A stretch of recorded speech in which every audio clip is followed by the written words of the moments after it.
Well, hello. Hello. Get a few things set up.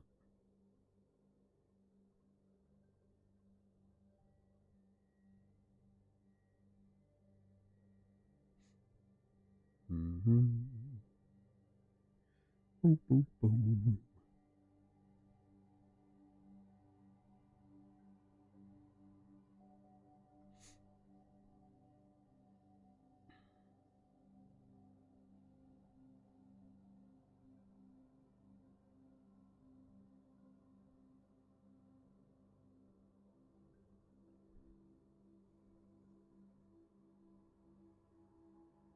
All right.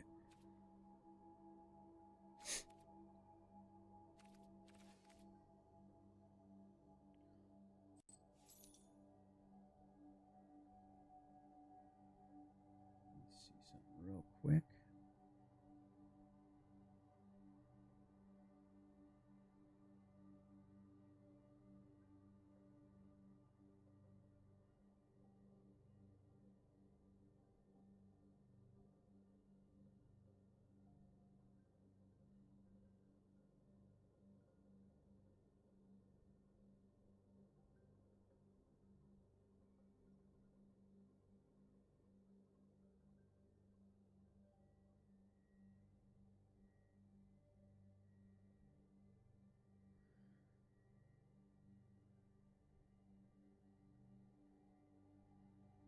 All right, welcome back to Fluckasoxa Podcast, episode 296. Today on the show, we have some egregious examples of our two-tiered justice system and housekeeping. Then we have an F around and find out compilation of ICE versus Antifa you're not going to want to miss. Then in Cringe of the Week, Taylor Swift's audience says her new album is trad wife propaganda. And last but not least, in Urban Decay, the Chicago Loop Puncher was confronted. Exciting stuff. All this and more, it's Fluckasoxa Podcast, episode 296, ranked the best news podcast of all time. All right, thank you to the Wellness Company for sponsoring. Thank you, the Wellness Company. Love those guys, and I love that product, and everyone needs it who got the you-know-what. Okay. All right, let's get right into the show. We have a lot to get to. It's Tuesday, so hope everyone's enjoying their week and had a nice weekend. Okay. Did you? So far, yeah. I'm just wondering where you're going with this. I'm just What's saying, different about this Tuesday? I'm just easing everyone into a pretty good show. Okay. And I'm excited for it. The first thing we're going to talk about is what the Democrats are trying to sneak in during the government shutdown. They're trying to sneak this amendment in, or the provision into the one big beautiful bill. Yeah, some spending that they are earmarking. And the one beautiful... Government's always trying to sneak something in, aren't they? Aren't they just always trying to sneak something in? All right, today I think we're going to do like a blue-green deck here. And I'm just opening up a couple of packs. I think eventually this Stitcher's Wings. I kind of want to make a deck. I guess it would require some mayhem or something. Like when this equipment enters, if it was cast from your graveyard attached to a creature you control. So it's got mayhem 2. But it basically would have to be discarded that turn. All right, continue. All right, so we're gonna try to make a blue-green deck. Big beautiful bill, or the government shutdown is mostly around an affordable health care, the Affordable Care Act, some health credit that the Democrats want to extend till 2025, and Republicans are holding firm. And it's been like 5 or 6 days of shutdown. But this is a piece that Senator John Kennedy of Louisiana, who's basically like an open mic comedian half the time when he's presenting stuff, but he listed out some things that the Democrats are demanding we still fund, things that I thought we were done with. Some examples: $3 million for circumcisions and vasectomies in Zambia, $833K for transgender people in Nepal, $4.2 million for LGBTQ people in Western Balkans and Uganda. And that they just give to them, just for the people. $3.6 million for pastry cooking classes and dance focus groups for male prostitutes in Haiti. I'm going to stop reading there. But doesn't that sound made up? Yeah, it does. And I don't know, but there are little things that's where the money has gone in the past, and the same group wants money again this year. Yeah, that's just probably for secret programs and child trafficking and all kinds of crazy stuff. They sure do like to earmark a lot of this money, and they'll turn around and use that money and buy other assets, land, different things like that. That's stuff that's recession proof, inflation proof, I guess. I don't even know. Makes you wonder what's really going on. Here type of thing. And I then, thought we were done with this. yeah. I thought this was out when it was exposed with the USAID Doge shit. And everyone who was doing it was probably like, whoa, that was close. Caught me, yeah. And then there was one more, $300K for a pride parade in Lesotho.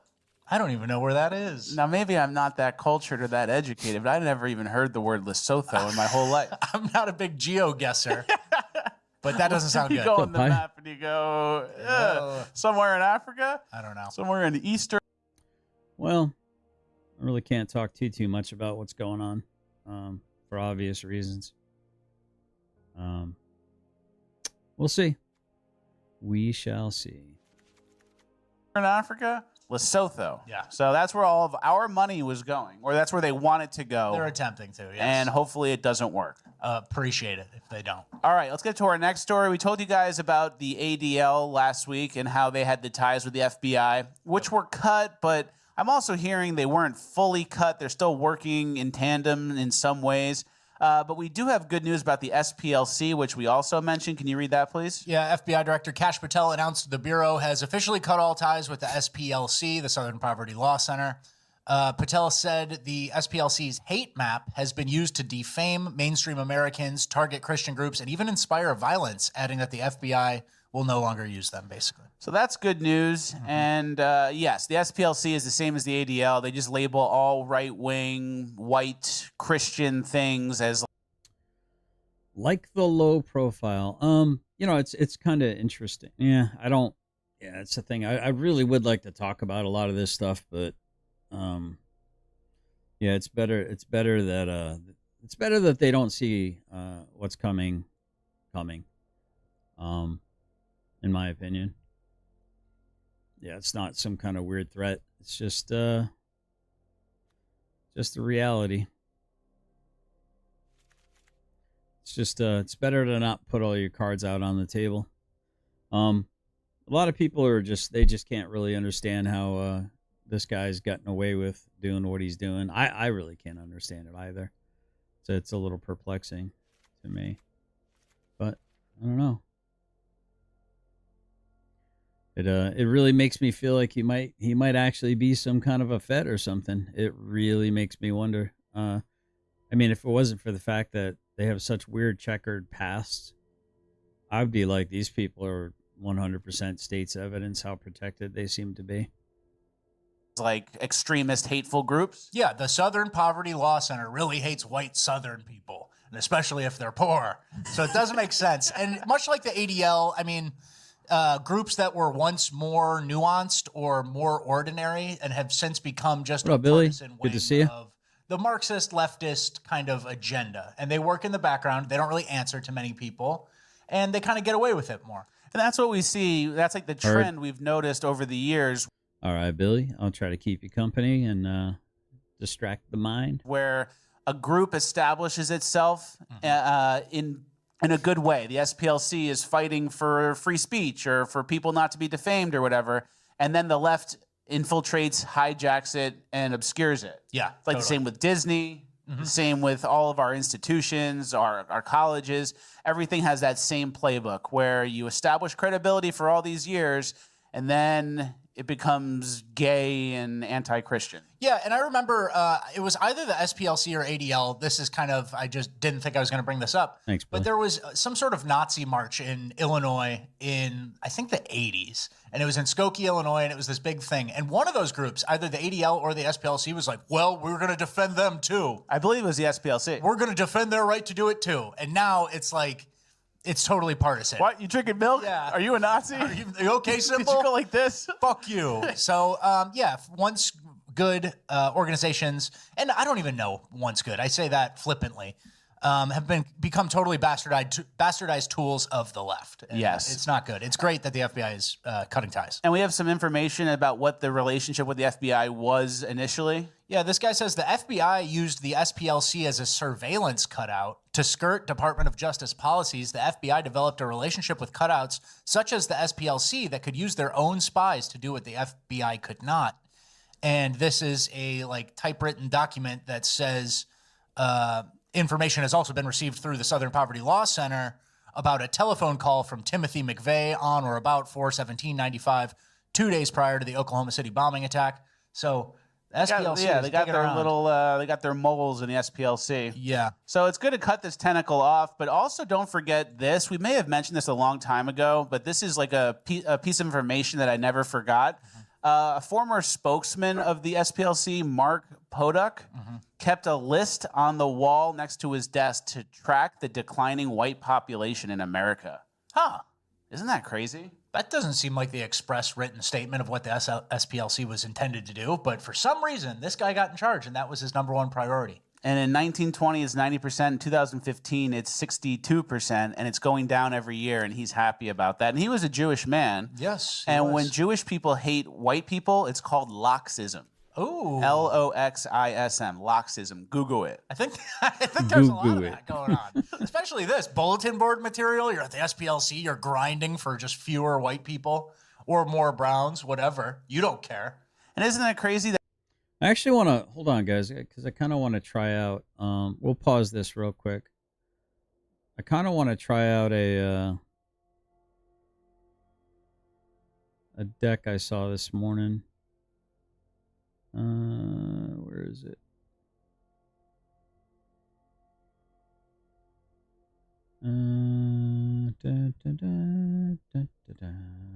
Hold on, guys. Let me try it. I want to try a deck real quick that I was looking at this morning.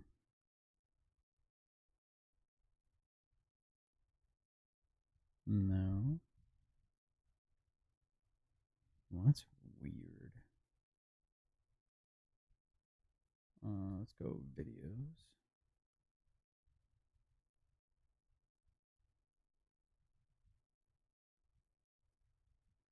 Oh,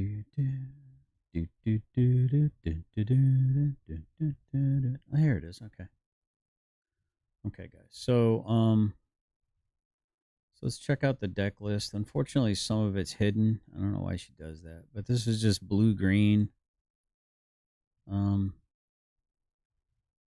Give me a moment. Just slide over here and give me a moment. I've got to let you know you're one of my kind. All right, stand by. Let me get some music going on this. All right.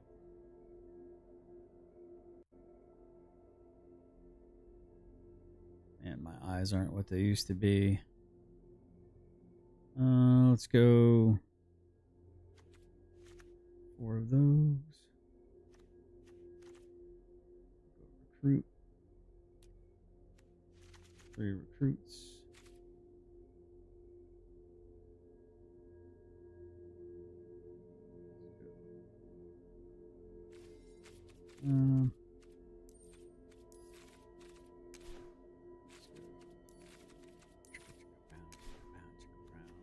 Brown chicken, brown cow. Go roid. Let's put 4 roids in. Sarek. Let's go elusive. Let's go 3 elusives. And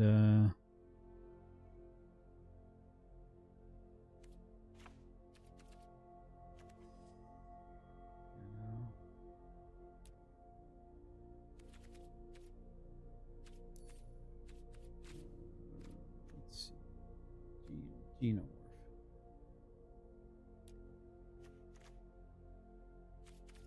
Actually, I do like that art. See if I can buy that.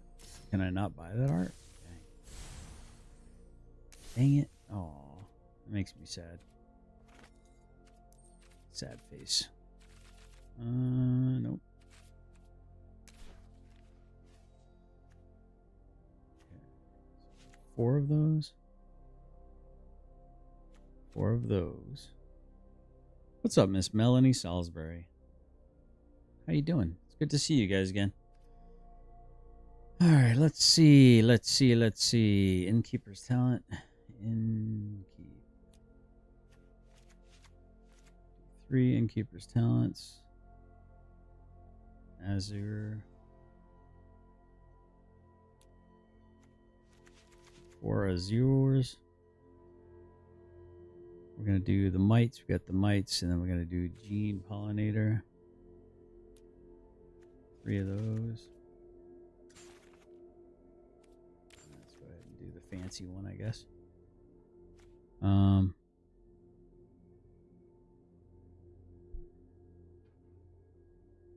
Let's do a bushwhack.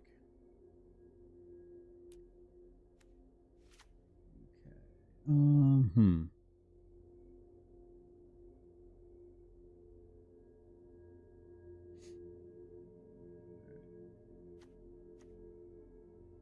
One bushwhack, secret identity.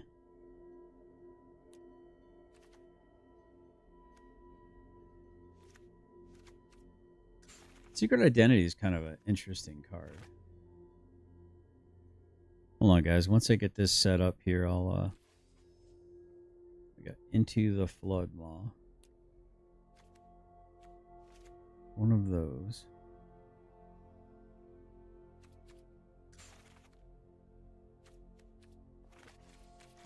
I still have. There we go. Into the Flood Maw. I think that's well, that's 64. Got Starting Town. Oh. There we go. Restarting Towns. Get the fancy art going.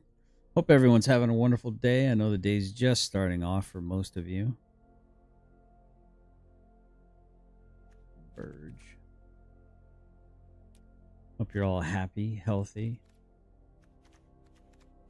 Getting ready to slay the day.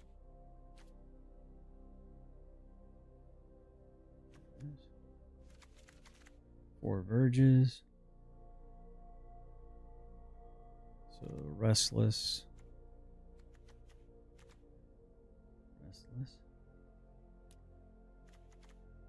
Do 2 of those. Breeding pool. Oops. Got my coffee. Y'all got your coffees. I got 4 breeding pools. Jonathan P is in the chat. It says good day, sir, and chat. Good day to you, Jonathan P. So we got breeding pool. Botanical Sanctuary. I guess I gotta go ahead and craft that one. I'll burn my rare for that. And 2 forests. And 1 island. Okay. So now I gotta think about my sideboards. We gotta bounce off.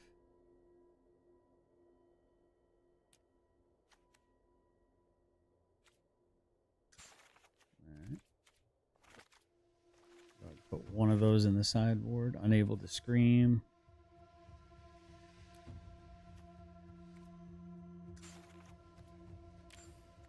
Love the art in this card. So awesome. Check out the art in that card, folks. Melanie says, I'm still miffed about Muxter's comment on Shadowfinkel. Is it lies or is it stupidity? In regards to what exactly? Can you be a little bit more specific, a little less general on that one, Miss Melanie?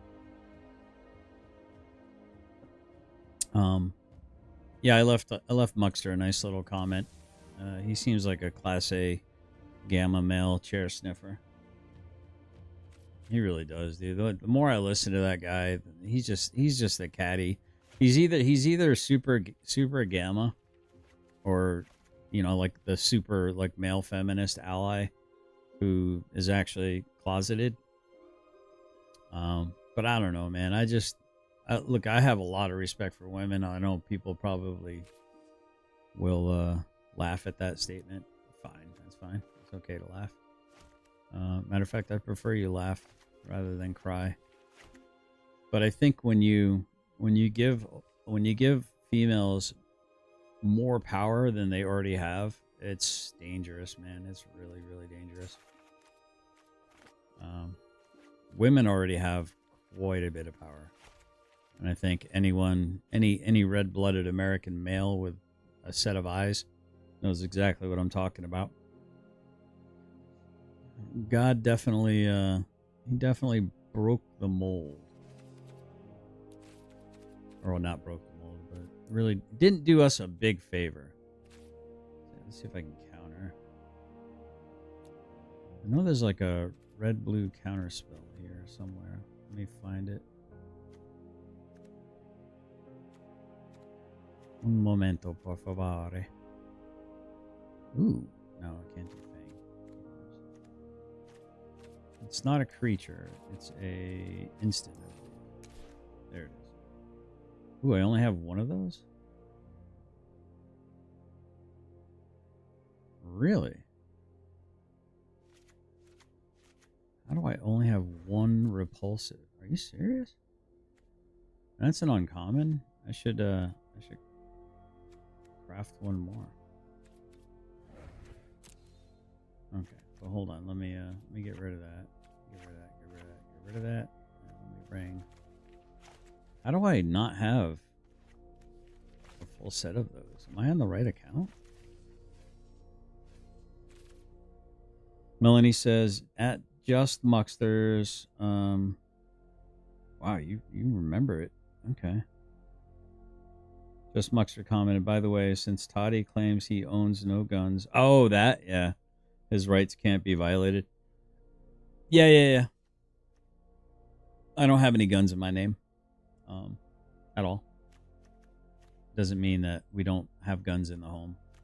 Or weapons, I should say.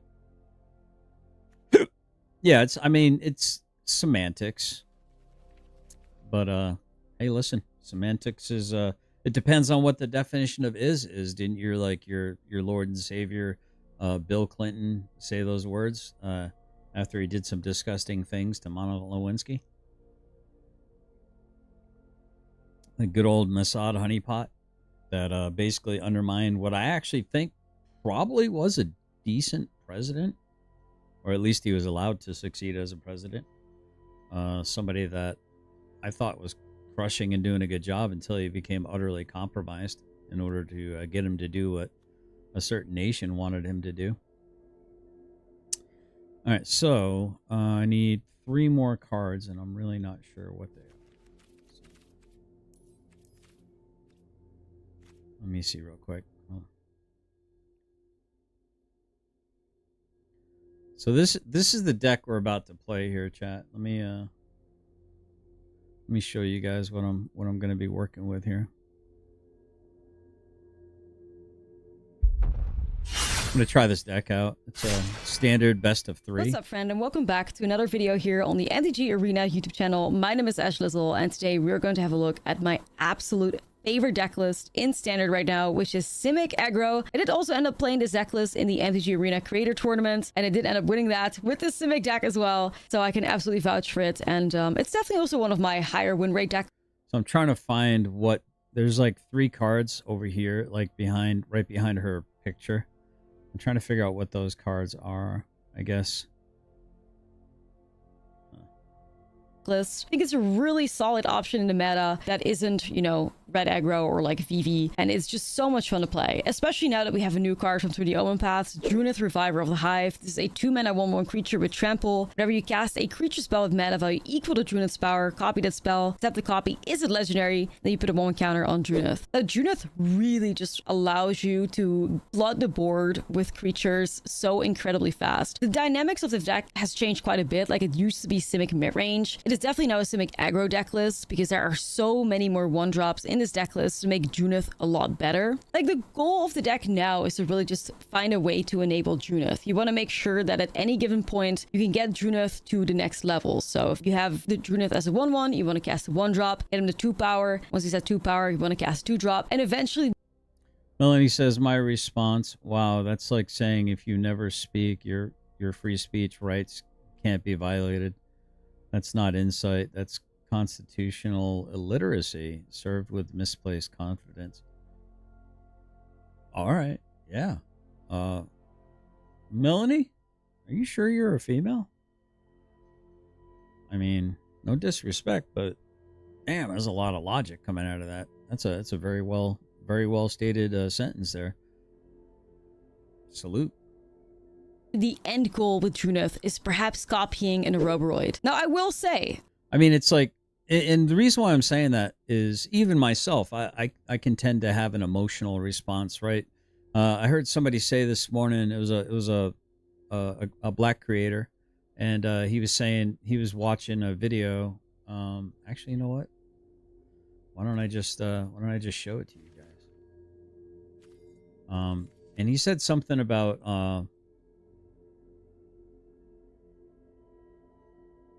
yeah, I'm gonna go ahead and copy this so you guys get a little sneak peek. I'll copy this and I'm gonna put it right here for now, and we'll come right back to this video. You can around and find out when I get off. Find out. Okay. You shut up. Come and make me shut up. All y'all white mother come and make me shut up. All y'all white mofos come and make me shut up. So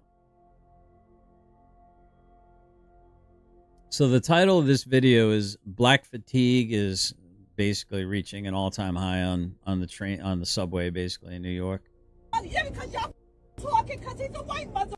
I'm talking about a dog. If I don't want a dog to touch me, I don't have to let a dog touch me. If I don't want a dog to touch me, and man, you want to record too? I can record you too, ma'am. You like recording? I can record you too. You should record yourself yelling. You like to record? I can record too. You want to record? Who the f is y'all? I pay my MTA thing. I don't want no dog on me. I don't have to have a dog on me. You want to record? Huh? Miss Vanilla, you want to record? Come. Yeah. So this is a well-groomed, patient, thoughtful, black gentleman here that is just held. That would be my response too, when I see somebody like Chris Ryder, like sucking the D of George Floyd, or, just genuflecting, hating his own people in order to try to proceed to give a perception, right? In order to give a perception that he's like honest and pure and full of integrity and stuff, but he hates his own people, and it's like, and it's the way he just held his head down in shame by how she's like racially attacking the other people on the train is exactly how I feel when I hear somebody kind of going after other people of other races. And I mean, unless you're factually making a statement, I mean, if you're just I can't stand you because of the color of your skin, and all of you are the same exact way, and not dealing with people on an individualistic basis, or when dealing with statistics, right? Studies, statistics, scientific data, one can generalize and extrapolate that a group of people with X behaviors or whatever, or genotypes or expressions or whatever are likely to do X, like I don't know, like just whatever example you can imagine. I mean, I can see a need to generalize there, because you can't take everything as an individual basis, right? Now, respectfully, I would hold my head down in shame too for, I mean, there's been some I don't know, not so nice people out there that share my skin color that have said some pretty disgusting things. And I think probably even myself at some point in time, even I have probably said some shameful things, right? Or things that maybe I shouldn't have said about women or about minorities or about, I don't know, liberals, and perhaps even about some Republicans. But the way this man's holding his head down in shame is like, you're just making everything harder for us. You just, and there's this unabashed, like, it's open season on YT people. It's just open season on YT people. Right? And it's like, I really don't, I mean, I speak pretty plainly. And again, like I said, sometimes I regret some of the things I say. And I'm like, I probably could have said that better. Or I probably could have just kept my mouth shut. And, you know, and occasionally I get corrected, or I correct myself, or the Lord sends some kind of a message to me and says, you need to stop that. Heard. Thank you, Jesus. Thank you, Lord. Thank you, God. You're amazing. All the glory goes to you. But this is the scenario of like the boldness. Like I told my wife probably about 10 years ago. I'm like, there's like this chip on black people's shoulders now. Like they got this, like, you know, I don't know if y'all were, some of you guys are old. Remember the old like Lee Majors? I think it was Lee Majors Duracell commercial. Right? Yeah, I hope you feel better too, JP, man. Seriously. You got this, man. Just pray to the Lord. Pray to the Lord. Dear Lord, we thank you, Lord. We thank you for the day, Lord. We thank you for the opportunity. We thank you for the air in our lungs, Lord, that we may praise your name ever so much more. Thank you, Lord. We thank you for the sunshine, for the sun rising, Lord, for the beauty and the majesty that's all around us. That is the confirming aspect of your existence, Lord. Lord, we ask that you will lift up Jonathan P. right now, Lord, that any stomach issues, any problems that might send him to the hospital, that they be diverted right now in the name of Jesus, Lord. We ask that you send your angels to comfort him, Lord, that he has relief and healing from the top of his head to the soles of his feet, Lord. We humbly ask this in the name of Jesus. Amen. We thank you for it, Lord. We thank you for it. So it's one of these situations where it's like you're just making it harder for, you know, and like I've said this before, if all this stuff kicks off, like today, I'm probably going to be reviewing some Steven Crowder stuff. No, thank you, Jonathan P. Thank you. Amen. Thank the Lord. Don't thank me. Thank the Lord. Thank Jesus. Thank Jesus. Then I'm probably going to be reviewing Steven Crowder had like a little barbershop meeting where he went from kind of listening to now he was going to put some facts down on the table. And there's a lot of tension between black people and white people. A whole lot of tension. Right? Robert Conrad. I don't know who that is. But there's a whole lot of tension between black people and white people, right? And it's because we're getting gassed up. And it's like you know, the Lee Majors, like Robert Conrad, was that his actual name? Or the guy with the Duracell, he's like the copper top, the battery, he's like, you want to knock it off? You know, he's got a chip on his shoulder. You ever heard that old saying, got a chip on his shoulder? He's got an attitude. He's got a bad attitude. So there's like this emboldened nature in the black community now where it's just like open season on YT people, right? And I don't really understand why. We're just taking it. And I think that's where the black fatigue stuff's coming from.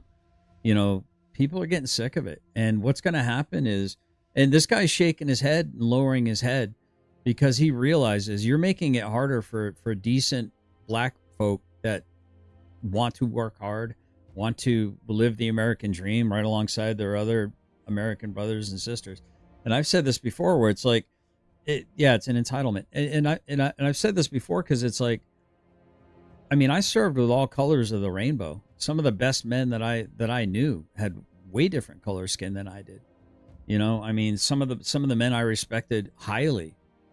And it's like, what's going to happen when the only way that you can tell if this person might be able to be trusted is you got to do a skin check? I mean, that's crazy. I don't want to live in a world like that, right? I don't know about you, but I mean, but then again, it's like I also don't want to live in a low trust society either. I don't want to have to be constantly looking over my shoulder when I walk down the street, or worried that my wife might get attacked, because she doesn't wear a burqa or something. I mean, that's happening all over America right now in very Muslim dominated areas. Women are being shamed and attacked and hurled insults at, and so it's like this man holding his head down in shame is like, I can't believe this woman represents me. And it's like my whole segment, it's like I really want to do what angry black women have ruined this week with GS. I want to do a segment. I'm gonna do a segment. Maybe I'll save it for Friday nights, because we might need a little bit of Friday night lights to get through with that. But to get through it. But it's like, I mean, legit. I mean, why are they so angry? And it's like, I keep saying, make black men great again. Make black men respected again. Now, how do you do that? Well, black women need to calm the fuck down and show their men some respect, man. And those men, like a man like the one you're seeing on the screen, that's a man's man as far as I'm concerned. He's quiet. He doesn't, I mean, of course, I'm an entertainer, so I'm entertaining and I'm talking a lot. But it's like, we need more men like that to just quietly lead. And when you've got quiet men like that are able to quietly lead, it allows, when men are in their masculinity, it allows women to stay in their femininity, right? Not feminist, but femininity. When men are properly in their masculinity, this allows women to take a deep breath and settle into their femininity. So I put the blame at the feet of men. It's always the responsibility of men to lead. It's always the responsibility of men to lead. Now, whether a woman follows or not, I think depends on the quality of the leadership of the man. All right, let's catch up on this. So, yep, okay. Another example, just so much. So if you don't own a Bible, freedom of religion can't be violated either. Got it. So you just solved tyranny by pretending rights only matter if you use them. Melanie says, Jonathan P., hope you're feeling better. Shamika got free dummy of speech. I don't understand. I don't understand that. We love that about you, GS. Well, thank you. I love that you love that about me. It's nice to be able to speak freely, guys. I think being able to speak freely is very, very important. And listen, being able to speak freely means that you are going to risk offending someone, right? You have to risk offense. All right, so let's go ahead and do this. I'm going to go ahead and share this. I don't know if I share this, does that use up a notification? Yeah, I think it does. I'm not gonna use up a notification. People will find me if they want to hang out.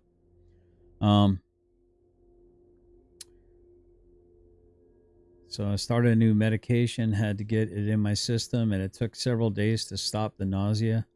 I feel better now. Keep me in your prayers. Thank you.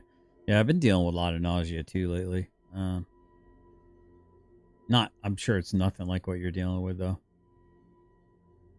I dare you to knock the battery off my shoulder. Yeah. Was it Lee Majors or something like that? I never look at color, only one race, human. I agree. Also, but there are, I mean, I don't know. There's science is one thing. I understand what you're saying. We're all image bearers of God, but there are differences between the races.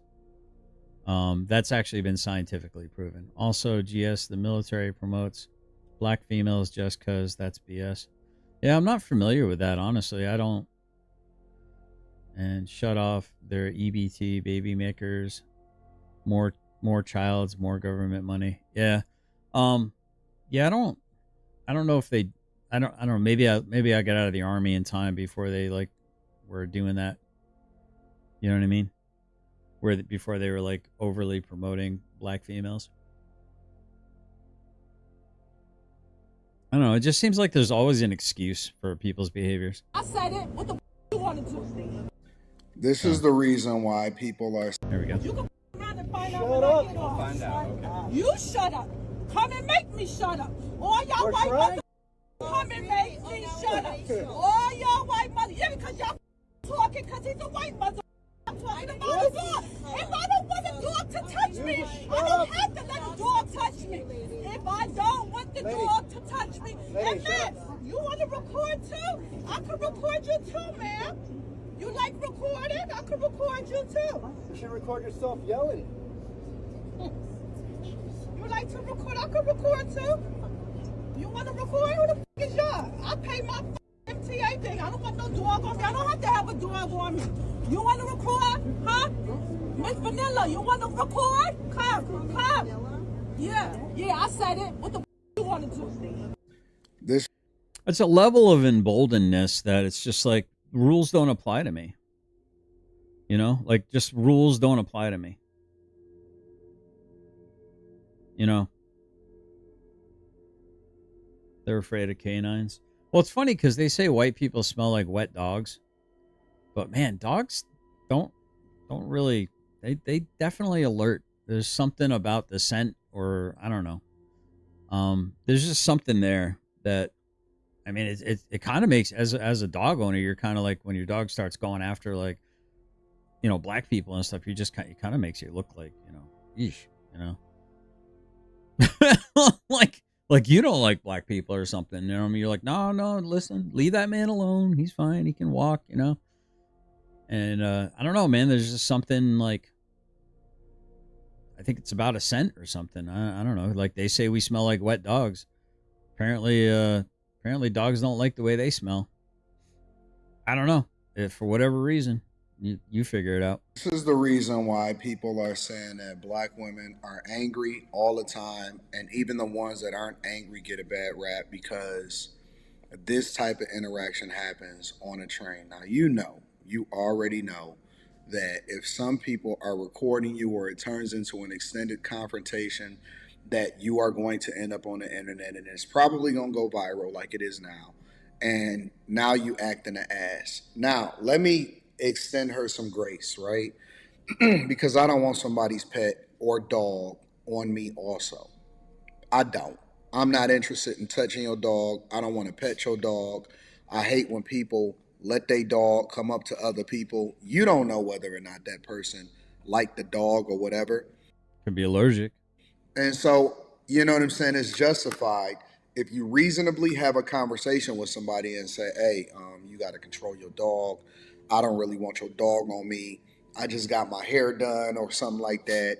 And I'm not really trying to be in this space at all. I agree with But him. when it turns into a situation where you start to yell and scream and go back and forth with people, and I'm assuming that this might be something that's a little bit more normal on a train or a New York subway or whatever like that, because you know what you're getting when you take public transportation. You know what you're getting when you jump on a subway in New York City. You know what I'm saying? Is it justified for somebody's pet to be touching you, which I'm assuming that's what that little black thing that's right there in the middle? Absolutely not. But life is 10% of what happens to you, 90% of how you react to it. Boom, right there. That's the line.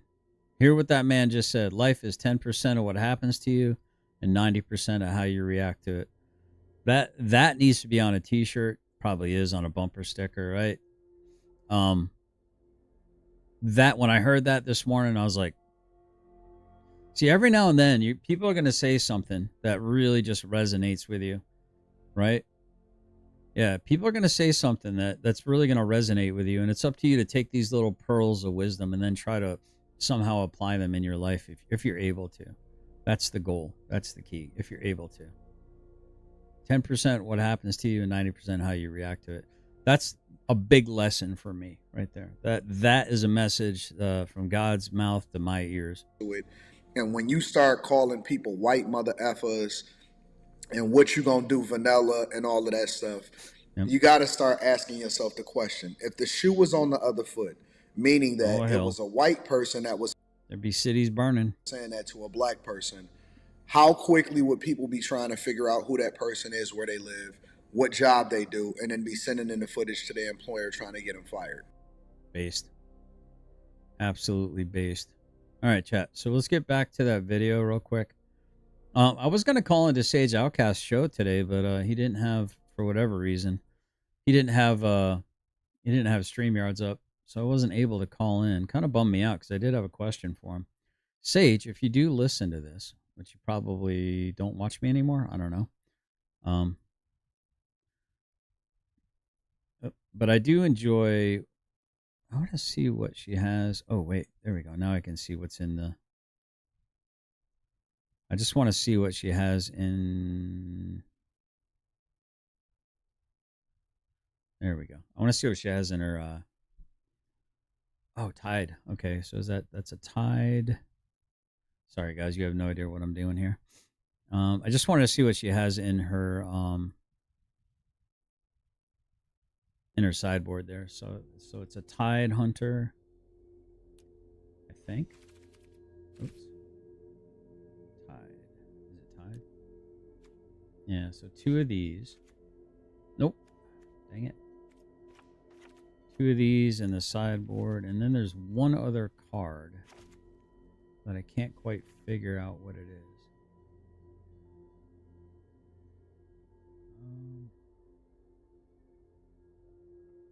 Whatever that card is. Hold on, chat.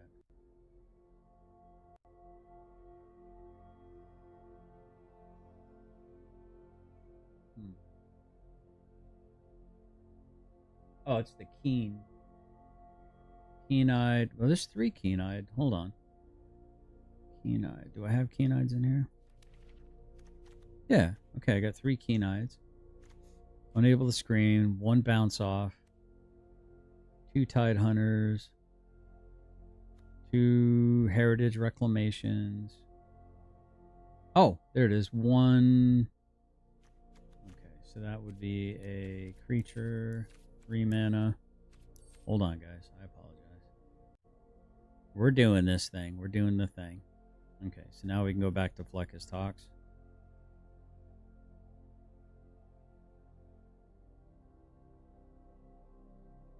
About that, and he was. All right, hold on. Let's go here because I think we might have missed something. All right. Let's go down to here. What the FBI was initially. Yeah, this guy says the FBI used the SPLC as a surveillance cutout to skirt Department of Justice policies. The FBI developed a relationship with cutouts such as the SPLC that could use their own spies to do what the FBI could not. And this is a typewritten document that says information has also been received through the Southern Poverty Law Center about a telephone call from Timothy McVeigh on or about 4/17/95, 2 days prior to the Oklahoma City bombing attack. So the SPLC, they got their little, they got their moles in the SPLC. Yeah. So it's good to cut this tentacle off, but also don't forget this. We may have mentioned this a long time ago, but this is like a piece of information that I never forgot. A former spokesman of the SPLC, Mark Poduck, kept a list on the wall next to his desk to track the declining white population in America. Huh. Isn't that crazy? That doesn't seem like the express written statement of what the SPLC was intended to do, but for some reason, this guy got in charge, and that was his #1 priority. And in 1920, it's 90%. In 2015, it's 62%, and it's going down every year, and he's happy about that. And he was a Jewish man. Yes. And when Jewish people hate white people, it's called Loxism. Ooh. Loxism. Loxism. Google it. I think there's a lot of that going on, especially this bulletin board material. You're at the SPLC, you're grinding for just fewer white people or more browns, whatever. You don't care. And isn't that crazy that you must hate white people because he's like any brown, yeah, Filipinos, Asians, whatever. And you have it on the wall at your desk. Oh, I got a picture of my kid. All right, folks. So I did get confirmation that one of my copyright counter notifications was received and accepted. It's a Christmas miracle. And now Chris Ryder has 10 days to respond and tell me that he wants to take me to federal court, which I hope he does. Please, please, for the love of God, take me to federal court. Please, Chris, I'm begging you, take me to federal court. At some point in time, Chris, your channel will get taken down. It's not even supposed to exist right now, buddy. What's up, His Royal Highness Lord Mimsy? He says, good afternoon. All good afternoon. It is Monday, isn't it? We should do a live Monday with Mimsy. You guys want to do a live Mondays with Mimsy? Mimsy, do you have a topic you want to talk about today? You know what I want to talk about, Mr. Mimsy? I want to talk about the fact that they're saying that to wait the Union, what is it? They call it the Union Jack, right? Or the St. George's flag. Okay, so my other one was forwarded. Okay. All right, so there's two. Chat, there's two that have been forwarded. So apparently they're being accepted. Good. Good. All right, so I'm just waiting on one more. Waiting on one more to be accepted and to be sent. Some waiter doesn't have money. Well, he doesn't have a legitimate claim that he has a copyright over fair use. Fair use is there for a reason. All right, let me go ahead and make this deck here, guys. So this is the new deck. Let's go ahead and do, what are we going to call it? We'll just call it blue-green. And then we'll favorite it. Okay. And so this is going to be my best 2 out of 3. I kind of want to get some practice games with it. So, Mr. Mimsy. Well, we might push it back a little bit. Will you be able to do a live stream in about 2 hours? So we'll plan on, so it'll be 10. We'll do high noon. I can set up a show. We can set up a show talking about what is it hateful to fly the Union Jack in Britain. I think that would be an interesting show, wouldn't it? Oh, I got a trophy. Oh yeah, the declining white population. Like, shouldn't that alert other people? Like, what? Anybody who walks in, what's that? He's totally okay with it. I mean, that I guess describes how the people who worked with him also shared his same sentiments, right? Exactly. That's the key point. Nice job, Richard. Yeah. Another example of why the white population has decreased so much. People talk about immigration. Obviously, that's true. But why? I'm gonna go ahead and play a game or two of this. Then I'm gonna go ahead and set up the thumbnail for that. See if I can't get a thumbnail going. Has immigration become the way it's become? It's because of the Hart-Celler Act. Can you read kind of about this guy and then what what he did? Yeah, well, this is Emanuel Celler, and he was an American politician from 1923 to 73, and he ushered in the major civil rights legislation of the mid-20th century through the House. And in 1965, everybody knows the Hart-Celler Act, a very famous, kind of changed the demographics of our country forever. Celler proposed and steered to passage the Hart-Celler Act, also known as the Immigration and Nationality Act of 1965, which eliminated national origins as a consideration for immigration. He reported lies. He reported basically my last 3 live streams that covered him. That had anything to do with him.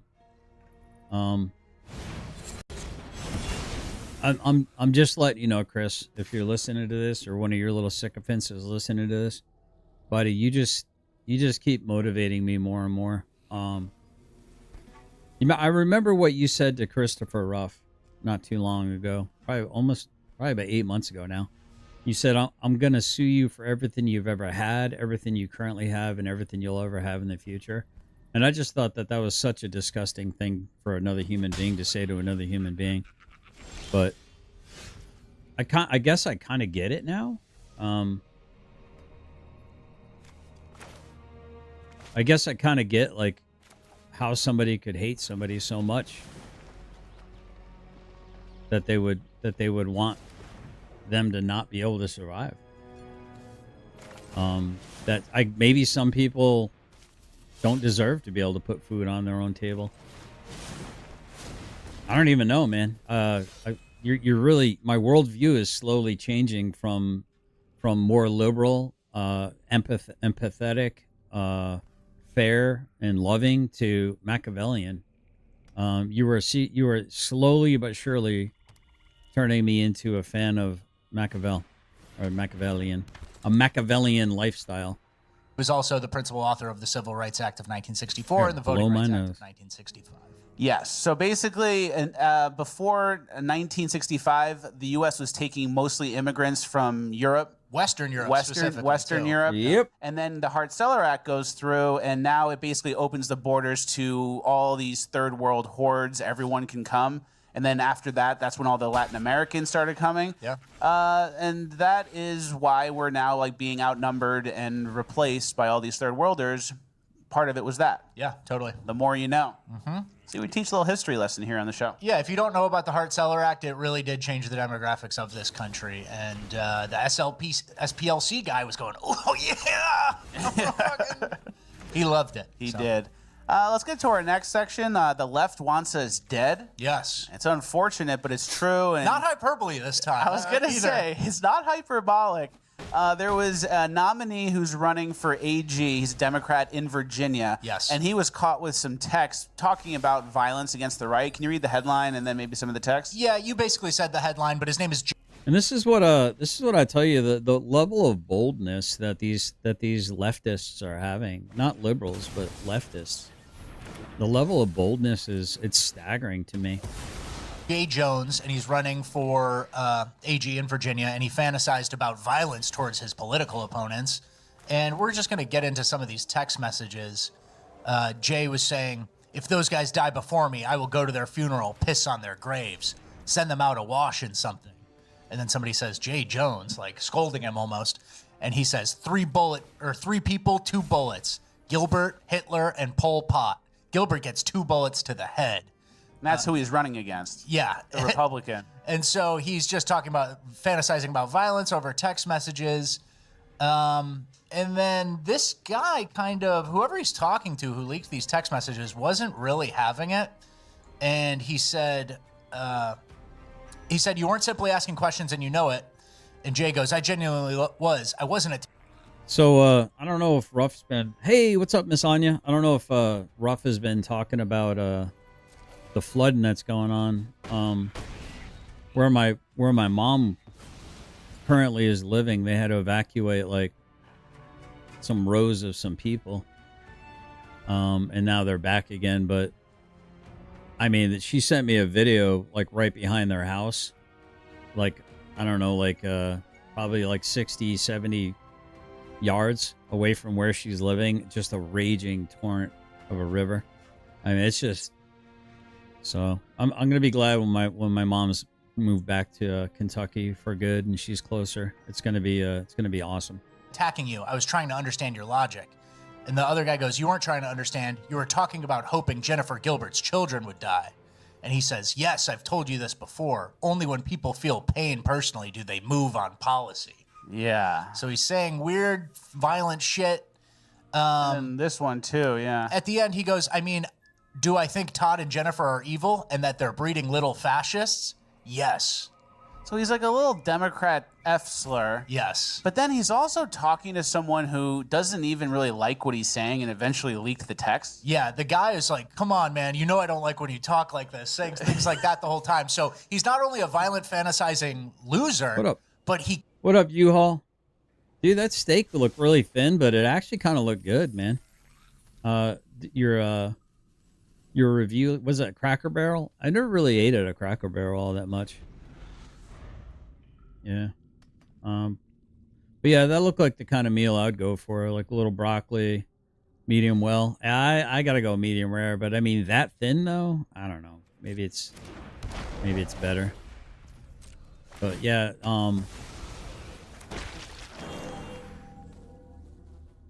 Ponderosa. Oh, that's okay, Ponderosa. That makes sense. I thought you said Cracker Barrel. But you said something about a Cracker Barrel intro? I didn't, maybe I missed it. Maybe it was the stuff that you were showing.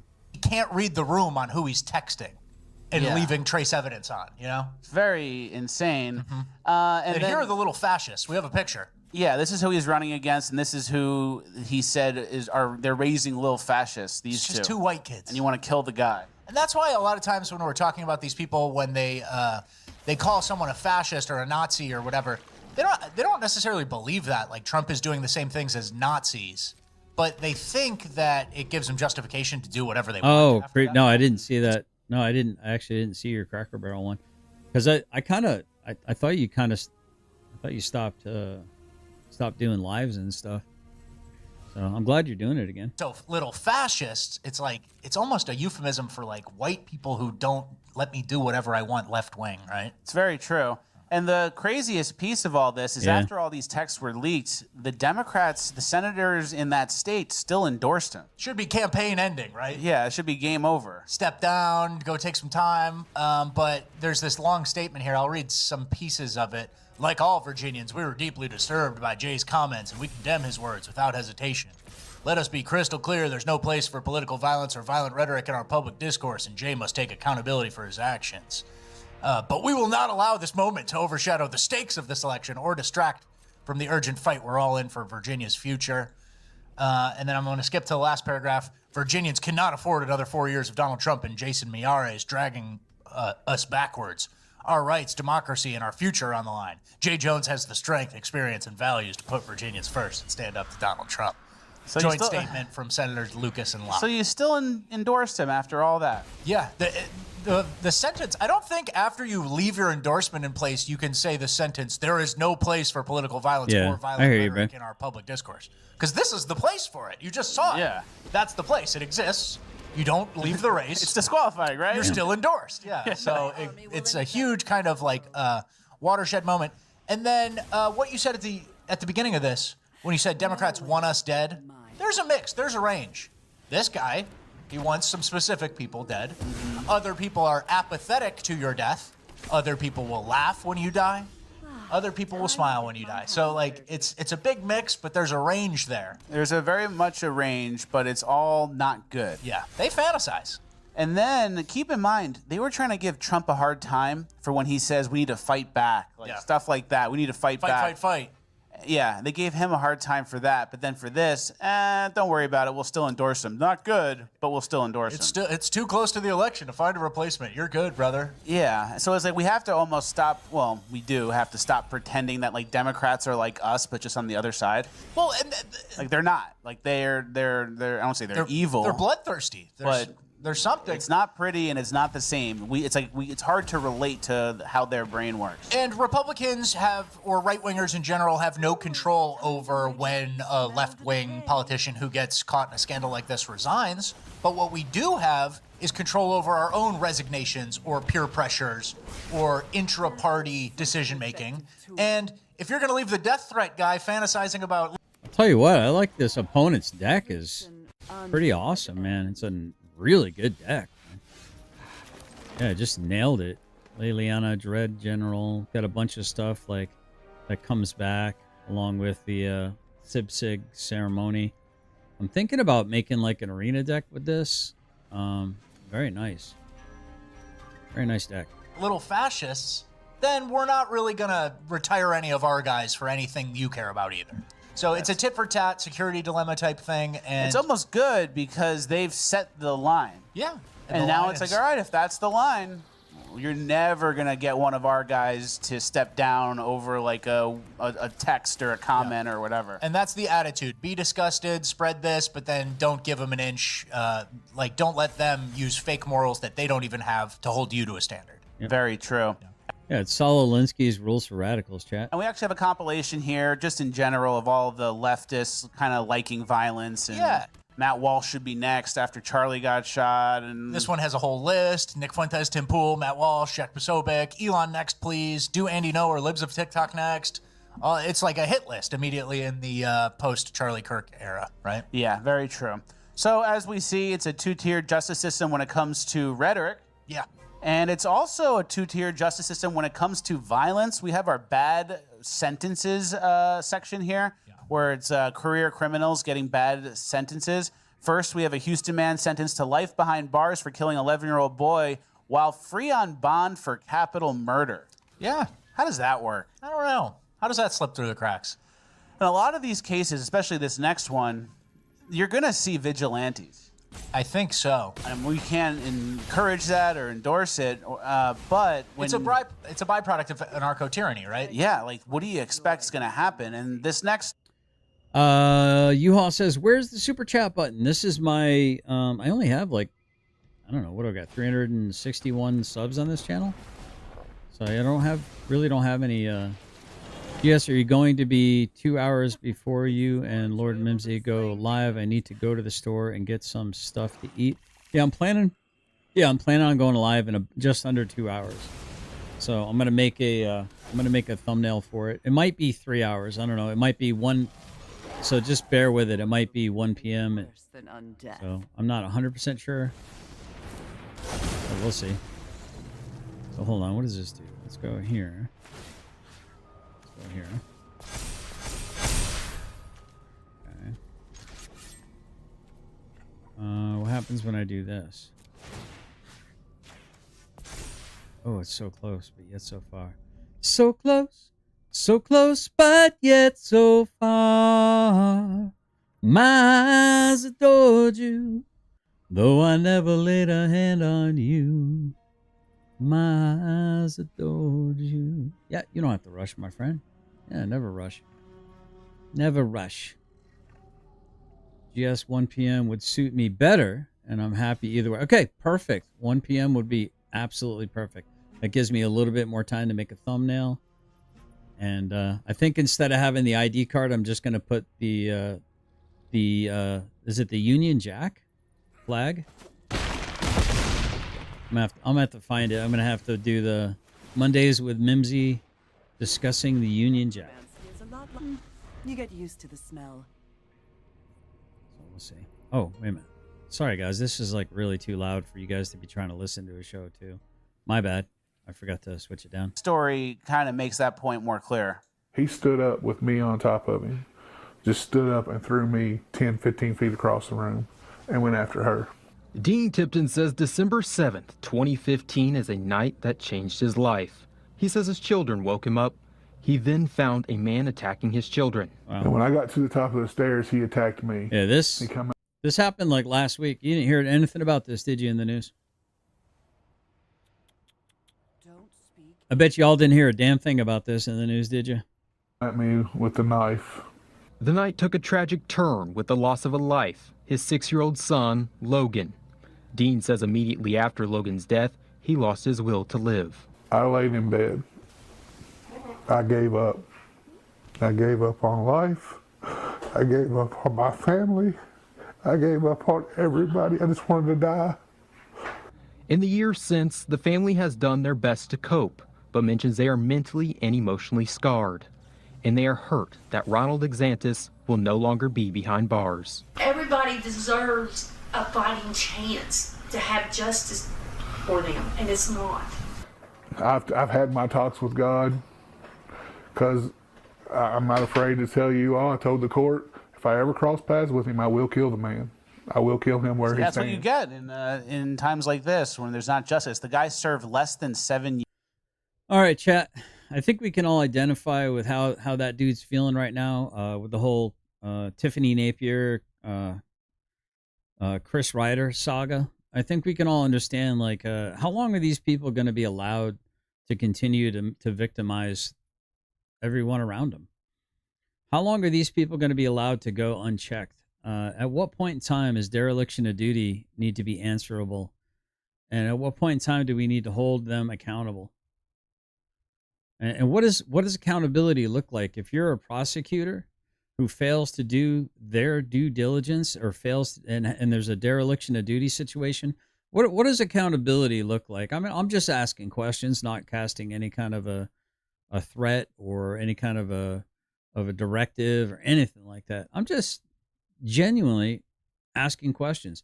What does accountability? Because we know that judges have immunity, right? So the judge that allowed my rights to be taken away without doing what I consider to be due diligence, right, is immune from any kind of like accountability for that decision. And to me, I find that disgusting. I find it disgusting that a judge can just auto pen yeah, an auto pin. Yeah, take this guy's rights away from him. This sounds horrible. Yeah, and it's a guy, and it's a guy filling out the paperwork. Often it's a female requesting some kind of protection, right? And I understand, like, a male judge is probably far more likely to want to protect a female complainant, or I'm not even sure what the right terminology for any of this stuff is. I get that part of it. But when a guy is putting out a protection order against another guy, and then for the last 2 days in the live stream, you're telling everyone that, oh, I feel threatened. He's coming after me. He's coming after my family. He's coming after my kids. Dude, you're delusional, bro. You're an absolute idiot. You're a Muppet. And then they're giggling and laughing. I'm sorry. The week before, they were saying how they felt under threat. And he's just ginning himself up, working himself up into this hysterics. Right? And I'm like, how is this allowed to happen? Like, genuinely. How is this allowed to happen? How is this son of a bitch allowed to do what he's doing? How is he allowed to get away with saying the things that he's saying? And then they sit there and laugh and giggle like two schoolgirls, just did a school prank for the last 2 nights in a row. They claim that they're being stalked and harassed and being creeped on, yet they sit in their truck in their driveway with the truck interior lights on, right? With the truck interior lights on, live streaming at 9, 10 o'clock at night. Meanwhile, how old is their kid? I know the kid's name now. I'm not going to say the name, but we'll just say he's not a teenager yet. We'll just say the child is not a teenager yet. Okay?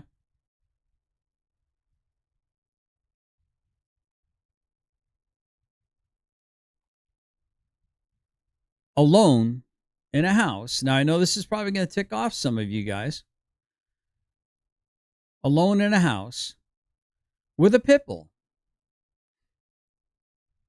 Now, you can say whatever you want to say. You can act however you want to act about it. You can say I'm a horrible person for saying the word pit bull. I'm allowed to have my opinions on it too, and it doesn't mean that your opinions aren't valid, or it doesn't mean that I'm right and you're wrong. I don't think that that's a smart thing to do. I mean, God forbid that there was a fire or something.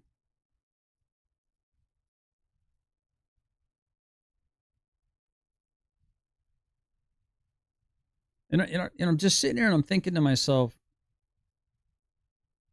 the reason why they're in their truck is they have to calm themselves down. They can't be on their blanket for HQ, screaming while the neighbors are right there. They usually have their window mostly up so that their voices aren't waking up the neighborhood. I mean, how many CPS complaints have these people gotten? How many times have the cops called and complained maybe that there's a noise issue? I don't think they have. I think the neighbors are afraid to complain against these people. But it's like, there's something going on, chat.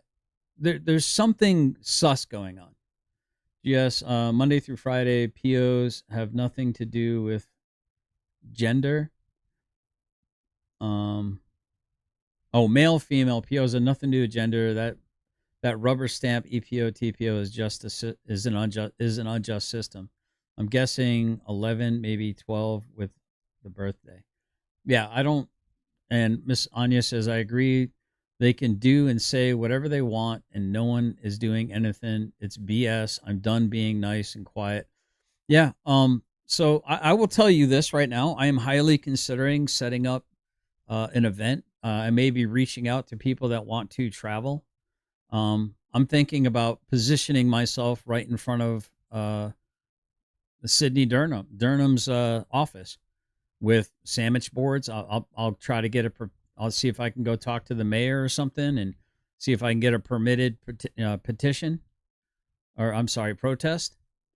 Because this is crazy. I don't understand how this is being allowed to continue to happen. It doesn't make sense to me. Somebody needs to be held accountable.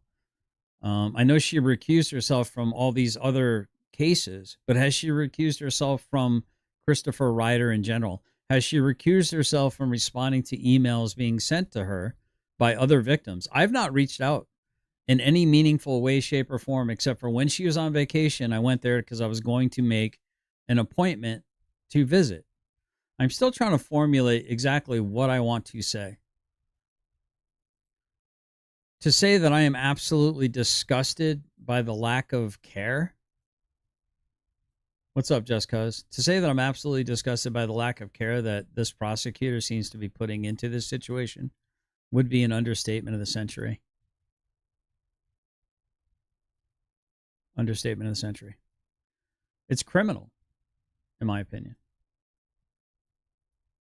It's criminal what's happening.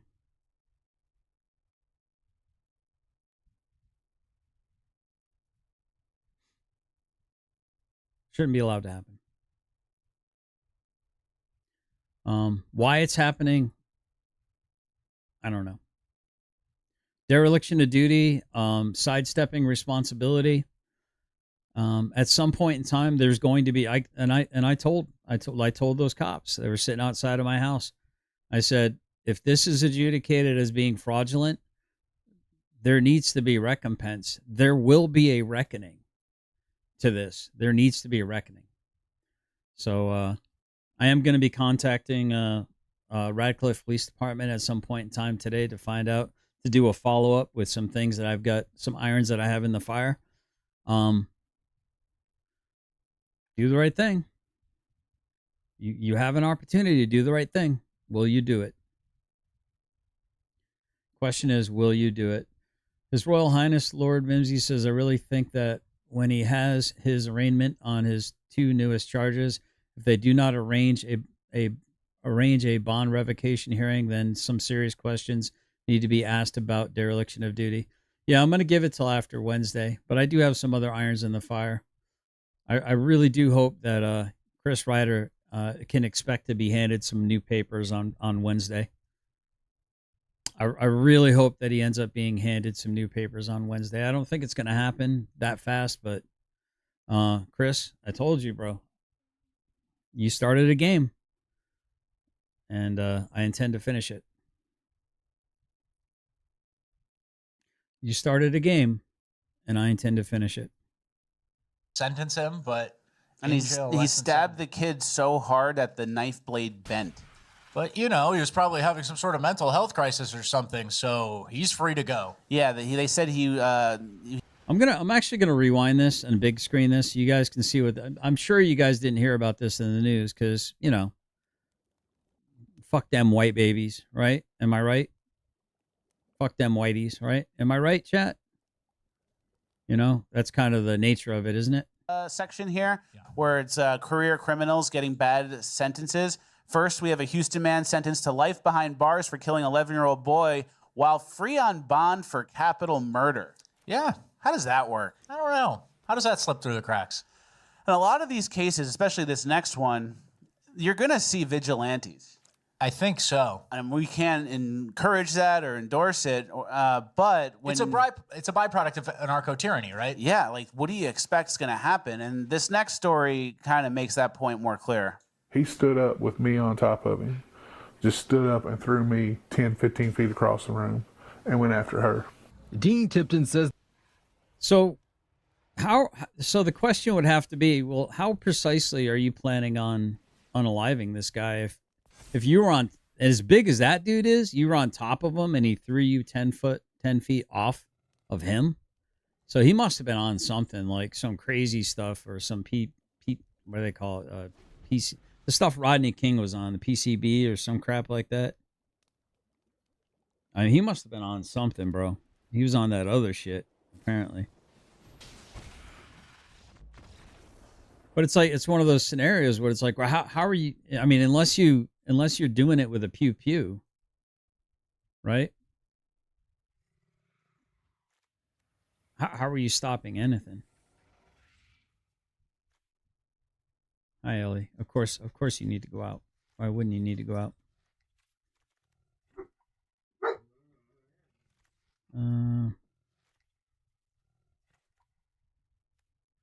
Let's see. Do I counter that? Doesn't really do anything for that.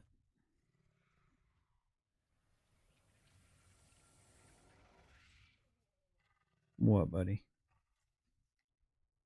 What? What are you doing, little girl?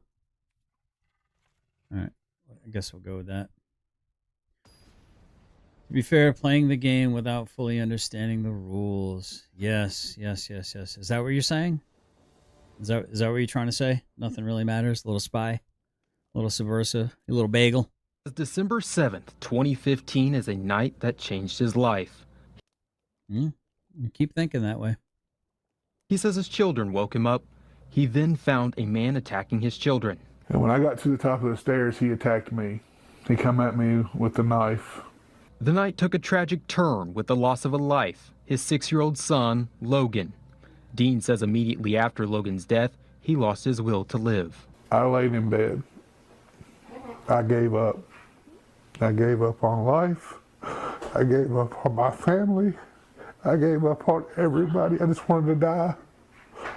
In the years since, the family has done their best to cope, but mentions they are mentally and emotionally scarred. And they are hurt that Ronald DeSantis will no longer be behind bars. Everybody deserves a fighting chance to have justice for them, and it's not. I've had my talks with God, because I'm not afraid to tell you all. I told the court, if I ever cross paths with him, I will kill the man. I will kill him where he stands. That's what you get in times like this when there's not justice. The guy served less than 7 years. Yeah. 2015 was the crime, and then, it obviously took a little while to sentence him, but... And he stabbed the kid so hard that the knife blade bent.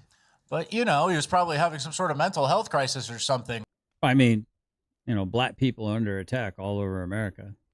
Haven't you seen the news? So he's free to go. Yeah, they said he was insane. Oh. So he can't get in trouble for what he did when he was insane, so we'll just let him loose and see what he does next. Hope he stays on his pills, his court-mandated pills. But yeah, I feel for... It's like Chris Ryder, dude. Dude should not be free. The dude absolutely positively needs to be 5150. That dad so much, man. And like the constant theme in all these bad sentences in this section is all these judges need to go to jail too. Kind of. That's the next step. And especially ones who released them, or because a lot of judges have that gray area or the leniency where they have the room to act. And if you're doing the low end for the very violent offenders and they repeat, you at least need to be reviewed. Yeah, at least. Impeached, whatever. We're going to compare this guy's sentence. So he stabs a 6-year-old boy to death in his home, sentenced for 10 years, didn't even serve the full 10. And then Derek Chauvin detains a counterfeiter ODing on fentanyl, and he's sentenced to 23 years in jail. Yep, the politics behind it. I'm going to do some research on facilitating a proper redress or grievance or petition to the court in regards to court costs / lawyer fees to the fraudulent EPO, IPO that was granted. I will give the judge an opportunity to do the right thing and allow myself to be made whole, even if it takes a year, to be made whole by Mr. Ryder. Otherwise, I'm just going to take it to the next step. And the next step is probably going to be suing the shit out of the state. So they're going to get an opportunity, and we'll see. I mean, that's long term. That's like 2, 3, 5 years out in the future when that'll all probably come to fruition. But yeah, they did deprive me of my rights, and it's obvious that it was unlawful. Or more important, the random guy in South Carolina or wherever it was, versus the national outrage. They had to make an example of Derek Chauvin, who is so unlikely to reoffend, it's unbelievable. Yeah, and I think Derek Chauvin should be pardoned at this point. I agree. After seeing all this and all these egregious examples, even if it pops the whole thing off, just fucking do it. Yeah, but he can't. Is he in federal prison? I don't know. Yeah, probably not. I don't think so. And then we have another example here. This girl, habitual drunk driver charged with killing an up-and-coming tennis star in Los Angeles. Police say Jania Belt, 33, mowed down Braun Levi, 18, while drunk and having a suspended license, and she's currently free on $0 bond.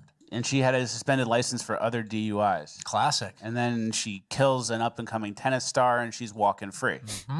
Oops. Yeah. Drags him under the car. And we have a million examples of these types of crimes, of repeat offenders. We have a little collage. Oh, look at it. There seems to be a pattern. White victim, black perpetrator. That's weird. Nothing to see here, though, chat. You're the racist if you notice it. Here. It's very unfortunate. Yeah. And here's where it gets a little spooky. I didn't know about this, but there's like a government program for when a black person kills a white person. There's an X-Files style team that shows up and tells the victim's family not to make it about race or not to focus on the race if it's a black on white attack. Yeah, and it's called the Community Relations Service, and it's part of the Department of Justice. And it's been there, I think, since the 60s or 64. Probably with Mr. Seller. Yeah. Probably early in Mr. Seller's days. SPLC probably helped fast track it. Yeah.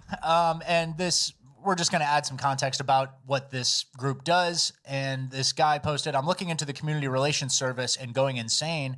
You're telling me we had a fucking X-Files of black people crimes that was the only part of the government besides the Smithsonian categorically exempt from Freedom of Information Act requests, responsible for resettling Haitians and...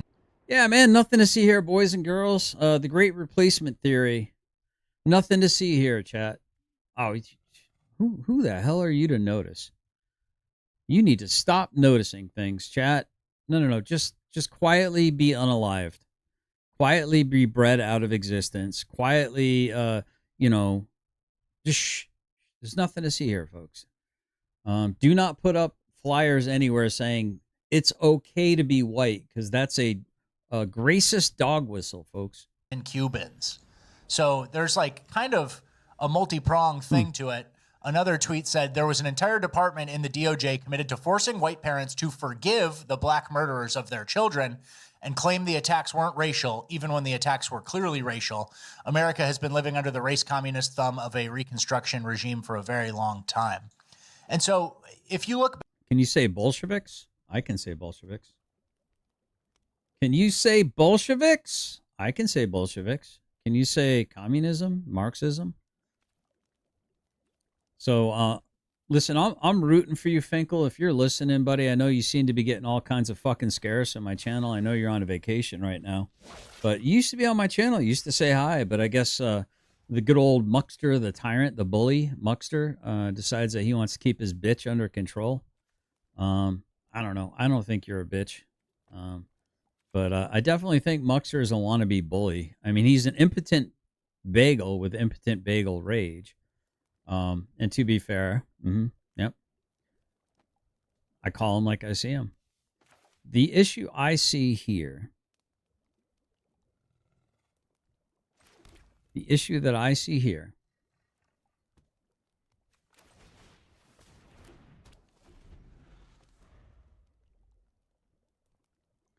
is apparently, I think Alan Killian is killing time.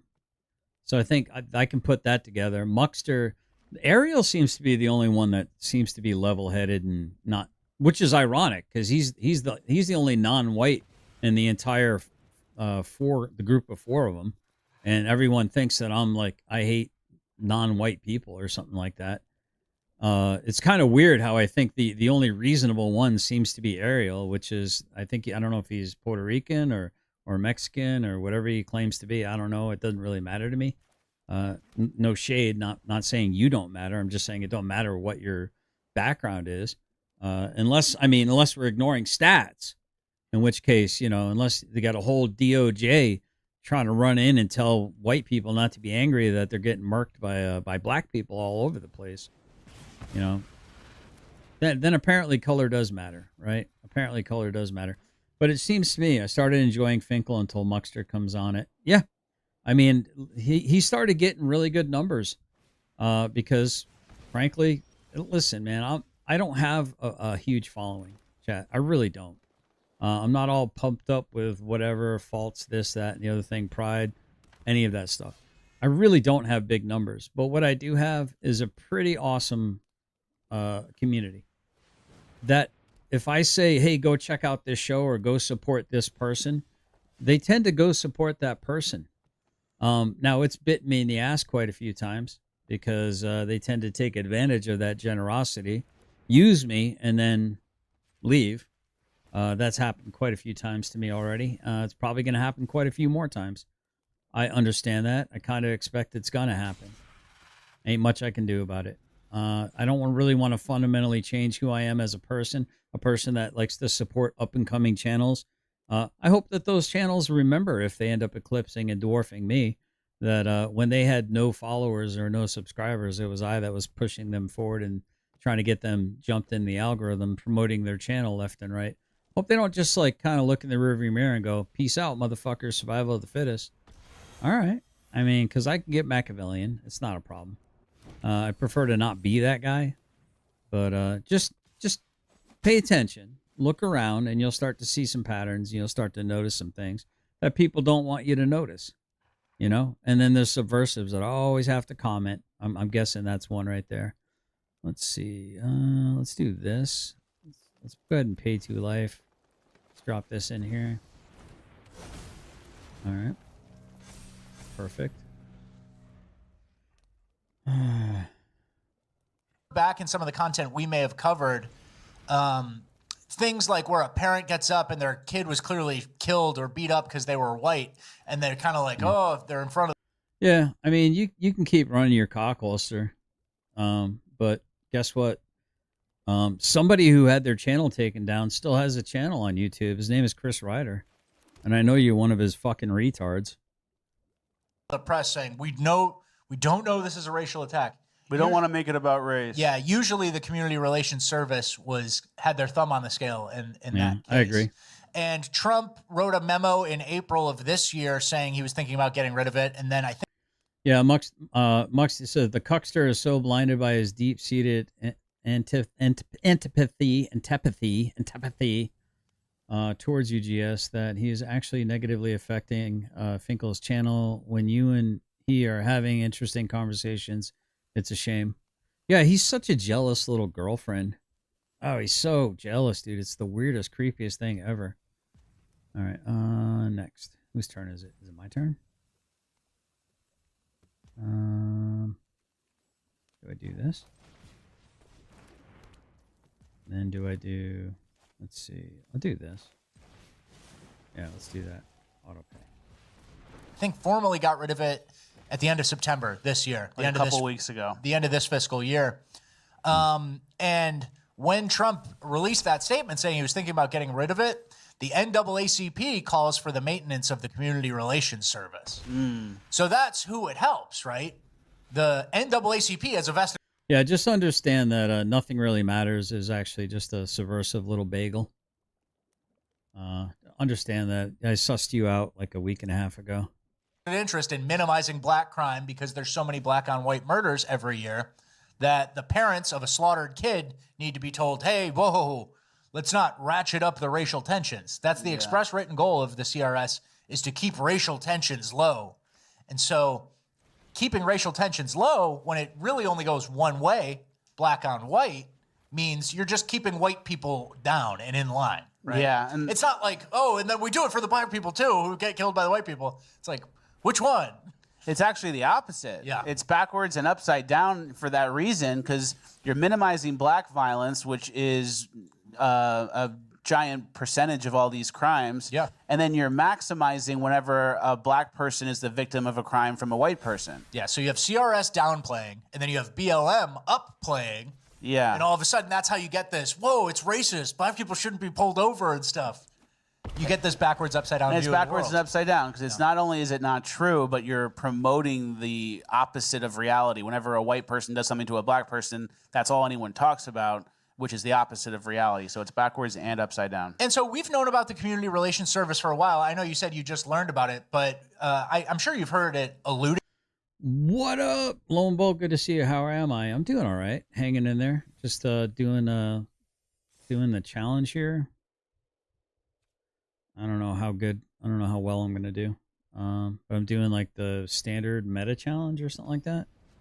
So it should be fun. We'll see. To and stuff, but it was always kind of this shadowy organization that I just heard about and I knew it existed. How you doing, Lone Bolt? But I guess this is So very good to see your name in the chat again. I know you've been busy, man. I was worried about you, man. I thought maybe you that you were no longer with us then, like literally no longer with us. the first time I'm hearing that they were categorically exempt from Freedom of Information Act requests. And that's part of the big reason why you didn't know the specifics of it or the details or where they went or where they spent their money or resources. And it's because they're exempt from Freedom of Information Act. Yeah. So it's crazy. So it's not only like kind of a weird one-way street that the NAACP endorses, but it's basically clandestine. Not good. Not good. And so it's over. It's over now. And we'll see. So you'll see some mad parents. This fucking black guy. Yeah, he's back with he calls her Holly. He's back with Miss Holly now. And I'm very happy for him. It's kind of funny, everyone thinks that we have like long conversations and stuff. I actually would rather enjoy having conversations with Finkel. I find conversations with Finkel to be actually fruitful. Unlike conversations with Muckster, which I find to be insanely boring. All is well on this side, has to get right with God. Yep, I have to get right with God too. You're right. Killed my kid. And, you know, I mean, that should things be tampered down or should the world just be what the world is? And then you react as things happen. It should be all based in reality. Exactly. We're reality enjoyers on this show, so we're going to see some real reactions soon. Yeah, and our next clip is an example of someone who's not living in reality. This is the Seattle mayor, and listen to what he says about these repeat offenders and the issues they're causing. The criminal system has had a disparate impact on black and brown communities. Let me lead with that.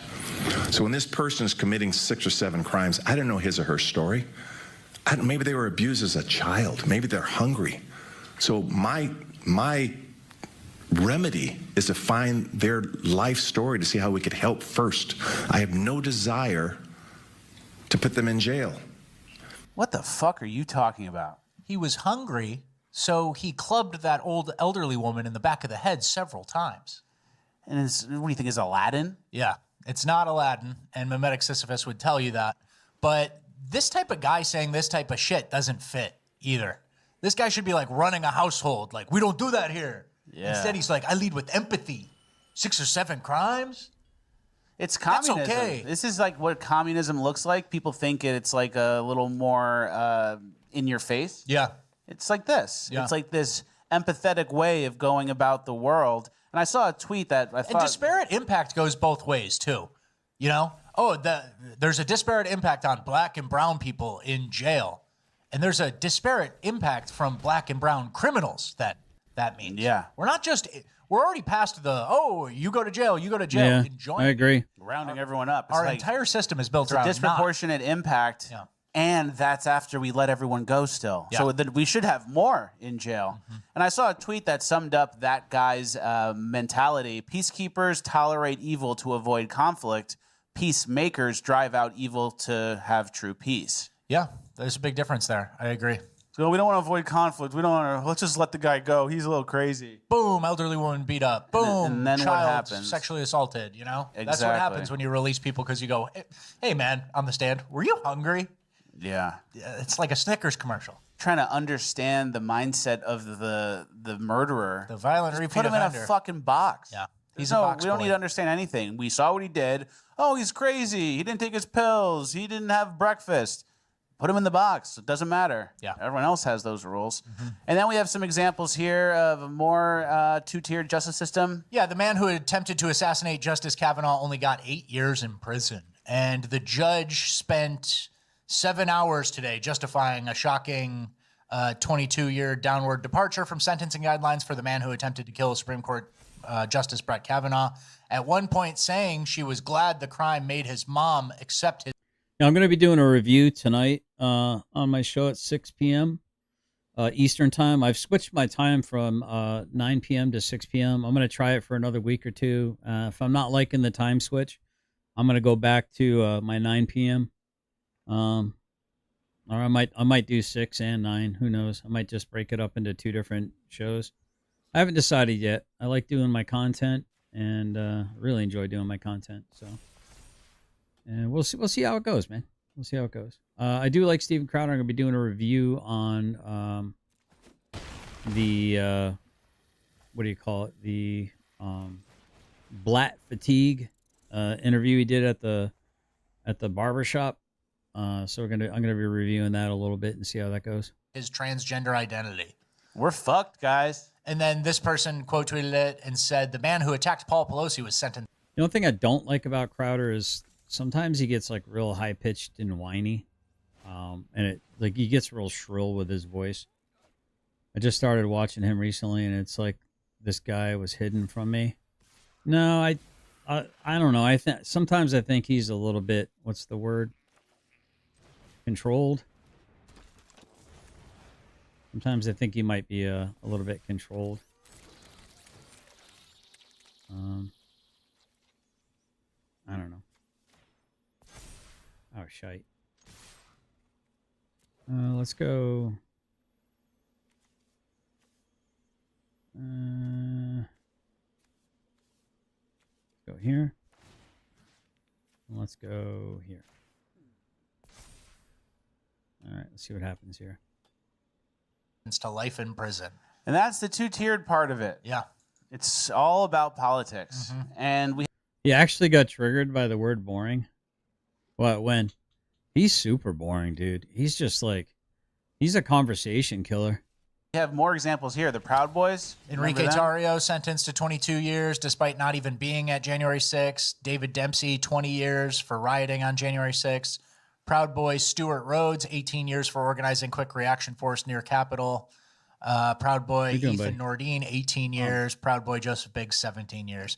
So those were all like kind of like hypothetical / crime adjacent, and they get 20-ish years. 20-ish years. But the assassination plot on Justice Kavanaugh gets an 8-piece because the judge had the right political view. Yeah. Stab a kid to death in the face, 7 years. And that type of stuff comes around too. It's interesting because you'd expect a judge in charge of sentencing the attempted assassination of another judge to be kind of like, whoa, I should make an example of it. It's like, well, they're killing podcasters.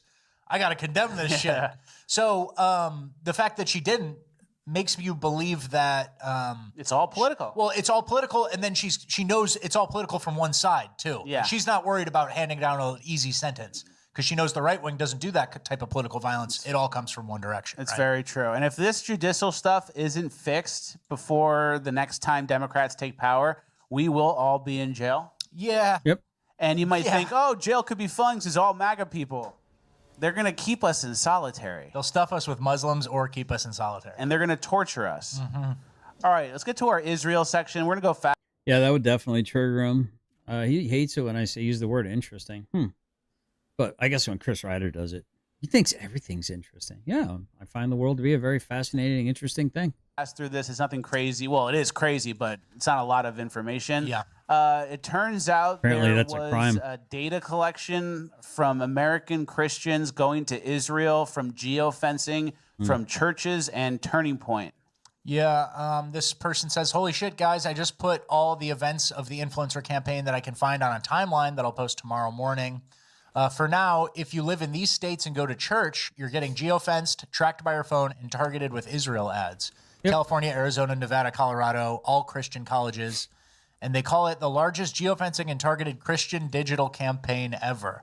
So the Israel bucks are already flowing for pro-Israel stuff, and they're targeting people who attend church and those states. And anything else you want to say from this? And that's how they were able to know that there were 277,000 devices at the Charlie Kirk Memorial at the football field in Arizona. Okay. So not ally behavior from our very best ally, but according to Israeli media, Trump isn't really an ally of Israel anymore. Look how they depicted him here. Yeah, Trump is gaining ground in the peace talks, negotiating peace between, or a stalemate, or, a stand-down order between Hamas and Israel. And this image is circulating, and it's Trump in some Hamas gear. He's Hamas now. So how long has this war been going on? 2.5, 3 years? Yeah, 2 years. October 7th, 2 years ago? Yeah. And then Gaza, I think I saw some drone footage. Looks Yeah. pretty blown out. They blew out Gaza. And then Trump is Hamas now because he didn't give them everything they want. Exactly. And then somebody said the most ungrateful people to ever live. Yep. Ever to live. Fact. Yeah. So he supports them all the way, and then at the end he's trying to push for the peace talks, and you're Hamas now. Bombed Iran for you guys too. What are you trying to kill us? Oh yeah, Lone. Oh yeah. I mean, I was ahead of all of this, man. The very moment I saw, right the very second I saw the whole nonsense, man, I was like, this is all sus as fuck, dude. All of this is sus. Yeah. You don't believe in the Holocaust? I was like, this is 100% a fed up. Yeah. And then our last piece of our little Israel section, it turns out Marco Rubio was vetted by... I just look at it like, how many times do I have to be right? You know what I mean? Like, how many times do I have to be right about something over and over and over and over and over again before people start listening? Just a little bit. Give it a little bit of consideration. Just a little bit. Chris Ryder's a liar. Now everyone thinks Chris Ryder's a liar. That's kind of interesting, isn't it? Interesting, huh? Larry Ellison to go over his Israel loyalty. Yeah. And the highlighted stuff's the important, but it's messages to Larry. Yeah. Larry, hi. How was the conversation with Marco Rubio? Did he pass your scrutiny? Well, I don't know. I wouldn't say all signs, but it's probably just corporation. At the end of the day, has something to do with corporations. All signs point to corporations, my opinion. Sorry, I got a spam risk. My nose is tickling. Dogs always bark whenever my phone rings. It happens. Did you have a chance to talk about Israel? Would love to talk about this. And then Larry Ellison replied, hi, Ron. Great meeting with Marco Rubio. I set him up to meet with Tony Blair. Marco will be a great friend for Israel. So hopefully just Marco Rubio was vetted for this like this. Hopefully it's just Marco Rubio vetted like that. And then Susie Wiles, who's Trump's chief of staff, I didn't know if you guys knew this. She just ridiculous, man. All land. Randomizers. It's just garbage, chat. It's just such garbage. It's just the worst. Helped Netanyahu's re-election campaign in 2020 as like a high-level advisor consultant. Some people said basically running the campaign. Wow. So bad. And that's who's his chief of staff. It's not pretty. And then it's ugly. If you're an influencer and you want to get invited to the White House, you got to go touch the wall. Yeah, you got to do something. I don't know if you guys know that, but you don't really get invited to the White House and invited around to do these influencer programs and hold the binders up unless you go touch the wall. Yeah, or you could, but you got to keep it. You got to keep it quiet. You can't say anything negative, right? Yeah. You could kind of sneak by. You and could not say maybe your true sneak opinion. by a little bit, but not really. All right, let's get to our ICE section. We're going to try and fast track it. Almost immediately. There's so many clips. You guys have seen them. First things first, some trans folks were fucking at the ICE facility. That's their form of protest, yeah. Yeah, they're showing us. Very disgusting. Once again, using it's like a hammer with trying to find a nail. It's like, we're trans, what do we do? Hammer each other. Fuck each other. Yeah. That'll show them. That's what they don't want to see. Gay sex all the time. It's like, hey, we need to raise some money for this. Gay. I mean, tell me we're in a fallen state without telling me we're in a fallen state, chat. Just tell me. Tell me we're fallen without telling me we're fallen. Sex? Hey, the ICE is here. Fuck show, suck and fuck party. Yeah. So, it's just standard, right? All they want to do is suck and fuck their way around the United States of America, overseas. It's all about just getting your rocks off. It's about gooning. It's about just goon and goon some more. Right. And viewer discretion advised, by the way. Yeah. Too late now. 4 minutes ago. For that thing 4 minutes ago. And then we have a deranged Antifa type calling for violence. When he says cordless hole puncher, that just means gun. Start bringing cordless hole punchers to the music festivals. Hole punch ICE. They want you to stop dancing permanently. How about you make them stop dancing permanently? Hole punch ICE. Brother, you drank too much of the tap water. Yeah, lispy gay guy speaking in code, telling you to go shoot federal agents. And he's doing the black girl claps. The black girl claps with the nose piercing. Brother, I don't think... How many times I got to tell you guys, these people would end you. If they could go in another room, push a button, and you just instantly just perish, they'll do it. They'll sleep like a baby. Understand it's a war. I think you're going to make it. In fact, you might be black bagged pretty soon. The war for the soul of the United States of Come to America. you know, that's the interesting part. He hates feds so much, but he just invited 6 of them over. You're about to get zip tied. Yeah, zip tied. Hope you know how to wrestle. Yeah. And that got 10,000 likes. Yeah. That post. They all support it. And then we have an interesting thing here. There was a judge who stopped Trump's ICE in Portland. Is that correct? Or National Guard? National Guard, sending the National Guard to Portland. So there was a judge who was appointed by Trump years ago who stopped Trump from using the National Guard in Portland, which obviously sucks. And it's another example of these judges, you know, having more power than they should. Mm-hmm. Yeah, I'll read the headline. U.S. District Judge Karen Immergut has temporarily blocked the Trump administration's deployment of National Guard to Portland. And she had previously blocked Portland's National Guard to be deployed in Portland. And then this was Trump trying to send in California National Guard to Portland. And Judge Immergut, who was appointed by Trump, said there was no evidence that recent protests in the city made the presence of federalized National Guard troops necessary. So she's making an opinion call. Her name's Karen? Yeah, her name's Karen with an I. Let's listen to Karen. That all checks out. Karen, did you just win the popular vote and sweep all the swing states? Yeah. Make a gut call on this, on Portland right now. Yeah, and you know. So that's like the judge discretion there. There's a gray area. I don't see the need. You haven't convinced me of the need. And it's like, guys, we're doing this. Impeach her, ignore her, or arrest her. Yeah, and then this is the key takeaway. They got something wrong about it, but they said George W. Bush appointed her, but in reality it was Trump. But this tweet says the left appoints judges who twist and reinterpret the law a million different ways to provide legal cover for whatever their Democrat allies wish to do. Meanwhile, the right sabotages itself by nominating judges who foolishly believe progressives are operating with a shared set of metaphysical values as us. The result is we almost never see a Democrat judge blocking a Democrat president, no matter how insane or unconstitutional their actions are. And even as they carve out new legal fictions to enable their fellow ideologically possessed liberals to all right, and then conservatives do it. Yeah. I'm not going to read the whole wordy verbose thing. So, and then the conservatives never do anything. I agree, Long. Democrats always have their parties back, and then conservatives are like, "Well, I got to do by the law of the land," which is technically correct. But then it's like, yeah, you got to realize your enemy doesn't follow the laws. This is what I'm saying when it comes to like people like Chris Ryder and Tiffany Napier. They understand very, very clearly. They understand very, very clearly that you're a sucker if you obey the law. You know, I got these hearts. That's kind of cool. So I got 2 wins. I'm 2-0. That's pretty cool. I'm doing all right. you're fighting someone with an arm tied behind your back. Yeah, you're following the rules. I was supposed to make that thumbnail. In a boxing match, but the guy you're fighting has brass knuckles. He's got 20-ounce gloves, like heavy shit. Yeah, so Or it's actually, like, wait. oh, I'm going to follow the rules while everyone else is cheating against us. And what happens first? Do you win or do you get killed? Yeah, actually, correction there. I think lighter gloves hurt more because it's more fist. Interesting. Lighter gloves hurt more. Good correction. Thank you. I'd hate to be called out in the comments later. Yeah. I think I said, remember when I made so many mistakes 2 episodes ago? People were commenting that I said flip the switch or switch to flip. Switch the flip. Yeah, I got it backwards again. So, you know, sometimes you just fuck up, guys. Oh, But you man, I shouldn't have could, kept this man. hand. I was Flip gonna- the switch? Oh, Or I switch shouldn't the have flip? kept this hand. Yeah, What you was I could, doing? But it's kind of in a gymnastic sense only. So Switch. didn't work for me. The flip. Yeah. All right, let's get to our fuck around, find out section. We're going to go fast-ish through this. There was a guy dressed as a frog. We wouldn't even scrim through it. He's dressed as a frog, and then ice sprays him in the breathe hole. In the his breathe little- hole. In his air valve. That's the air valve.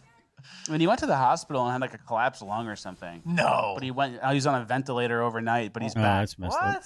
And this guy tries to run and gets tased. You gonna tase him for? What the fuck you gonna tase him for? Oh, my God. Ride the lightning. Are you fucking serious? Oh my god, oh my That's god. good. That's good stuff. I like the taser pose. Yeah. I keep trying to get him to tase me. I told him I'd sign a waiver when I was turning in my weapons to the sheriff, and they just laughed. I don't think they thought I was being serious. Oh, yeah, I'm being legit. It's one of a kind stuff. When you just go straight limp. Stiffen up, straight down, yeah. And land on your face, basically. And then this girl was actually talking trash to Sav Hernandez, and then this is her a few minutes later. Oh, Savannah Hernandez is awesome. Point blank at him. Point blank at him with the bear mace. You're in the street, bitch. Yeah. Disperse. And this Some guy nacho got cheese. carted off, and ICE posted this video. And they posted with Chameleonaire. They see me roll, and that was on our social media, on the Homeland Security social media. They see me rolling, Good stuff. hating, zip tie? trying to catch me riding dirty. Those are cuffs. Those are cuffs. Okay. And then the last. GS on Shadow Finkel video comments review. Finkel read my comment at the boring muckster blackmail ticker tape takeover. That's hilarious. Last one. Ticker tape Spit in the face guy? takeover. Spit in the face guy. Guy in the hat.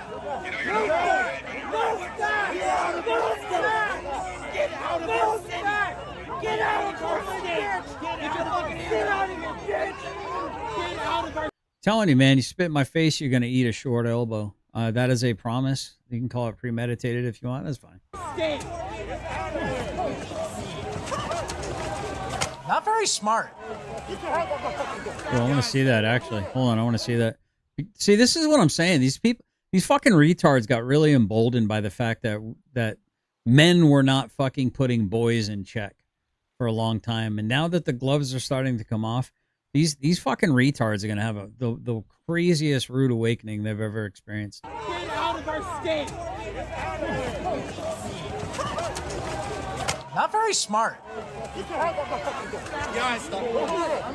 Snap his fingers. Yeah, and they're That's at that moment right there. That's when he realized he fucked up, right? I mean, can we agree? It was at that moment that he realized he fucked up.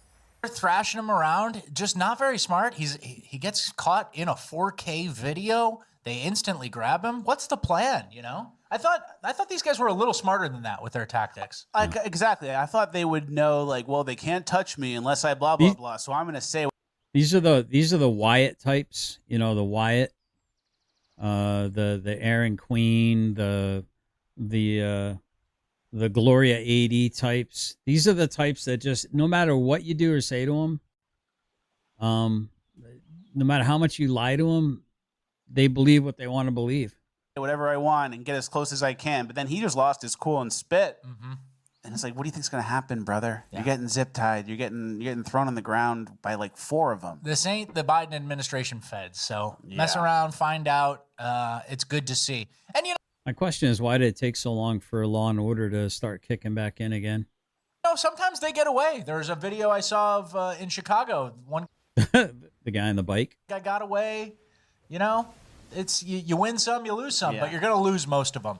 And we're not going to go into the migrant stuff in Chicago, but Chicago's having a hard time getting backed up. The ICE agents and the National Guard that are in Chicago are having a hard time getting backed up by the local police. Yeah. We just need to send in more. Send in more. This isn't like a battle you can lose. I hope the Trump administration is paying attention to that fact. This isn't like a battle you can go, oh, we're standing down for now. It got too out of hand there. It's overwhelming force. Nobody has the right to interfere with the mandate of deportations in the cities. It's federal power. I don't care if it's got a lefty mayor, lefty governor, all that. We're going in, right? Exactly. And we have some uplifting gold news from this section. A show watcher applied to be an ICE agent or one of those other Homeland Defender types. Mm-hmm. And they said, how did you hear about this? And they said, Fleck Stocks the podcast. Yeah. So I get a little rebate or something, a little kickback. Maybe don't. Maybe don't do that. Hey, if you guys signed up and I got a kickback, we would do ad reads for that. Yeah, for sure. All right, we're in our migrant section now. Our first story from our migrant section is an illegal stole millions of dollars in COVID relief funds. My prayer is I shouldn't be deported because I really want to stay together with my family, be with my family, and be my family because I've learned a lot from this, and I've learned to become a perfect gentleman. The indictment says Atakwane and 2 other defendants obtained Social Security numbers and birth dates of unwitting victims, then applied for unemployment benefits at the height of the pandemic. The benefits would come in prepaid debit cards. They would often be mailed to vacant apartments the defendants could access. Video shows Atakwane using the cards to obtain money from ATMs. Are you sorry for what happened overall? I know you did say you wish you'd never done this. Yeah, I'm so sorry about it. I'm so sorry. Yeah, that's so sorry I got caught. Yeah, so sorry I got caught. Yeah.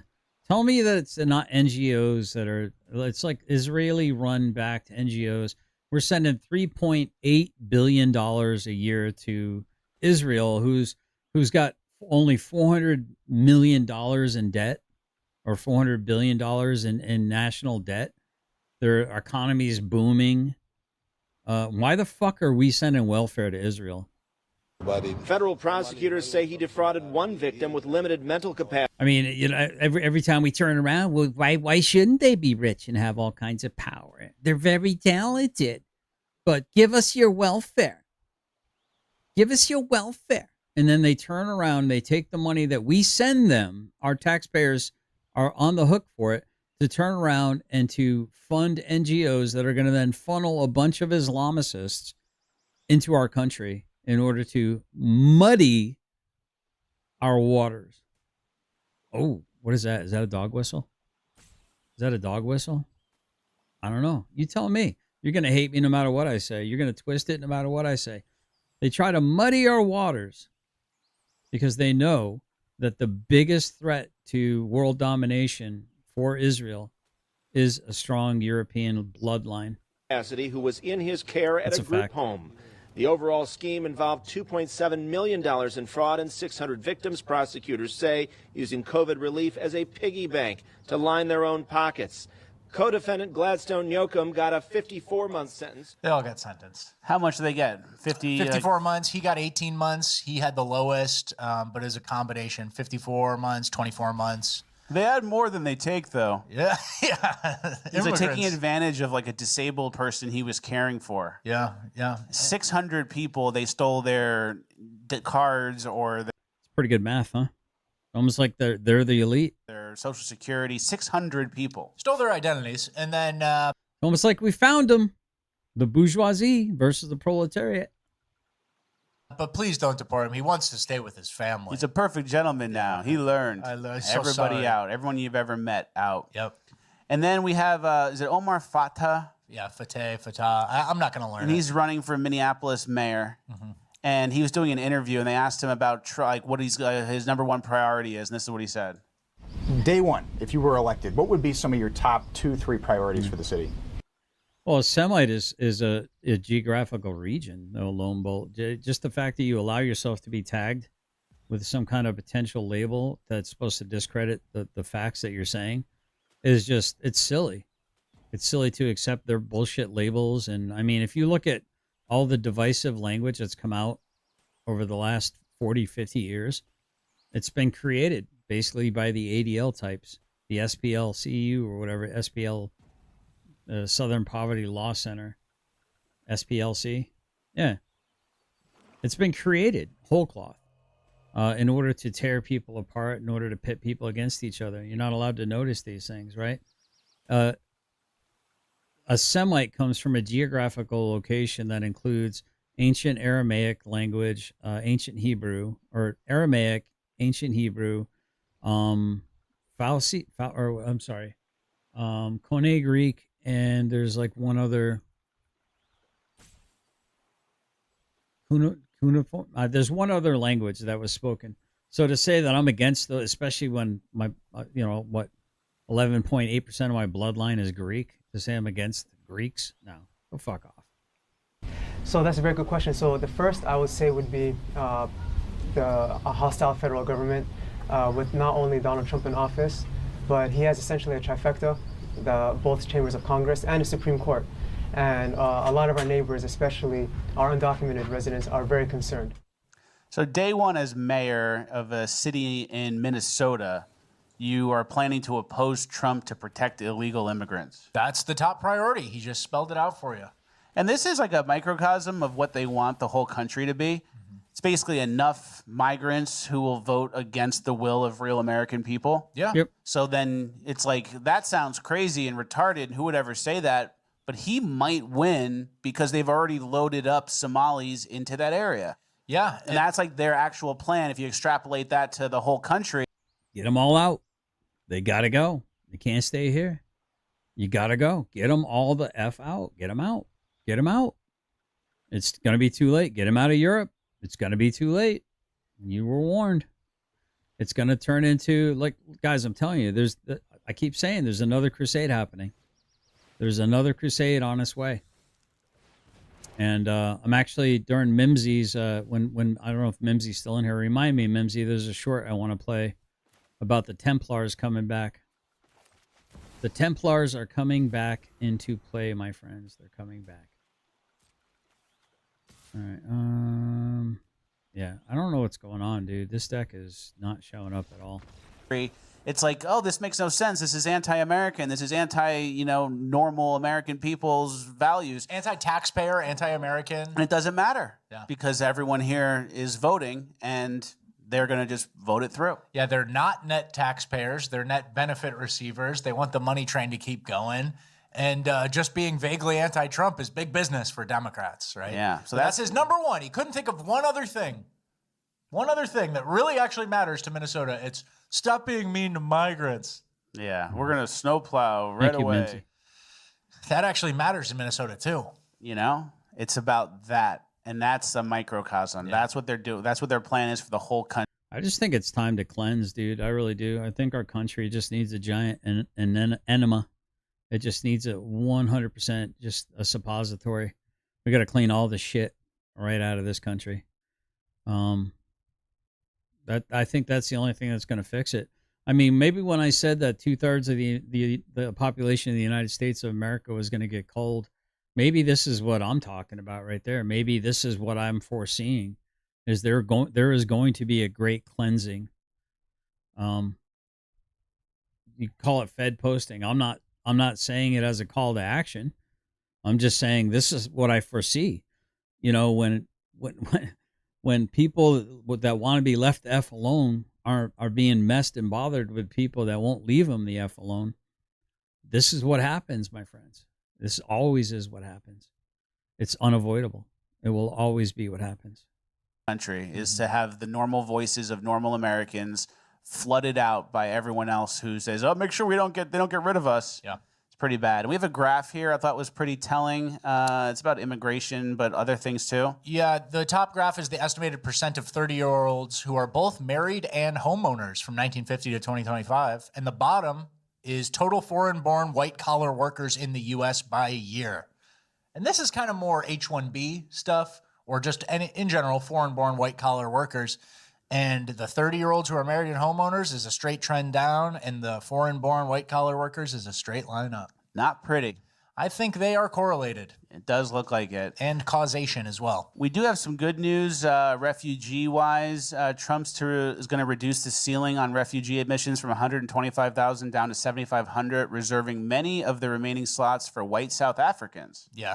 So that's good. I like them. Yeah, only white South Africans are coming. We're not taking refugees. I actually saw something interesting that online just before this, going back to the Omar Fateh and the Somalis in Minnesota, that Somalis, you know how temporary protected status is big to get refugees in? Mm-hmm.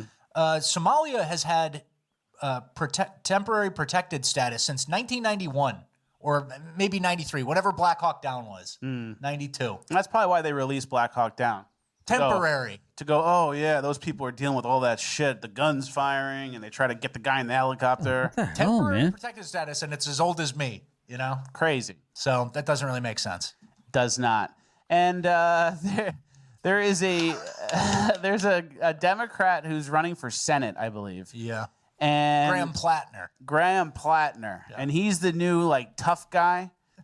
He's like the new manly man. I'm Democrat. He's like the manly version of Tim Walz. Okay. Mm-hmm. Yeah, I'm in a t-shirt. I got some tattoos. Yeah, I'm maybe a military guy. Fuck white people, right? Yeah. So they ask him at the town hall about illegal immigration.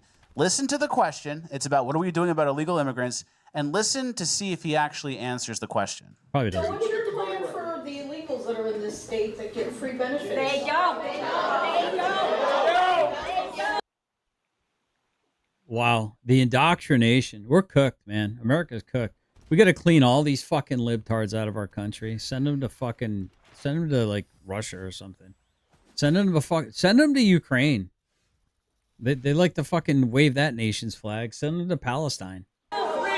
If you listen to what she was saying, no, just hear me out. If you listen to what she was saying, at its core, she's angry about the exact same things you are. People are propagandized, people are misinformed, but people are not stupid. And we shouldn't treat them as such. People are angry because they know they're being screwed. They might get lied to. They might get taken in. If somebody robs your neighbor's house, you don't go over there and laugh at them afterwards. They've been taken advantage of. And that's what this is. People are being robbed. They're being robbed of their critical thinking. They're being robbed of their empathy. The answer to that is not shame. The answer to that is not anger. The answer to that is empathy and compassion. What the fuck are you talking about? So basically, he said it's not her fault. She's all fucked up and retarded and thinks migrants are getting benefits. That's like he answered like how AOC. No, I saw that somebody was talking about that. Apparently, good old the guy with the funny little mustache really enjoyed that.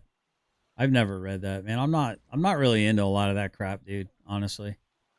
C would talk. I know, but empathy. And have you ever noticed that you got? I see your name says Lone Bolt, and you like to evoke God a lot. But have you ever noticed that that's the same symbol? That's that represents Luciferian. Did you know that, Lone Bolt? Were you aware of that? They just kind of discovered that with the Charlie Kirk tent thing, where there was like a little symbol right above Charlie Kirk the day he was allegedly done away with. Did you know that? It's called. I'll have to bring up the short here in a minute. But yeah, I find it interesting. They looked at all the other tents that were above him, and that was the only time that he had some. The day he got taken out. Good read. It's exactly where we are at different revolution, same beneficiary. Oh yeah. Compassion. What are we gonna do about the illegals here? You're getting screwed, but it's from billionaires, not the illegals, who are also bringing in the billionaires who are also bringing in the illegals, right? Isn't that insane? Yeah. To even say that the recent influx of migrants, like whatever we're calling it, 15, 20 million over the last 4 years, has zero impact on you and hospitals and costs and then the public. I'm just not sure if you were aware of that. Also, that's kind of like the SS too, isn't it? The serpent is the greatest representation of Satan. But like if you put two of those next to each other, wouldn't that kind of be like the SS? I mean, I don't know. I'm starting to wonder. A lot of people don't realize the first thing that Hitler did was he stopped usury. When Hitler got into power, the very first thing he did was he stopped usury. The practice of usury, loans on or interest, high interest on loans, or any interest on loans might have been what he stopped. But and then the second thing he does, he got rid of pornography. He got rid of it all. Public welfare things that they do use is just such an insane bluff right in front of your face that I think it's considered gaslighting. It is. And I think that guy is a CIA asset type. Okay. Where they're like, hey, we need you to go play like the MAGA left. Get out there, grab a coffee cup, wear a t-shirt, go casual. Yeah. Show your biceps. Be relatable. You have your tattoos and go be a cool Democrat. Someone David Hogg can look up to. And then he gets that paperwork and goes, that's a hard assignment. Be the tough Democrat. Yeah, that's like what the guy from January 6th, Michael Falcone or whatever his name is. The cop. The cop who has all tatted up. That he's the same thing. There's like a certain type of CIA asset who has to go pretend to be a Democrat. Totally. All right, let's go abroad for our migrant section. There was an attack in the UK, and you won't believe who did it. Yeah, UK counter-terrorism police named Manchester synagogue attacker as Jihad al-Shami, a 35-year-old UK citizen of Syrian descent. So Jihad attacks a synagogue. And here's how the news described it. About extremism, and on that, when I look at the front page of the Mail this morning, we still don't know the motivations. We still actually don't know the religion. That's a big mystery. They say he was. His name is Jihad. It's in the name. It's either Jihad or Muhammad, and then that's everything you need to know right there. It's like wearing it on your sleeve. It's a big mystery. Don't know the motive or religion. It's a big mystery. We have veils over our eyes. We have no idea what the motivation of Jihad Muhammad would have been. Really? Get fucked, stay fucked. His name is literally Jihad. UK chap attacks synagogue. Yeah, that's what the headline will be. Pretty much. Oh. And we have some horrible stats. Rape reported every hour in London. Not good. Seems high. And then we have some crime reports from 2000 compared to 2023. England and Wales, there were 8,500 rapes. Germany, 8,100. France, 75. Poland, 2,000 something. So England went in 23 years from 8,500 to 68,000 rapes. Germany went from 8,100 to 39,000 rapes. France went from 7,500 to 42,000 rapes. Poland went from 2,400 to 1,100. They went down. Only country that went down. Everything else skyrocketed. So that every rape an hour. Yeah, I would agree with that, Lone Bolt. I think we are definitely heading into what I would consider to be very dangerous times. Let's do that. Let's see what happens here. Let's see what happens here, chat. We are definitely heading into very, very dangerous times here. I see a lot of parallels, the ubiquitous of pornography and the degeneracy of trans this and trans that. Where was the first trans surgery? It was in Germany by a German Jewish doctor on his German Jewish lover, who also kept trophies in specimen jars of different homeless people that he did unelected surgeries on. By removing genitalia and different body parts. He used to keep trophies. The first museum of human sexuality was in Germany. Basically, the whole concept of ladyboys or, I don't know, twinks or whatever kind of came out of, there's a lot of like male youth at the time that were turning, like in the 40s, that were turning into twinks, like big time. The alleged book burning of all the masterpieces that the German people, who kept meticulous records, by the way, wanted to get rid of all these great works of literature. These great works of literature. Turned out it was, for the most part, what? Oh, pornography, pamphlets, and weird, creepy, subversive stuff. Huh. What are the odds, chat? Where was Franklin most practiced? Franklin most practiced in the 30s. I'm not sure.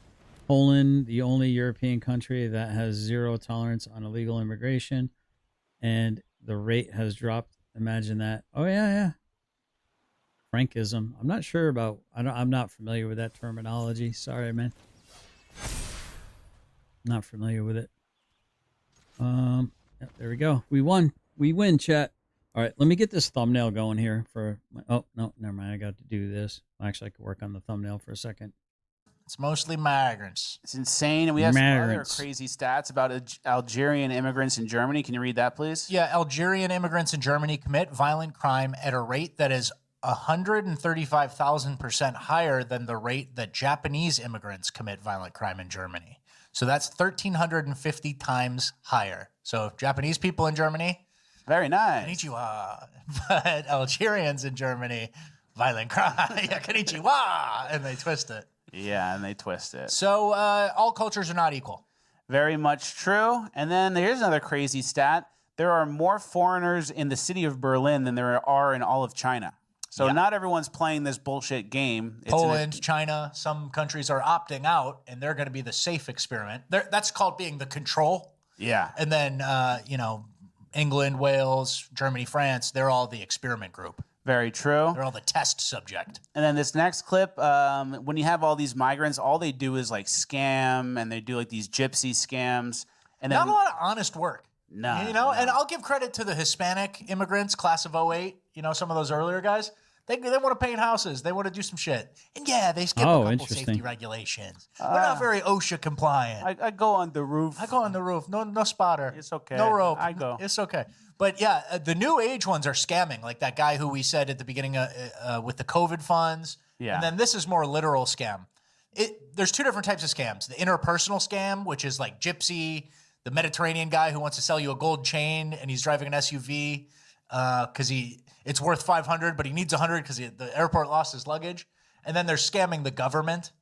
And one's a little more honorable. Yeah. Scamming the government's more honorable, but it's a bigger dollar amount. But this is one of the interpersonal ones, right? Scammers! Scammers! Scammers! Scammers!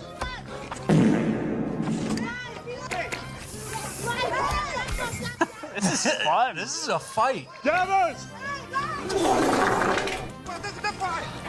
So this is right outside the Eiffel Tower, and they're spraying them with Yeah, it's called diversity is not our strength, and we decided to fight back. fart spray and pepper spray. So the squirt gun is fart juice. Yeah. Which probably took a while to harvest. And then when they get physical, they hit them with the stick. With the stick and the pepper spray. Yeah. So people are mad, and it makes sense, and there's no justice. And like we said earlier, it's like vigilante justice is what's coming. Yeah, vigilante plus YouTube plus social media. You kind of have. I mean, it's kind of the natural progression, isn't it? Seems to me like it'd be the natural progression. Have a life there. I bet you go to jail for posting that on YouTube. But these are YouTubers, and this guy does the same thing for pickpockets. He sprays them with spray paint. Yeah, do you want to be sprayed? Do you want to be sprayed? He marks them. So get out. Get out. He warned him too. No stealing today anymore, yeah?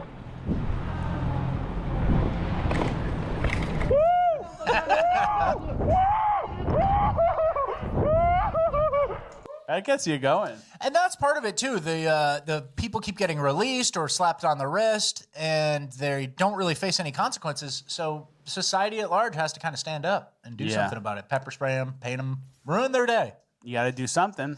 I mean, I've already got quite the reputation. They already think I'm like goose stepping and doing all kinds of stuff like that. Listen, man, I'm just saying, I think we've been lied to in history quite a bit.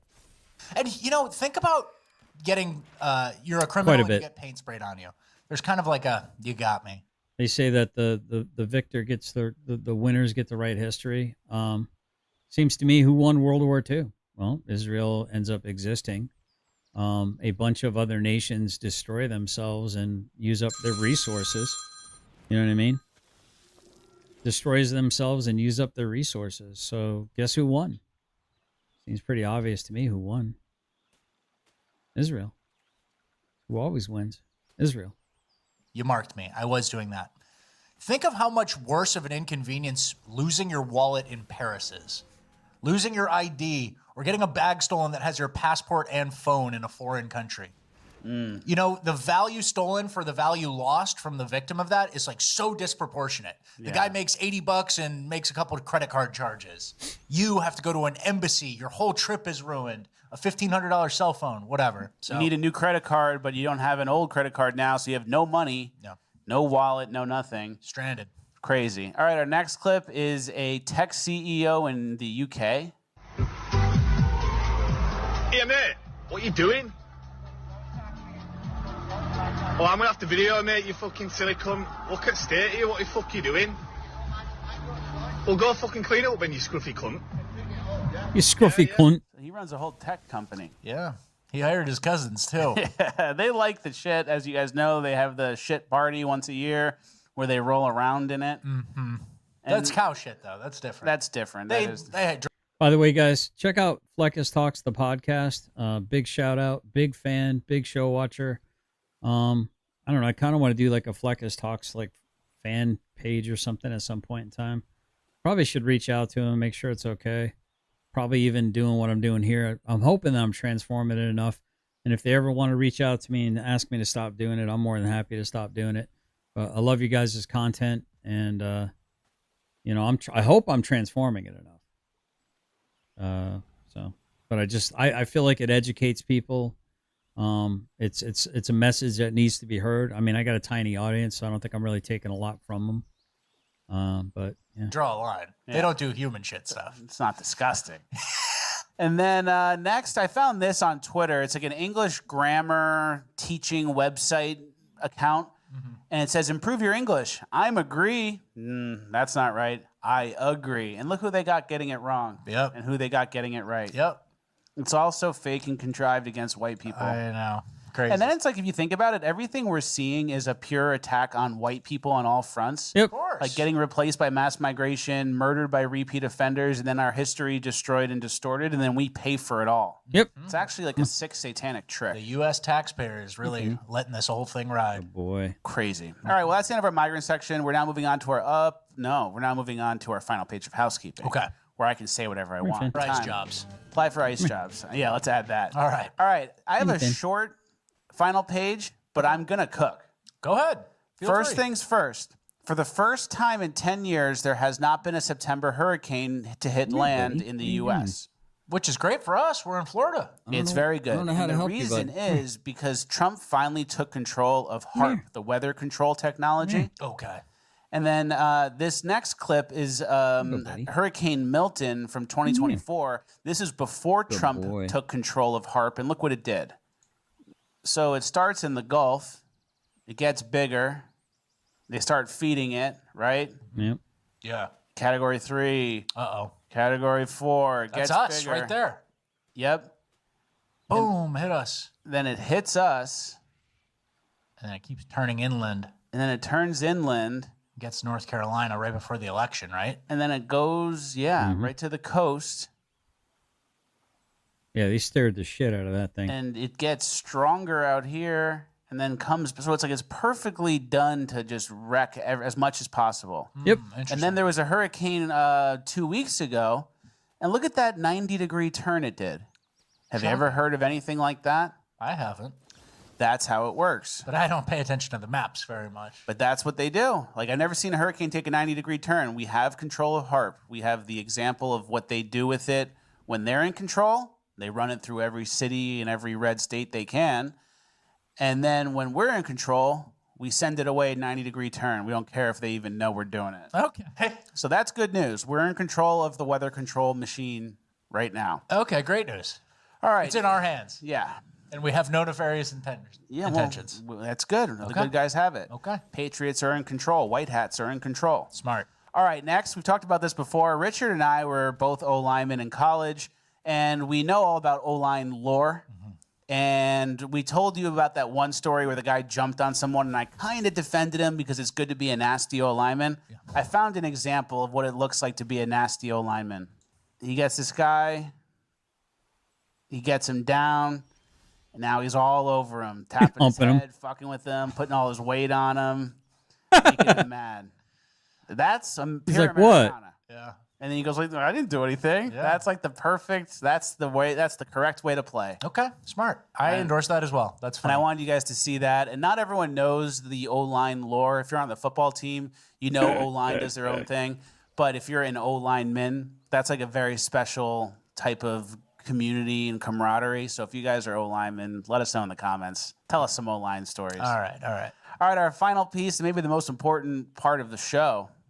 Do you know J.D. Vance is Paul Walker? I knew he had something in those eyes. Got those Paul Walker eyes. But I didn't know he was Paul Walker. And they're both 6'2".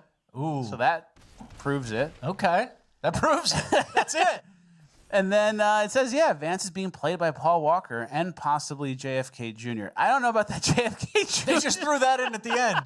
In this schizo Twitter. Hey, what's up, Rabbit? Okay, I decided to piss off the Karens and Darrens on Facebook, and it's glorious. What did you do? What'd you do, Rabbit? What'd you do? Together, PixArt or whatever. What do you Yeah, call it? collage. Microsoft Word, where they're moving around the pieces. So I don't endorse the JFK Jr. part. I don't know who they're even talking Our about. minds want to know. JFK Jr. But the Paul Walker part's true. Paul Walker part is true, I think. And if you ever meet J.D. Vance, I've never met him, I don't think. And if you ever meet him, Paul. Paul. Yeah, I hear Paul. Hey, Paul. Paul. And see if he turns. See if he turns and then pretends to ignore it. Yeah. Something to think about. All right. Test. That's the end of the housekeeping. We're now moving on to Cringe of the Week. All right, our first story of Cringe of the Week is about Ms. Sharon, a bus driver who's a man and is now a sex offender. Hell. Lee Twain Tate, also known as Miss Sharon, in Usual suspects. court Wednesday, charged with 2 counts of statutory Damn, that's a lot of diversity, making us a lot stronger. rape, 6 counts of indecent liberties with a minor, and 1 count of statutory sex Right into the wood chipper. In the wood chipper you go. Do not pass go. offense. Police say there are at least 4 victims, boys between the ages of 14 and 15. After weeks-long investigation, Tate was arrested Tuesday. My wife told me I was in the house, that she told me that there were cops outside a lot of undercover cops. Investigators say several of the boys stayed with Tate and performed sexual acts on Tate at the home. Folks who live in the area say the entire ordeal is unsettling. Nice. Who could have Did they spurg? Did they spurg? seen this coming? Yeah. Miss Sharon, the trans bus driver with access to 14 and 15-year-olds, did something sketchy, huh? Well, let's let him go on no bond. That's coming. And That's then coming. there's like no common sense. Like obviously everyone could have seen this coming, and the school kept trying to defend itself by saying, well, it didn't happen on school grounds, didn't happen during school hours. But you hired the trans freak to be the bus driver. You put him around kids every day. You made teenagers call a man Miss Sharon, and you gave him like an hour of access every day where he acquired their phone numbers or contact Who's everyone else? What does that mean? Who's everyone else? information and then lured them to his house. That's game. So, yeah, the big point is, hey, common sense world, nothing happens here. Common sense world, we're going a different direction. All right. Well, we did We're good. going with Dave. He's this big fat guy, white beard. He's recently retired. He just needs something to do in the mornings. He's a retired truck driver. He's got a CDL, which you need to drive a bus. Yeah. We're just going to go with that guy. Yeah, but, the non-common sense world, there's going to be bodies in the wreckage. Non-common sense world, the repeat offender gets out and murders someone. Non-common sense world, the weird what is trans going bus on with driver who wears his sexual fetish on his sleeve, there's going to be a couple of teenagers who get you-know-whatted. Unfortunately, yeah. Those are the bodies in the wreckage. And that's something I think there's a type of CDL that you need you do need a commercial driver's license of some kind to drive a bus. And I'm worried that that's going to be the next thing that foreign bus drivers get involved in, because we've seen the CDL mills and the people taking the test with a body cam on. And I'm worried we're going to see a bus of 20 kids get a bunch of Rajesh smoked. Rajeshes. Rajneesh goes, oh, let's control. And it's children instead of a bunch of pallets of Pepsi. I hope not, brother. Yeah. And some people were making jokes saying that Ms. Davis does look like a black woman. But I'm not going to make that because that's rude, and I wouldn't say something like that. Very disrespectful. Yep. All right. Smart for you to not say Speaking of All right, we're going to continue to watch this as I'm working on this thumbnail. I want to focus on it. trans, Gavin Newsom's press office or press team His two gay Twitter twinks. Yeah. Released this meme of him as like the queen or something. Trump is the queen. Yeah. Photoshop Trump's face onto a queen. I don't even get it. And I guess they're trying to say whenever a guy wears a dress, it's retarded. Yeah, I agree, Gavin. Yeah, Based. You're right. This guy's he's a freak because he thinks he's in a dress. Very true, Gavin. And then people on Reddit were actually getting mad because they're saying that he's homophobic and transphobic. Yeah, Newsom has already been transphobic. This isn't helping him. And then the reason he's being homophobic and transphobic and the historical avatar he's using to be homophobic doesn't justify the fact that Newsom was... Jesus, these people are commenting nothing. Right, Just like said homophobic and transphobic a bunch of times. 10 times. All right. So they're not happy with him. Yeah. It's pretty good. All right, this next story is my favorite story from Cringe. This kid, it was his birthday, and there's a birthday song investigation. The whole class sang happy birthday to him, and then they have like a goofy version of the song which they sang, and now they're accusing everyone of racism. I automatically said, that's unacceptable. And I don't think nothing's funny about it. Prather says there's a history of black people being described that way, which makes it extremely upsetting. My skin is boiling. I don't even like racism, and to know where we come from and our ancestors. We was and kings. for us to be labeled like that, because when they call us monkey, they basically saying that we're ugly, we act like a monkey and all this and that. I don't like that at all. Polk County Public Schools district staff and the HR department are reviewing this. I followed up with additional questions, like, is this the first time this teacher has sung this song to students? And I also asked, while this is being reviewed, will the teacher still be in the classrooms? I have not heard back yet. I don't play games about my child. Would you like the funny song now that I sing to you? Okay, it goes like this. Happy birthday to you. You live in the zoo. You look like a monkey. And you smell like one, two. Woo! Give a clap, everybody. So it's a joke song. It's been around for like 100 years. It's even in Madagascar. And I guess what should have happened here is The teacher should sing that song, the funny, goofy song, for everyone's birthday, except for a black kid, because he does look like a monkey. We don't want to, you know, like, is that what they're trying to say? Is that the better version, to exclude him and only him because he's black? Racism by omission. Yeah. And then the mom, of course, gets the news crew. Her skin is boiling. Did you hear that? Yeah. Her blood is boiling. My skin is boiling. She's talking about her ancestors. It's like, ancestors. Does he even know who his dad is? Yeah. And then this is like It's like ancestors. This is like applying your neuroses onto a kid. You know what I mean? Yeah. Like, people online are go, hey, that's messed up. It's like, Yeah, I don't think that was. Yeah, no, that was completely unnecessary in my opinion. I would not have appreciated that if, like, I'm just gonna say, if I had a black baby or even a half black kid or whatever, I don't think that would have been appropriate, you know, at all, personally. it's like, I don't think any kid in that class. But it's just like none of the kids really understood it to be something negative per se. But I don't know. The whole thing's weird. What the hell is wrong with the world now? Yeah, I don't understand why they would do that. I'm not okay with that. Especially when you're aiming it at a kid. That's not cool, man. In my opinion, not cool at all. Class thought anything about that after at the end. No one was offended. Yeah. No one thought twice. But the mom saw an opportunity to sue the school board. Yeah, mom's looking for $45,000 quick. And ruin the teacher's life. Yeah, of course. Who's probably a nice, caring teacher who takes the time to sing an additional song to kids.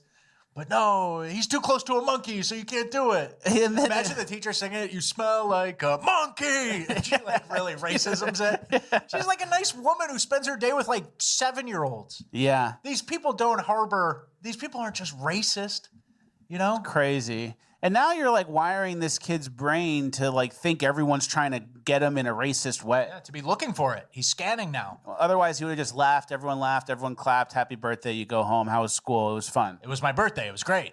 You know? Everyone's saying to me. Oh, it was bad. They called you a monkey, and you look like one, so they're you know, it's like, what are we even saying? And this happened in Polk County, Florida, which is pretty conservative. And this teacher's still employed, so I hope they hold strong. She didn't do anything. Yeah, you got Democrat attorney generals out there wanting to kill people, so I think we have some room for this lady to make a little mistake. Yeah. All right, let's get to our next clip. This is the most compelling pro-choice argument from the left I've heard in a while. I'm doing good. Grace, this is not really a question. This is just my opinion. You feel what I'm saying? So we're having a conversation now. I know, but I'm about to get ready to say what I'm about to say. Hey! Nigga, fuck that shit. You heard me? Hey! My body, my choice. You heard? You feel what I'm saying? Yo. I know, but it is right now. That's what. You feel me? If you feel like you can't take care of a kid right now, you feel what I'm saying? And you know, you get pregnant, if it's rape, anything, and you feel like you're not in a position to have no kid, abort it. I'm sorry. I'm advocating this, though. You know what I'm saying? I'm pro-abortion. You know what I'm saying? Anti-abortion. Do you care about the women hurt by abortion? Do you care about the women getting killed by abortion? I care about all women. You feel what I'm saying? I care about all women. Do you care about the women in the womb? And everyone cheers. This person goes to college. That's college education right there. So a few Planned Parenthood slogans, my body, my choice, a few urban filler statements. You feel me? You heard what I'm saying? You heard me. And then fuck that shit. Yeah. and that's the argument. That's the extent of her pro-choice argument. Everyone cheers. Yeah, and she's very eloquent. She eloquent. I think that might be her name. Her name, Eloquent. Eloquent Robinson. It's spelled a little different than the word is, but she eloquent. Oh, yeah, but that's the extent. Filler words, urban phrases, and then catchphrases. And then, like, everyone does, like, the woo, clap you off. And then, like, if you think you're smart or you think you're right, like, all right, who's on my side? You know, like, who's on my side against abortion? All right, the Pope. Yeah. Like upstanding people, people who are very thought out and intellectual, conscientious, God-fearing people, Christians. And then who's on your side if you're against it? Fuck this shit. Sluts, girls with shaved hair. Yeah. Bad stuff. The dregs.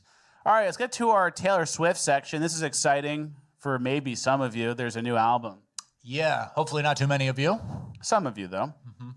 And our first clip is a husband and wife combo. Do we want to give context? Taylor Swift just released her album after she got engaged to Travis Kelce. And I was telling Fleckus before the show, we got to go through this quickly because if we end up talking about Taylor Swift for too long, it actually comes full circle and makes us gay. Yeah, it's true. So we're going to try to be tight. So I wanted to just give context. New album coming off the heels of her enormously popular tour that probably made as much money as the GDP of Lethoso. Yeah. Definitely. More.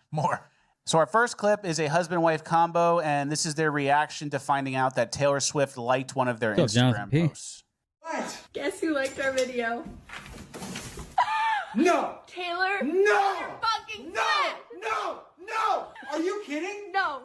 You're lying. I'm not lying. While you're in therapy, she liked our video. I need to go to therapy more often.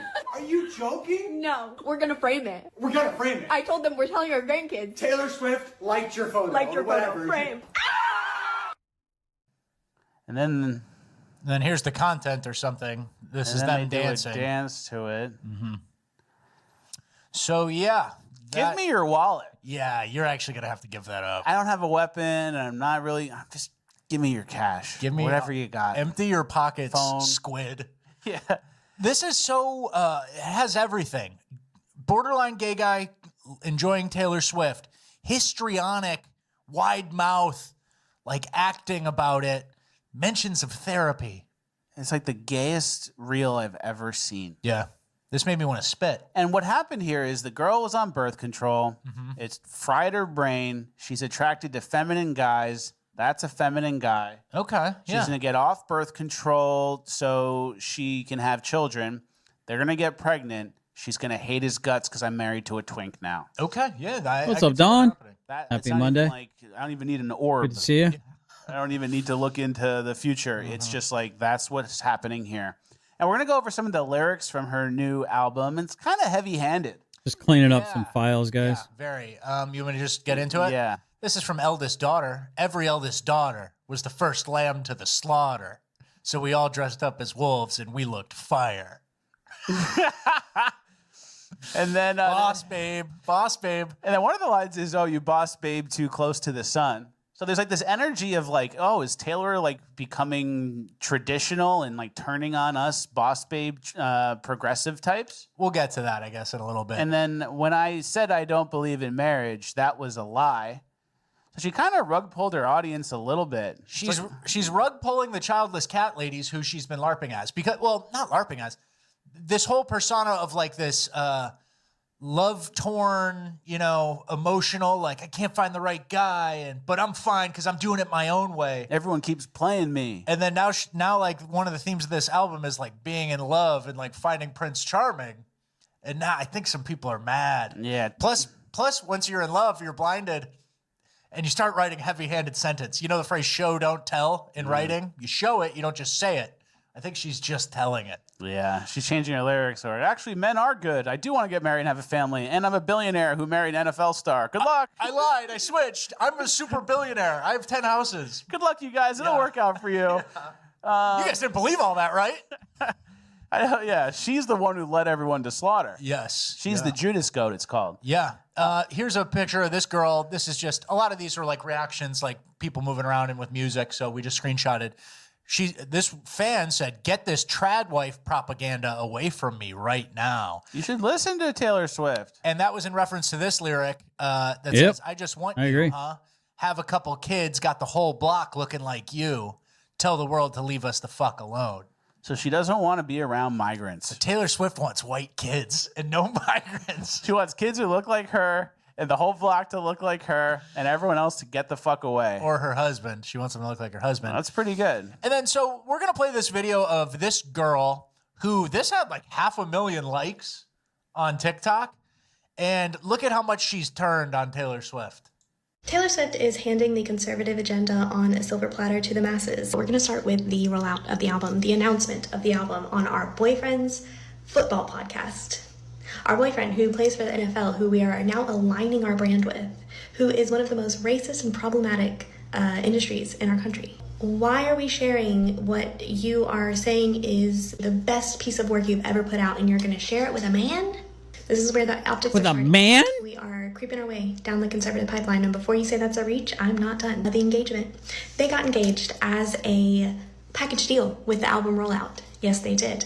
The album was announced, and 1 day later, 2 days later, it was announced that they were engaged. We could talk about how manufactured that is. We could talk about how inauthentic it is. All right, I'm actually going to cut this short. This girl yaps for too long, but she calls it like white supremacist, basically. She talks about the line we just mentioned with have a couple kids that look like you. She goes, oh, you want racially homogenous neighborhood? She says snappy shit like that, and she picks apart someone who I guess she used to be a fan of. And then one of the top comments on this video said, she is a billionaire. She's one of them. There is no such thing as an ethical billionaire. 59,000 people liked that. So there is like a turning, which you would never expect Taylor Swift-wise. Like you'd think it would encourage girls to go get married and have a family, and that's good. But they're kind of turning on her, which shows how strong the foundation of that belief is. It's strong enough to turn on Taylor Swift. Yeah, they were okay when she was pandering to them as the audience, but now that it's her life circumstances has changed, it's somehow totally different and a hate thing. And, you know, I feel bad a little bit for Taylor Swift. It's like, you're a fucking billionaire, you know, living this crazy life, and you're supposed to write things that resonate with an average girl. Sorry, folks. I am focusing on making our thumbnail for Mr. Mimsy and I.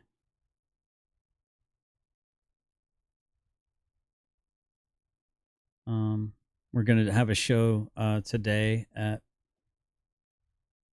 well, it'll be in about an hour. So I'm going to try to get this thumbnail done real quick. So that's why I'm a little distracted. And it's like someone marry that plumber, like, you know, high school sweetheart. It's like you're on a private jet with anything you want, you know, caviar flown in from You want to kill Spain. somebody? Yeah. We can do it. Yeah, we can take you to Thailand. You can kill somebody. Taylor, you can shoot an elephant with a bazooka if you want.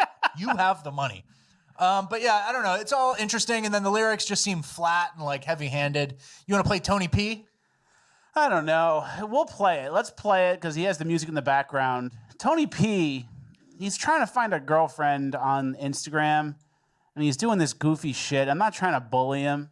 Yeah, you say that, but you are. And he's hosting a Swifties party. He's hosting Swifties to come watch football. And I think what happened to him, and I think he maybe even said this in one of his videos, he used to take birth control to regulate to regulate his cycles. His gyno or it something. Fucked him up. Yeah. So, Tony P, I'm not bullying you, but I do have a message for you a little bit. Okay. This is off script.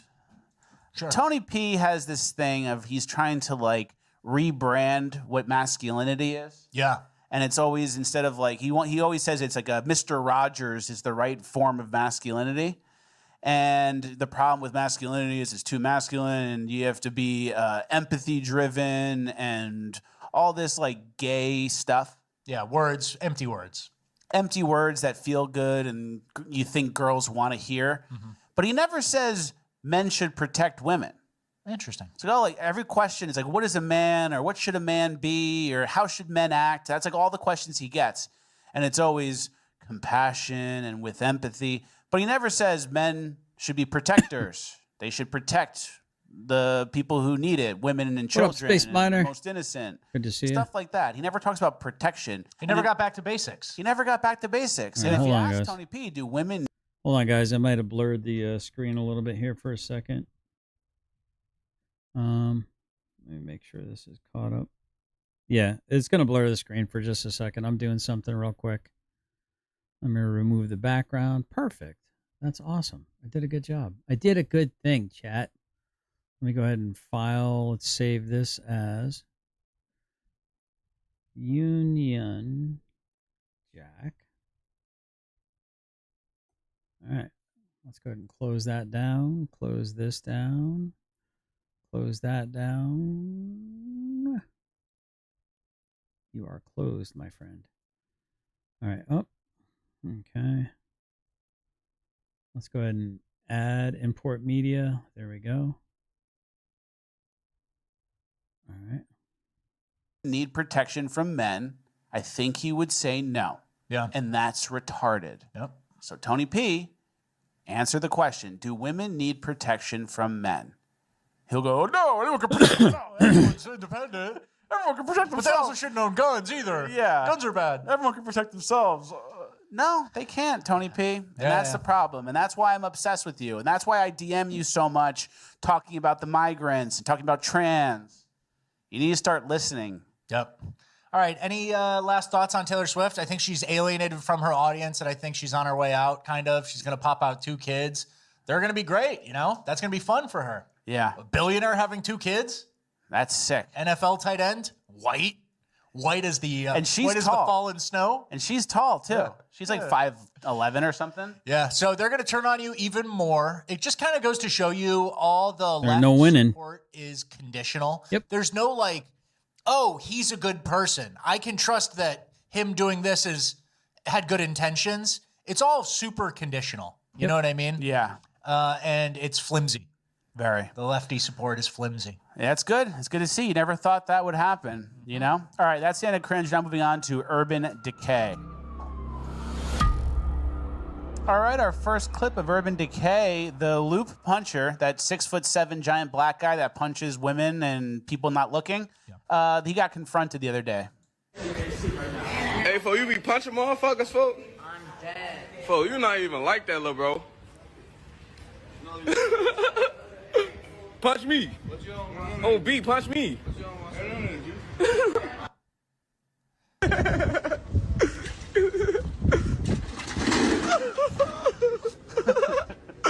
I thought you was slapping motherfuckers, little bro.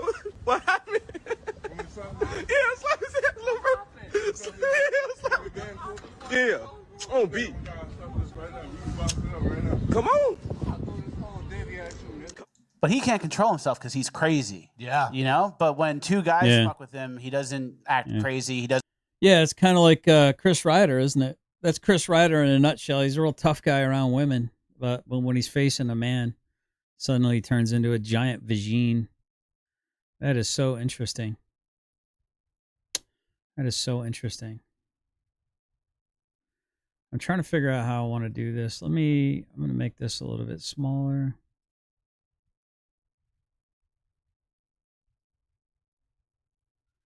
Let's make this a little bit. Let me send that to the back. I wish I could show you guys this. Let's see. Order.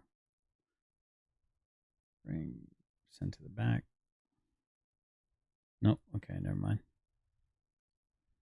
Order. Bring forward. Bring to the front. Okay. All right. Space Miner. Hey, today on my main channel, we're going to be, if I'm able to live stream. If I'm not able to live stream, look for it here. I don't know if I'm going to be able to live stream. I probably should set up. I'll let you guys know here in a couple of minutes. We might have to push it back to 13:30. Let me see.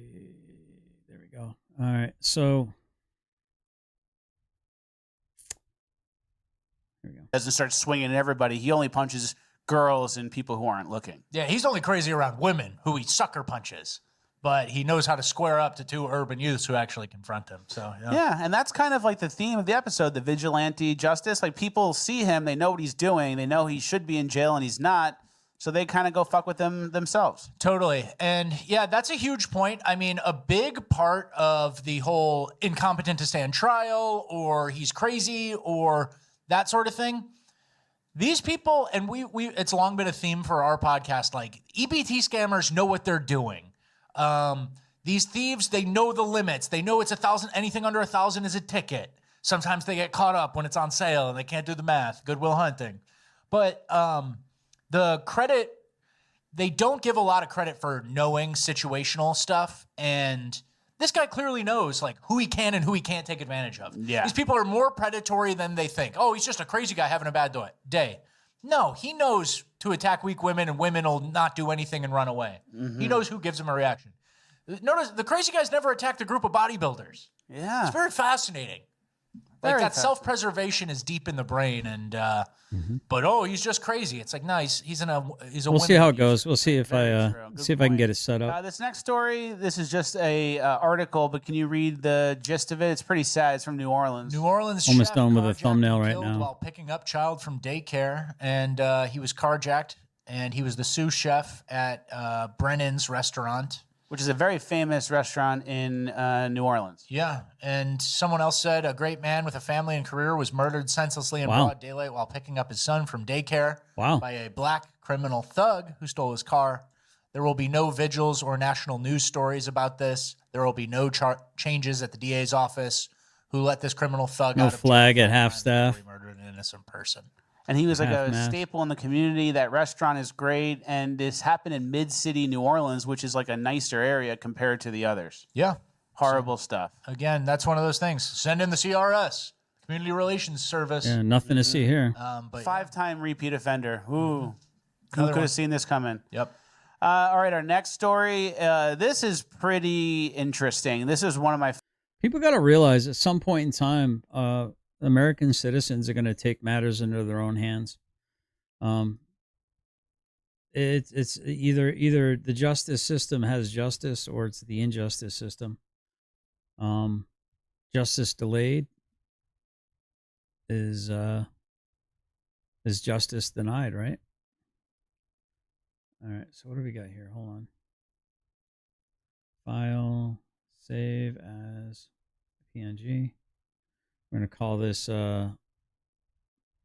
Mimsy Monday Union Jack. Okay. So I hope that translated. Let me see real quick. Let me go to here. All right. favorite clips. This guy is a repeat offender bank robber who's done a million other things. And look who comes to defend him when the cops try to arrest him. Now, this video starts with him arrested 2 days prior to the bank heist. So this is showing So he how got arrested for a crime, got released, then does the bank heist. Arnie's, you're under arrest. You're going to go on this side, okay? Watch the step, watch the curve, watch the curve. Sit down, sit down. Get on the ground. On the ground, Marnez. Hands behind your back. Transfer on your back. So this is him arrested after the bank heist. 2 days later. Rolling towards me. Rolling towards me. Come on, rolling towards me. Rolling towards me. resisting arrest a little bit. I'm just curious because there's one black guy and a bunch of cops. Is he okay? Here we go. Fucking liberal, fucking stupid, fucking feminist white bitches. Ruining fucking everything. Shut the fuck up. Go fucking buy another cat and go away, you dumb fucking cunt. Nobody asked you. Oh, I can't stand them. What happened? Can I? You can't take money from a bank. Now, will you please let us do our job? If that's literally all you came for, either go around Well, or go I know back. you've seen the news. You can understand my frustration, yeah? Do you understand? Fuck off, lady. Not really, because you're a cop. You Because understand there's this? one. This is what I'm saying, man. It's like, it's these fucking libtard assholes. I mean, they'll say this shit to people in uniform because they got to fucking sit there and listen to it. I don't know, man. I guess some people would have the ability to control their response, you know, to other people like confronting them or attacking them or, you know, that kind of thing. Like it, you know, we just showed a clip of some giant, like, I don't know, mentally ill, mentally defective giant dude running around smacking and punching women.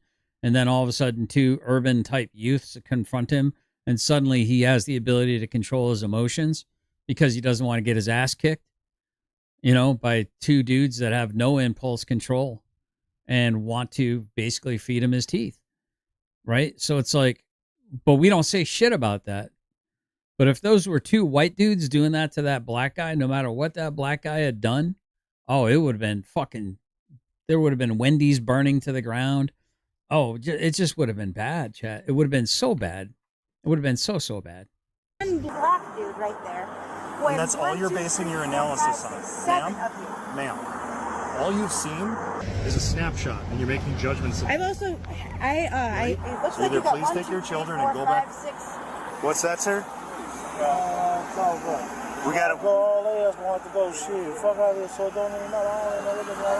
I can't understand you, sir. He's you good. don't want to hear what I have to say. Yeah, put her in the same cell. I mean, fucking shit. Let the guy move in with her. I mean, come on, you bleeding heart fucktard liberal. How many are you inviting into your home? I'm just curious. How many? No. Don't come any closer to this. Do you understand that instruction? I'm gonna take that as a.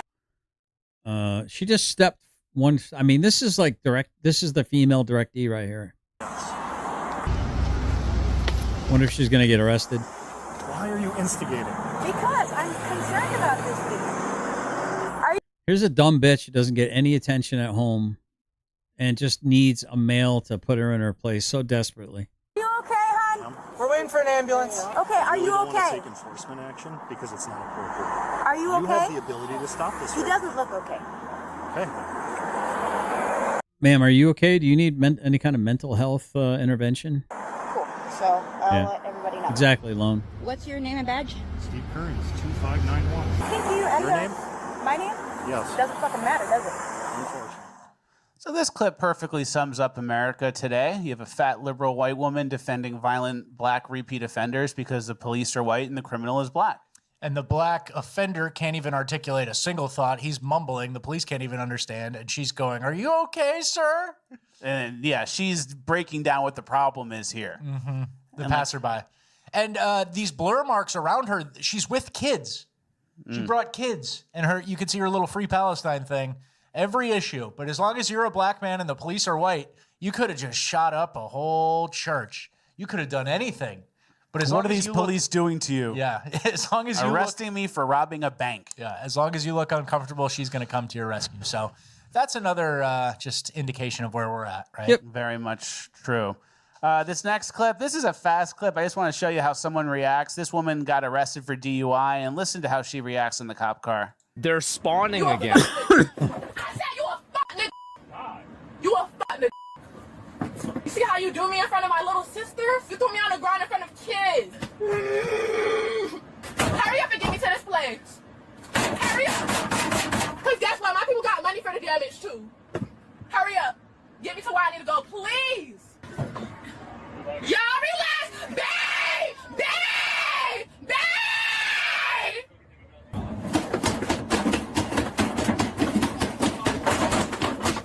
Oh, I'm mad! I'm mad! You got a demon in here! Yeah! You got a demon! I can stop my feet! I'm not doing anything! You're not gonna be able to charge me with nothing! You got a demon in here! You got a demon, baby! Yeah! Yeah! You got a demon! Yeah! You ready for the demon? You ready? You ready? Take me to this... Bro, take me to the jail, fam! Oh, we gotta let her go. Yeah. No bail. You know what? That was a good tantrum. You're free to go, young lady. Don't do it again. And they probably will release her. Of course. After some processing. But they should play that video in court and go, hey, this is who you're dealing with. This woman got a DUI. She crashed or whatever she did. Yeah. She resisted arrest. Here's how she behaves in the cop car. Release on no bail. Yeah, body cam stuff and police squad car cam, all that should be considered in sentencing, I think. I agree. And our next clip, this is the Baltimore time- mayor, and he my says we time don't has deserve come, black brothers. people or black women. It is really on my heart this morning I'm to just say so incredibly humbled. that as a man, but more importantly as a black man, that this country does not deserve black women or black people, but specifically black women. I kind of agree. I agree for different too. reasons. I This think is we're when seeing woke and right wing, I guess, merge. I agree. We do not deserve black we women. do not deserve what we're getting from these people.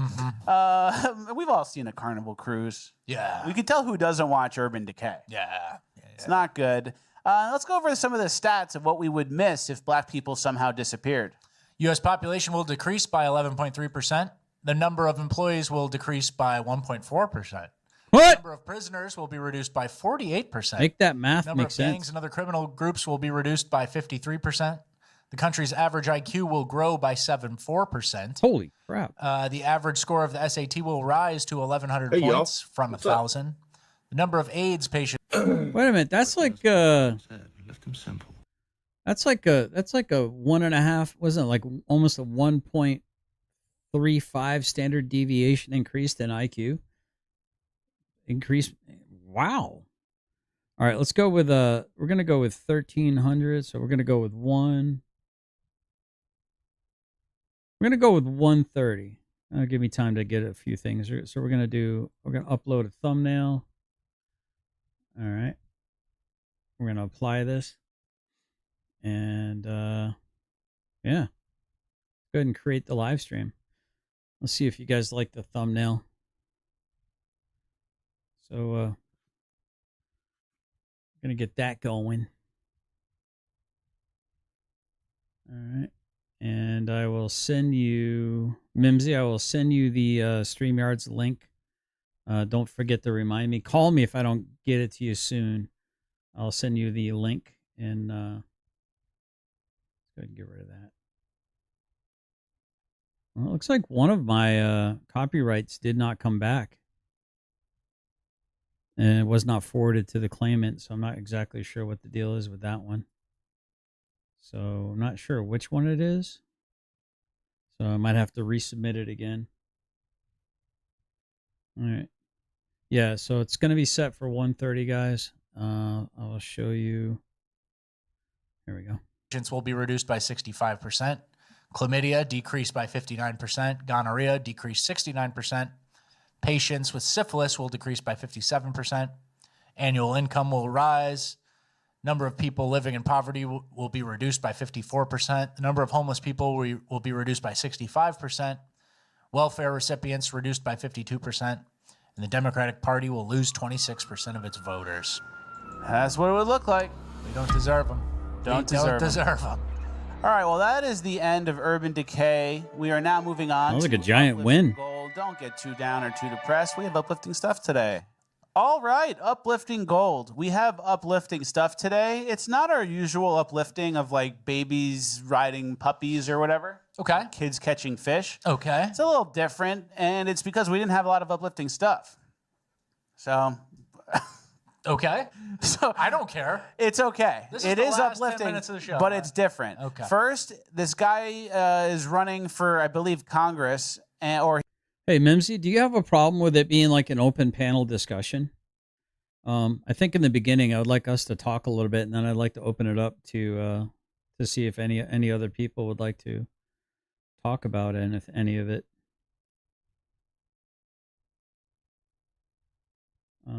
If they would be interested in talking about it.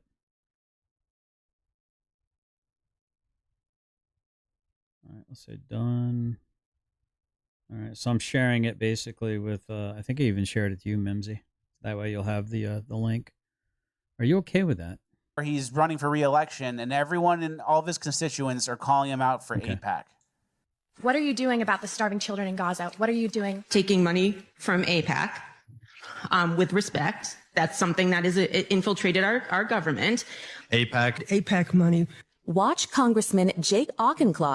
Dude, people are starting to push back on this stuff, man. People are starting to pay attention. People are starting to look at it and go, yeah, something ain't right with this, the tea and the China and this stuff. Discover in real time that his voters know he's bought and paid for by the Israeli lobby. I wondered whether if you had not accepted AIPAC money, whether you'd change your feeling about speaking about Israel-Palestine. I think we as citizens and as policymakers have to hold in our heads competing convictions and ideas. Me personally, do we really? I'm concerned with AIPAC, and I was just wondering if you particularly or anyone you know of has any plans to try to reduce this problem. What are you doing to prevent the use of our taxes to starve and kill people in Gaza? So we get it. The key point there was constituents of all ages, all backgrounds are just calling out AIPAC. Something very strange, though. I want to go back and zoom in. How is he drinking the water bottle like that? He put his whole mouth around the wide bottle. What was that about? There's some alien shit, guys. I'm telling you. Yeah, I agree. There's some alien stuff, man. Some super alien stuff going on. This is some bizarro land stuff. We're not even, I don't know. We're in make no sense land. That's disqualifying. That's even worse than the APAC money. That's even worse than the 700 grand of APAC money. Sir, I saw you drinking your flask and... That's reptile skin suit stuff. Yeah. That's leading indicator. You didn't get the... Right? You didn't learn how us normal people drink. But yeah, people are waking up to foreign influence. Who the fuck puts their... Holy, tell me you suck at... Tell me you're Chris Ryder without telling me you're Chris Ryder. You know, Yeah. and competing interests. And we know which interest wins that competition most of the time when it comes time to make a bill. Guys, do me a favor. We got 18 people in the chat and 13 likes. Come on, that math ain't mathing. Guys, yap a little bit more. I know some of you are probably working. Just take a second, hit the like button. It does help out the algorithm. Helps my channel grow a little bit. Share this around if you could. Would appreciate that. It's very true. Our next uplifting gold clip is this guy breaks down how crime has gone down since Trump has sent in National Guards and federal troops into these cities. Last month, Trump deployed the National Guard to Washington, D.C. And after a week or two, I looked at the number of crimes in Washington, D.C. And I said, well, since deploying the National Guard, maybe it's made D.C. a little bit safer. I'll follow up in a month. Well, it's been a month. Has the National Guard reduced crime in Washington, D.C.? The data comes from Open Data DC, crime incidents in 2025, and we'll look at a few previous years too. The data is daily incidents, daily offenses logged by the police. So graph number 1, the faint gray lines, those are years 2020 to 2024, and the red line is 2025. And the height on the y-axis is the number of offenses of all different types reported to the police. And this dashed blue line is the date when Trump signed the order to deploy the National Guard to Washington, D.C. And I guess the main takeaway is that before the order, the red line is kind of similar to, maybe a little bit lower than, but similar to the gray lines. And then after the order, the red line, I think it's visibly clear that the red line is a bit lower than the gray lines. And if we plot the August 11th to September 23rd daily average offenses. Thanks, Lone. So this is the time span since Trump has declared the National Guard up to yesterday, the same time span over the previous years, average daily offenses. We see that 2025, it does have a lower average, which is what you see here. We're plotting average daily offenses in this time range, and the gray lines are higher on average than the red line. A 2-sample t-test confirms that's statistically significant. The average is about 85 in the earlier years compared to 65 offenses per day in 2025. So this is like a 24% reduction. So that's good. Statistically significant, immediate impact. It's a little boring, but it's good that it actually worked. But you need someone digging around in the data. With glasses. It's not going to be me. Yeah, he looks like you a little bit. No. I actually like this guy, but this opening face that he has, he kind of looks like the Wojak, the Chudjak. Oh, yeah. But I like this guy. Me too. He does data, and he is unbiased. I don't know his TikTok name, but he does shit for right and left, and he doesn't care. He reads the data. And then our next uplifting piece of the ICE raids and Trump's deployment of these troops. Can you read this story? Yeah, this is for the subreddit from Spark Driver, which I believe is like a Walmart delivery type app or something. It's a piece of Walmart. And this person wrote, "My market exploded after the ICE raids. I don't really run Spark a whole lot since I'm usually too lazy to wake up early, but when I do, I'll work it in the mornings until around noon, and then switch over to food delivery in my car from the afternoon till about 9 p.m. What is Spark? I don't hit Spark as much as I used to, but ever since the ICE raid started in the D.C. area, I've noticed a massive change." What's up with Spark? Does that mean like people are too scared to come out, so they're ordering food or some shit?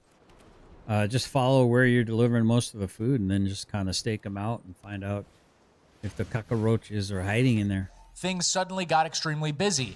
There are way fewer drivers on the road, and the Walmart curbside lots that used to be packed with people camping out all day are now almost empty. And just to be clear, I'm not posting this as an earnings flex. The point I want to make is that driver saturation is the reason most markets are struggling. In my area, about 90% of the scammers and fake accounts vanished after the raids. And with them out of the picture, all the apps suddenly got a lot busier.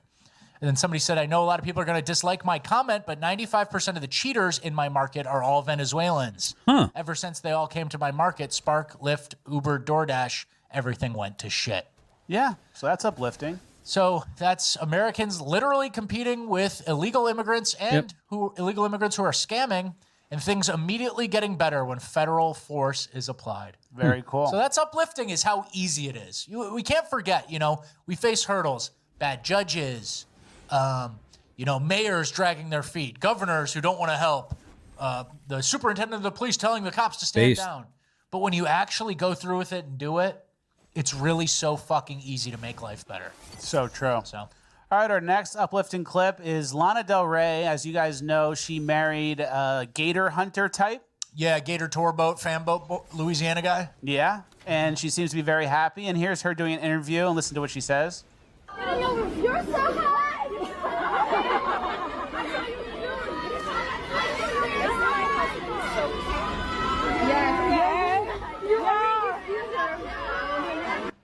Isn't that nice? Isn't She my likes her husband cute? And here's a picture of them at like some event, and he's wearing denim. Yeah. Based. And she looks lovely. I don't know if that's denim. Is that all denim? It looks like it's all denim, upper and all right. lower. And she is pure Americana. She's a great singer. I love Lana Del Rey, always have. And it's good to see her. Yeah, More and on she the took right. that guy. He's got some French in him. He's from Southern Louisiana, probably French Cajun. So Paris Fashion Week is actually a heritage pilgrimage for him. Yeah. He gets to go see where he was from originally. But I do love to see that, and that's very nice. All right, our last clip of the show, our Pure Americana clip of the week, Pete Hegseth getting the Navy boys riled up at the Navy game.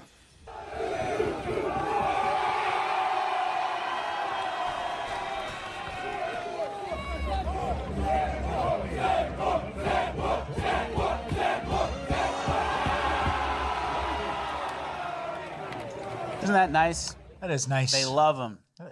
Pete can probably do fucking 50 push-ups. They like that. They love him. Based. And they had a great weekend at that game. There's all kinds of clips of him with the boys. He gave a post-game speech.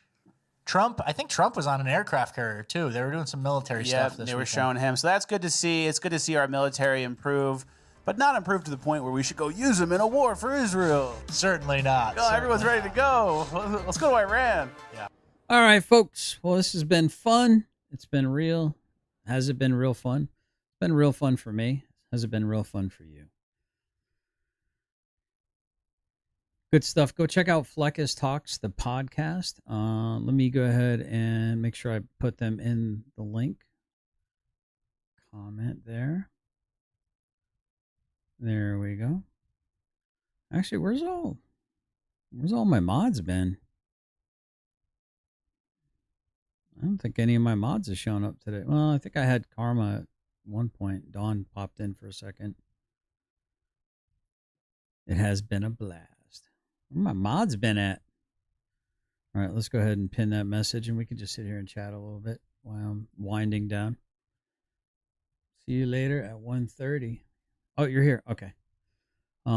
Yeah, so it's one of those situations where so I've appealed 2 of the copyright claims from Chris Uranus Dick Rider, the 4th of his name. Ball's in his court. He has up to 10 days to respond and be willing to take me to federal copyright claims court. I really hope you do, Chris. I really fucking hope you do. Because you'll be paying for that lawyer eventually too, buddy. It's on its way to you, Chris. I've got a nice little package called Reality heading your way. So for those of you that have been noticing that I've been trying to be a little bit careful with that idiot and dealing with that idiot, yeah, I do apologize. I've had to be a little bit cautious with the things that I say, the things that I do. Because of how malicious he's being, a guy who's not even supposed to be on YouTube with any kind of a platform. Is copyright striking my channel while he's stealing my content. I think that's the craziest part of it. The absolute craziest part of the whole thing. Steals my content off of YouTube. He streams it, reacting to my content off of YouTube, and then copyright claims me after putting his watermark on one of my actual videos that I took with my own phone outside of a courthouse. We understand, yes, and will be here to support you. Yep. Like I said, right now it's going to be 6 p.m. And I do reserve the right to go back to 9 o'clock. And I guess if people want to compete, then I guess we go compete. And I guess that just means that I got to provide a better product for you guys. Oh, look at that. Oh, look at that sexy thing just sitting right there. Oh, what could that be? Uh-oh. I don't know, folks. Let's see. Oh, I guess my opponent did not like that. My opponent did not like that at all. All right, well, we got to win. We'll do this. All right.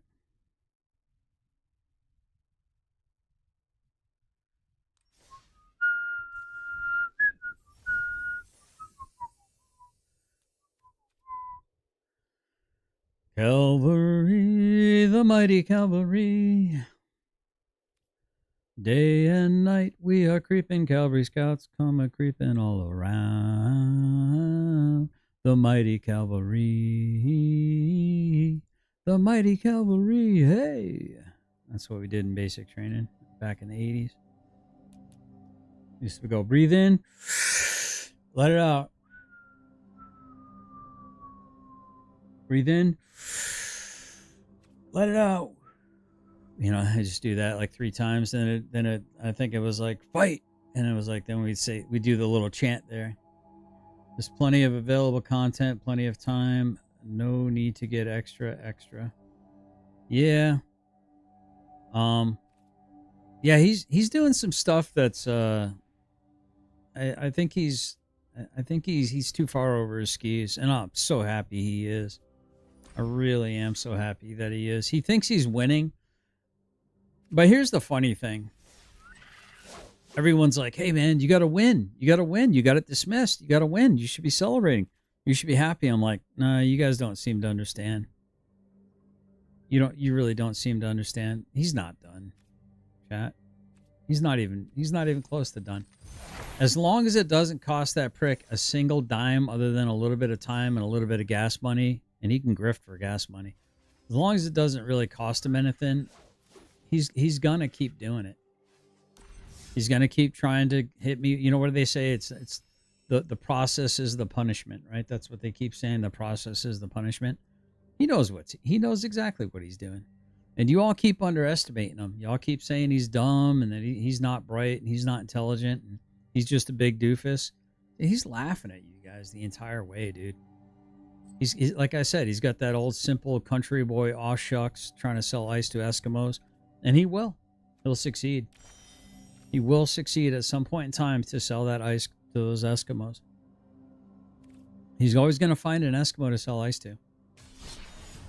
A fool and their money are soon parted. Yeah, no, he's not dumb at all. He's very crafty. He's very, very crafty. He knows where to put the pressure. He puts pressure on career people that are too afraid of a bad Yelp review or to be petitioned. And see, this is why I would say to you guys, listen, we cannot keep playing by the conventional rules. We cannot keep being polite. I understand that a lot of you guys work for a living. You pay taxes. You don't have time to take days off to go protest and run around and make people's lives hard. I get it. You don't have the time for that. He is very devious. I agree. But at some point in time, if we find out that the government officials do not like it when a bunch of people show up in front of their offices and picket them or protest them or whatever the verbiage is, when we realize that they're scared shitless of being called to the mat, of having articles written about them in newspapers, of having people call their offices and say, why is this dereliction of duty still happening? Unfuck yourselves or you will get voted the fuck out of office. We will make it our fucking purpose to do whatever we can to let anyone that will listen know, what's up, Sophie, that you people are just collecting a fucking tax-induced paycheck. That you're not doing your job. You have no intentions of doing your job. You probably never wanted to do your job in the first place. And I think, and I genuinely think at some point in time, they will get the message. And the message has to be, enough is enough. Enough. Get coddling criminals because you're afraid of them. And frankly, I'm not trying to pump fear into anyone. I'm really not. It's not my goal. But fear seems, they don't respect you as a taxpayer. They don't respect you as a patient person. They don't respect you in any way, shape, or form as somebody that waits in line and doesn't cut line. Christopher Ryder does not ask for permission. He takes it. Christopher Ryder does not ask for you to, whether it's okay if he does something. He goes and does it.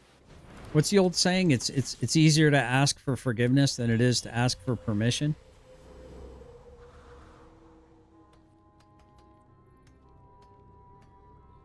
Like, isn't that like the old saying?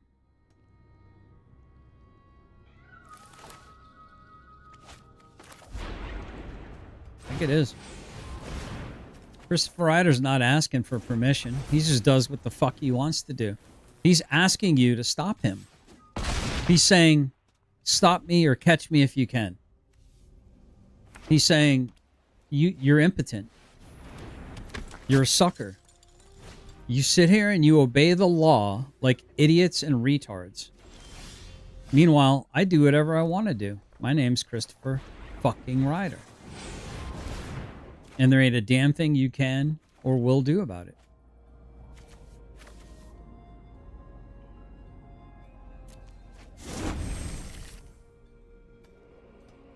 Not a thing you'll do about it.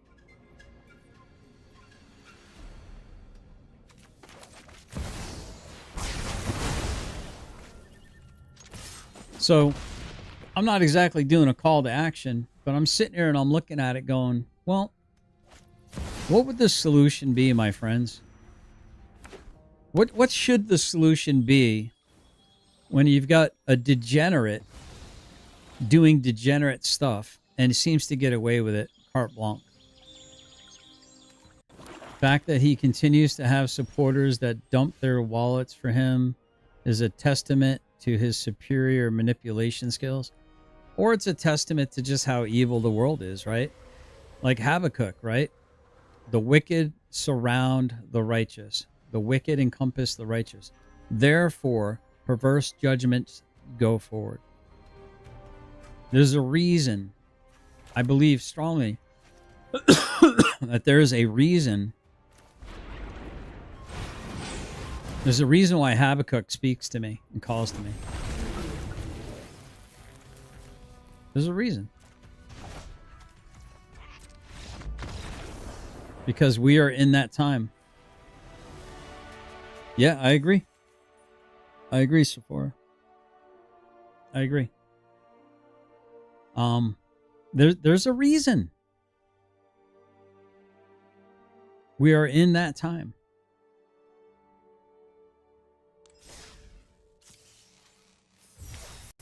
100% in that time.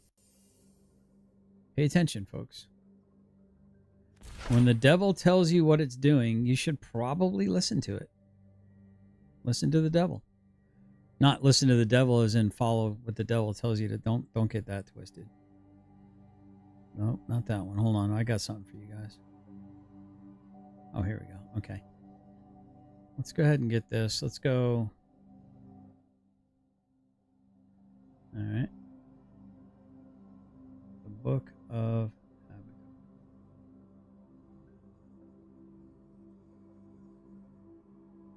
All right.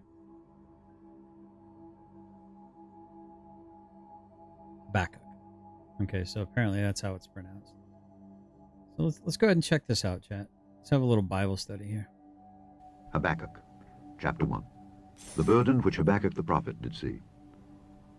O Lord, how long shall I cry, and thou wilt not hear? Even cry out unto thee of violence, and thou wilt not save. Why dost thou show me iniquity, and cause me to behold grievance? For spoiling and violence are before me, and there are that raise up strife and contention. Therefore the law is slacked, and judgment doth never go forth. For the wicked doth compass about the righteous. Therefore wrong judgment proceedeth. Behold ye among the heathen, and regard and wonder marvelously. For I will work a work in your days which ye will not believe, even though we're told to you. For lo, I raise up the Chaldeans, that bitter and hasty nation, which shall march through the breadth of the land to possess the dwelling places that are not theirs. They are terrible and dreadful. Their judgment and their dignity shall proceed of themselves. Their horses also are swifter than the leopards, and are more fierce than the evening wolves. And their horsemen shall spread themselves, and their horsemen shall come from far. They shall fly as the eagle that hasteth to eat. They shall come all for violence. Their faces shall sup up as the east wind, and they shall gather the captivity as the sand. And they shall scoff at the kings, and the princes shall be a scorn unto them. They shall deride every stronghold, for they shall heap dust and take it. Then shall his mind change, and he shall pass over and offend, transgress, imputing this his power unto his God. Art thou not from everlasting, O Lord my God, mine Holy One? We shall not die. O Lord, thou hast ordained them for judgment. You have marked them for judgment. Almighty God, thou hast established them for correction. Thou art of purer eyes than to behold evil, and canst not look on iniquity. Wherefore lookest thou upon them that deal treacherously, and holdest thy tongue, when the wicked devoureth the man that is more righteous than he, and makest men as the fishes of the sea, as the creeping things that have no ruler over them? They take up all of them with the angle. They catch them in their net, and gather them in their drag. Therefore they rejoice and are glad. Therefore they sacrifice unto their net, and burn incense unto their drag, because by them their portion is fat, and their meat plenteous. Shall they therefore empty their net, and not spare continually to slay the nations? Chapter 2. I will stand upon my watch, and set me upon the tower, and will watch to see what he will say unto me. So Habakkuk knew he was going to be corrected, right? And basically, he said, "What are you doing, Lord? Lord, what are you doing? Your judgment it's not, what is going on? You're holier than to, and we are chosen, Lord. Why would you allow this to happen to us? This is insanity, Lord." Right? Why are you doing this, Lord?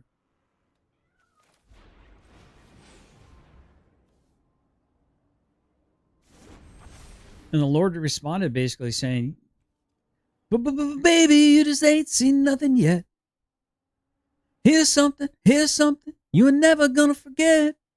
Baby, you just ain't seen nothing yet." You ain't been around. Me, and what I shall answer when I am reproved. So he knew he was going to be corrected. I shall wait. I shall stand upon my ramparts. I will sit and wait my watch on the watchtowers until I am responded. Till God responds. The Lord answered me and said, Write the vision, and make it plain upon tables, that he may run that readeth it. For the vision is yet for an appointed time, but at the end it shall speak and not lie. Though it tarry, wait for it, because it will surely come, it will not tarry. Behold, his soul which is lifted up is not upright in him, but the just shall live by his faith. Yea, also, because he transgresseth by wine, he is a proud man, neither keepeth at home, who enlargeth his desire as hell, and is as death, and cannot be satisfied, but gathereth unto him all nations, and heapeth unto him all people. Shall not all these take up a parable against him, and a taunting proverb against him, and say, Woe to him that increaseth that which is not his? How long? And to him that ladeth himself with thick clay? Shall they not rise up suddenly, that shall bite thee? And awake, that shall vex thee? And thou shalt be for booties unto them? Because thou hast spoiled many nations, all the remnant of the people shall spoil thee. So that's an admonishment of basically the hubris of the Jewish people, of the Hebrews, the Jewish people that we call Jews today, basically, or the Hebrews, the hubris, we're God's special people. We can do whatever we want. We can harm whoever we want. We can do usury. We can murder. We can do all these horrible things to the goy, because fuck them. That's why, because we're God's chosen people. And he's basically saying that line right there is quite interesting to me. Because awake, that shall vex thee, and thou shalt be for booties unto them. You're gonna be plundered. You went around plundering the world, thinking the world was your oyster, and you disobeyed me. I said, go into this village, or these peoples, or this part of this land. Leave nothing alive. Take no spoils. Take no treasure. Take no loot. Women, children, men, women, and children and animals. Leave nothing, burn it to the ground, raise it. And they disobeyed. Oh, they did a lot of murking, but look at this unblemished thing, this animal. Oh, look at this. Oh, look at this treasure. Oh, look at this loot. Oh, we'll secret away some of this and hide it. We'll hide it. We'll dig a hole and hide it. Because you have used usury on other nations, you will be their booty, God tells them. I'm going to let them do this to you. You need to be taught a lesson. Because thou hast spoiled many nations, all the remnant of the people shall spoil thee. Because of men's blood, and for the violence of the land, of the city, and of all that dwell therein. Woe to him that coveteth an evil covetousness to his house, that he may set his nest on high, that he may be delivered. So woe to him who thinks he's untouchable. See, this is a big reason why when after everything got dismissed and the swatting that wasn't a swatting, that wasn't a welfare check, that was a welfare check, that wasn't this, and because we are not relations, so it wasn't a welfare check, but the cop said it was a welfare check. So nobody corrects Chris Ryder when he says it wasn't a welfare check, even though the cop said it's a welfare check, when in fact it was actually a swatting. It was an attempted swatting. But because I'm not an absolute moron, I warn the local officials that there's a high likelihood that somebody is going to try to cause drama at my household based on the words that come out of my mouth. And because I respect the law and order and those who put their lives in danger on a daily basis, so that we can feel a little bit more comfortable knowing that if an injustice happens, there might be a man or a woman in a uniform that may show up and hold somebody accountable. It is that thin wire, that thin razor's edge that keeps people like me from just going out and doing whatever the fuck I want to do. It's that thin little bit of hope where I think in my mind, okay, if somebody does something horrible to me or a family member, there will eventually be justice. So therefore, I don't need to go out and exact vengeance.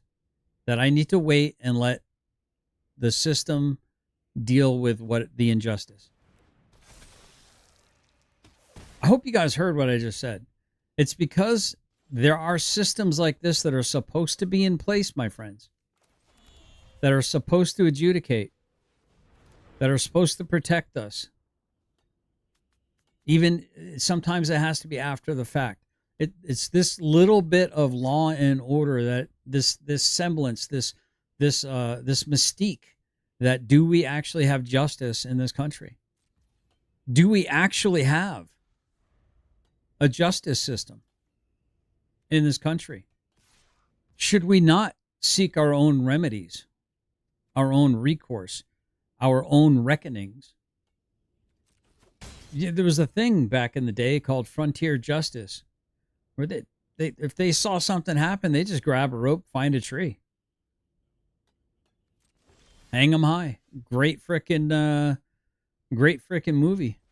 I believe Hang 'em High. Wasn't that was Clint Eastwood, right? Yeah, Hang 'em High. Great freaking movie. Frontier justice. Well, if you don't want the people creating their own justice, then do the fucking job you were put in place to do. Do your fucking job. Otherwise, people are going to start thinking that they have to do your job for them. Or for you. Look at that. I mean, there's that white dude that was in the earlier in the Fleckus, who that crazy black dude basically went nuts and bent a knife, stabbing his little kid in the neck so hard that he bent a knife on a little kid, a young kid. And he's like, I just laid in my bed. I just basically gave up on life because I had a conversation with God. And I imagine that conversation that went with God probably wasn't that great. Meaning it wasn't a happy conversation. I'm guessing that perhaps there was a lot of anger. And the man sat there, right? The man sat there and he basically just stopped wanting to even exist for a period of time. He just gave up on his family, gave up on, because, I mean, can you imagine being the man of your home and being impotent to stop the wolf from coming into your fucking door and just doing whatever he wanted to do to your family, and there was not a damn thing you could do about it? So I don't understand how this guy says, if I ever run into this guy again, I will end him. I don't understand how he comes to that realization. I'm not even sure. Like, why didn't you end him in the moment, dude? That was the most perfect opportunity for you to have, quote unquote, ended him. Right? And I'm not trying to be critical. Please hear my words. But just understand the frustration level. Understand the give up of like justice doesn't go forward. Right? Like, what's the fucking point? These son of a bitches are just going to keep getting away with this stuff. Understand that there's a level of frustration at one point in time where they just kind of give up.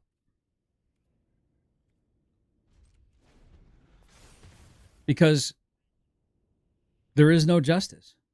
Delivered from the power of evil. Thou hast consulted shame to thy house by cutting off many people, and hast sinned against thy soul. For the stone shall cry out of the wall, and the beam out of the timber shall answer it. So he's saying, even though you think you're building your house up on high and that you're going to be free from judgment, all high places will be brought low. All low places will be filled in. Now, I came to this conclusion, and if one of you wants, well, I came to this conclusion that it seems to me,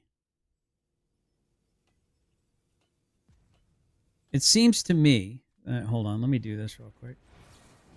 It kind of seems to me that, I'm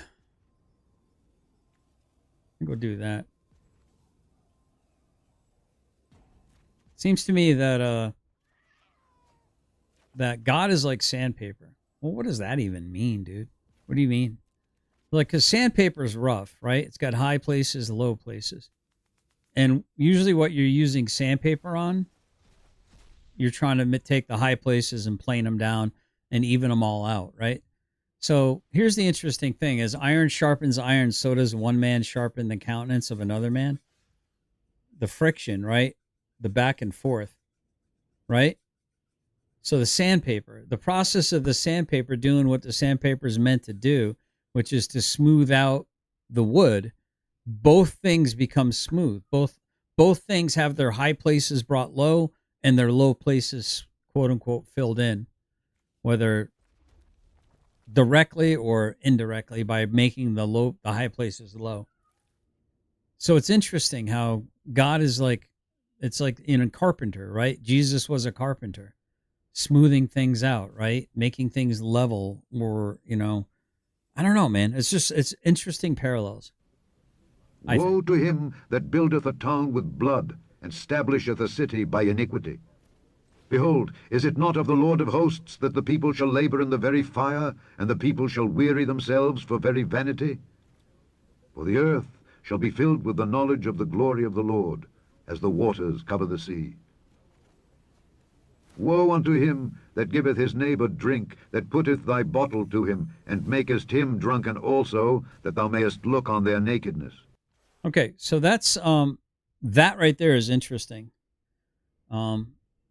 So the lesson could be for all of us: woe to him who purposes in his heart to try to make somebody act out of pocket. So what is the drink that some people need in order to spurg out, right? I mean, we all sit here and laugh, and we all think it's funny when, you know, when Chris Ryder comes on and crashes out on my stream, and I'm sitting there quietly and calmly eating Starburst. No, I didn't do anything to Chris Ryder to cause him to do that. No, people on my panel were very happy to see that situation happen. Okay, hold on. Let me do this.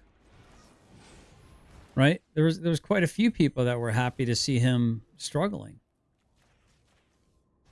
It didn't really bring me a lot of joy to see him struggling like that. But I did nothing to him in that moment. He did all of that to himself. But imagine if I make videos mocking him, scoffing at him, trying to make him, lose his composure, his drunkenness. Then that's kind of on me, right? That's the lesson I feel like God's trying to tell all of us. Woe be it to him who does that. So the lesson for me is when I'm sitting here making videos or editing videos to make fun of and mock Chris Ryder, I guess if I really wanted to say, that's me speaking a proverb against him, so to speak. I'm rebuking him. I'm shaming him publicly. I'm alerting people or anyone that might want to know, look out for this guy. He's evil. Right? He's evil. I mean, I could justify it, but is it true?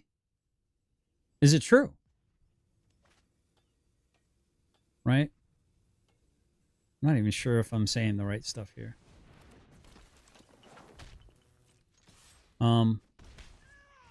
So, I mean, here, while I'm over here, like, talking about this, right? Yeah, the devil celebrates when I'm over here provoking supposed to be a fellow image bearer. Chris Ryder, is he given over to reprobate mind?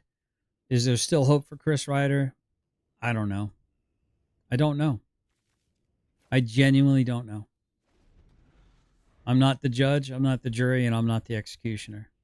I pray that I don't ever be those things, because that's too much power for anyone to have. Thou art filled with shame for glory. Drink thou also, and let thy foreskin be uncovered. Yeah, so you're uncircumcised, right? So if you provoke someone, if you tempt someone, if you pull someone towards the devil, right? What about your shame? Your shame is equal. The cup of the Lord's right hand shall be turned unto thee, and shameful spewing. So this could have two different meanings, right? When the Bible says that, my cup runneth over, the cup of the right hand of the Lord shall be turned over to you. Now, is that the cup? Like being smacked? Is that what it means? Is the cup of the right hand? Well, who's seated at the right hand of the Lord? What is the Bible? Come on, guys. Let's who is it said that is now currently seated at the right hand of the Lord? Help me out, class. Help me out. Who's seated at the right hand of God right now in heaven?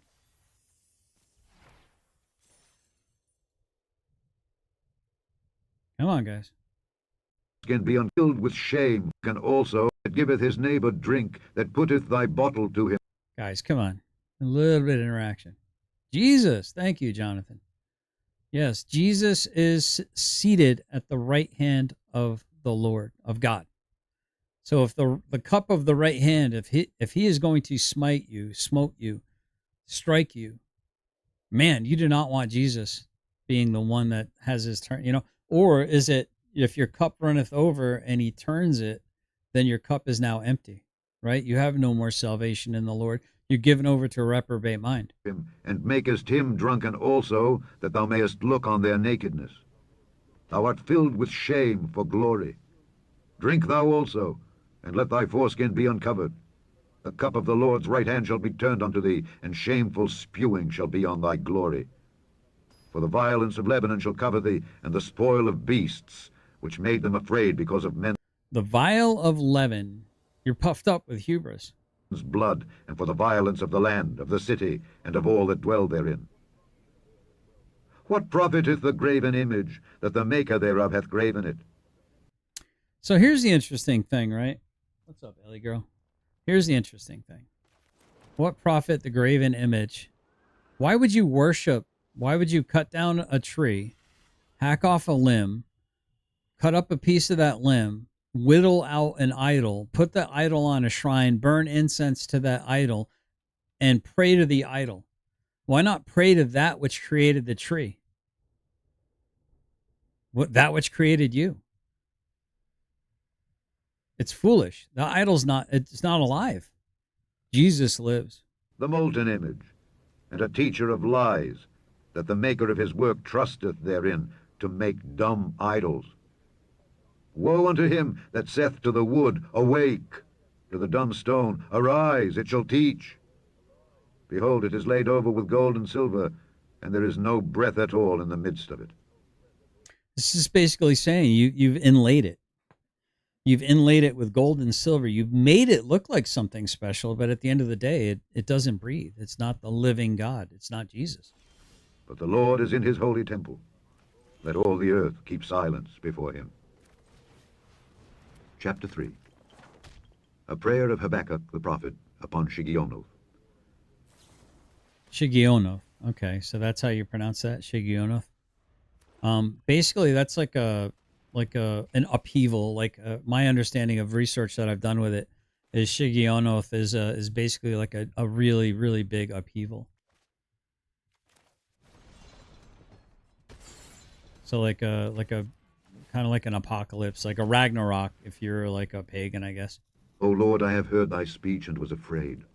O Lord, revive thy work in the midst of the years. In the midst of the years make known. In wrath, remember mercy. God came from Teman, and the Holy One from Mount Paran. Selah.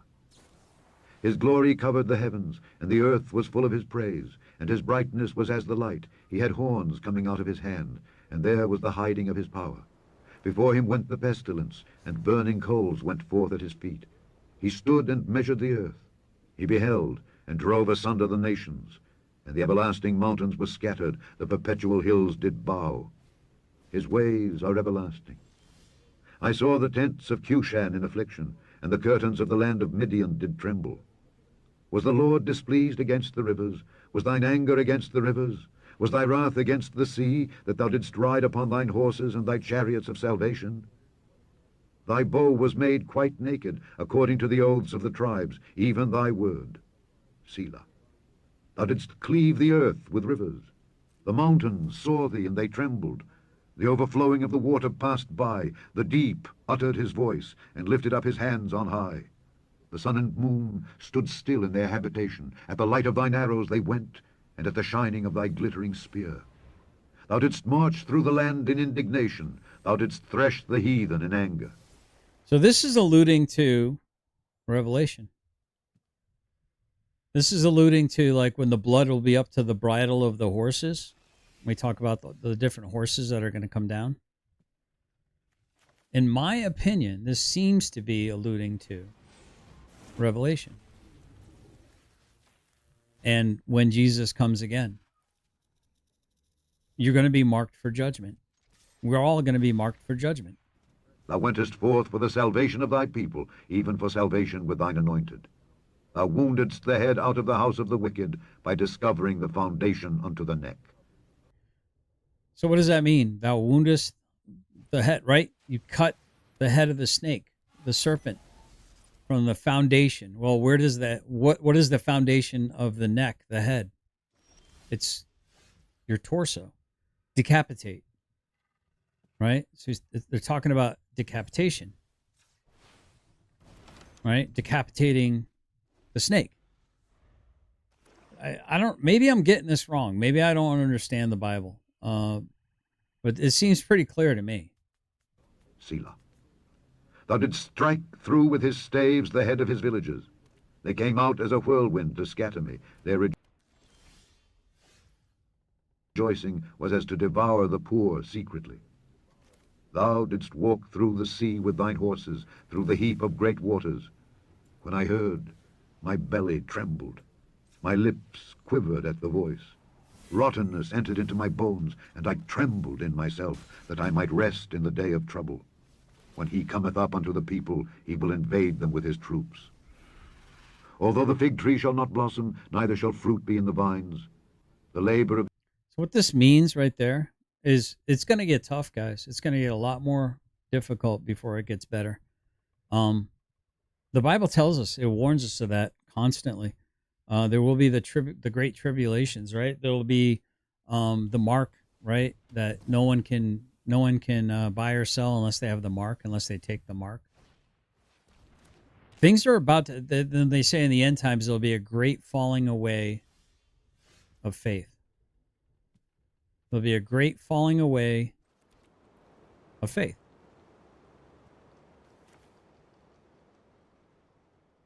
Okay. Well, what does that mean exactly? There'll be a great falling away of faith. It's gonna get bad. And we're talking brutally bad. It's gonna like I'm sitting here and I'm like, I mean, you guys hear me kind of complaining or kvetching and complaining and how does Chris Ryder get away with this? Why is he still free? How is he able to go make more victims? The justice system, there's no justice. Why is this guy walking around making more victims? It's all been prophesized, guys. We're definitely in a particular time. In a particular time. The olive shall fail, and the field shall yield no meat. The flock shall be cut off from the fold, and there shall be no herd in the stalls. Yet I will rejoice in the Lord. I will joy in the God of my salvation. The Lord God is my strength, and he will make my feet like hinds' feet, and he will make me to walk upon mine high places. To the chief singer on my stringed instruments. The end of Habakkuk. That's it. That was it. I want to listen to it one more time. See if you glean something new from that, guys. Habakkuk, chapter 1. The burden which Habakkuk the prophet did see. O Lord, how long shall I cry, and thou wilt not hear? How long are we going to cry out, Lord, Lord, why are you deaf? Why are you indifferent to our woes, our struggles, our strife? Even cry out unto thee of violence. Look, violence. Look, they're burning our cities, Lord. They're burning our cities and the government, which we're supposed to respect, the authority which you put in charge of us. I think that God gives us the leadership we deserve. And because a lot of us have turned away from the Lord, he gives us the kings we deserve. We'll just put it that way. And thou wilt not save. Why dost thou show me iniquity, and cause me to behold grievance? For spoiling and violence are before me, and there... I mean, what have we been complaining about for the last 5 or 6 years? If your skin happens to be a certain color, you can do whatever you want to do. You can go in, help yourself to a big screen TV. Nobody says anything. If you steal just below a certain amount of money, they won't even ticket you. Cashless bond or no bond or whatever it is, you just get, catch and release. I mean, it's just like, there's no justice. There are that raise up strife and contention. Therefore, there are those who raise up strife and contention. They're making us fight. That's the devil's plan. That's Legion doing what Legion is meant to do. As decent people, we're supposed to resist that. We're supposed to be, blessed are the peacemakers, for they are indeed the sons of God. For the law is slacked, and judgment doth never go forth. For the wicked doth compass about the right. The law is slacked. You tell me that this wasn't written for this time right now. Now, I'm not saying that there haven't been other replications of suitable times in the past where this has been applicable. But tell me that this doesn't sound like exactly what's going on right now in our country. And I'll call you a liar. It's absolutely 100% what's going on in our country right now. The summer of love, the cities being looted, the riots. A certain segment of the population can do whatever it wants. But God forbid you hold up a Bible and speak some truth. They'll shut down, like the Wu flu. They shut down They shut down the gyms. They shut down mom and pop businesses, and they shut down the church. Meanwhile, strip clubs are open. Liquor stores are open. Right? Big box stores are open. Righteous. Therefore, wrong judgment proceedeth. Behold ye among the heathen, and regard and wonder marvelously. For I will... Yeah. All right. Now I know who you are. So. Yeah, I know who you are. And sorry, Let's, you're not welcome in my channel. You're 100% a subversive bagel. You are now hidden. Just like you're hidden on my other one. Make another sock account, loser. Yeah, half the truth is a lie, and the truth and a half is a lie. You got any more, like, witticisms you want to read out of your gay little book? Might have a new brochure made finally. Nice, man. Congratulations, Rabbit. Will work a work in your days which ye will not believe, though it be... Get your little Nambla sodomite ass out of here. Told you. For lo, I raise up... How can you claim that I'm threatening you or harassing you when you keep coming into my fucking orbit? The Chaldeans, that bitter and hasty nation, which shall march through the breadth of the land to possess the dwelling places that are not theirs. They are terrible and dreadful. Their judgment and their dignity shall proceed of themselves. Their horses also are swifter than the leopards, and are more fierce than the evening wolves. So this right here, this description of what he's saying, swifter than leopards. So what was kind of like the fastest thing at the time? Leopards, right? Leopards are super fast. You know what?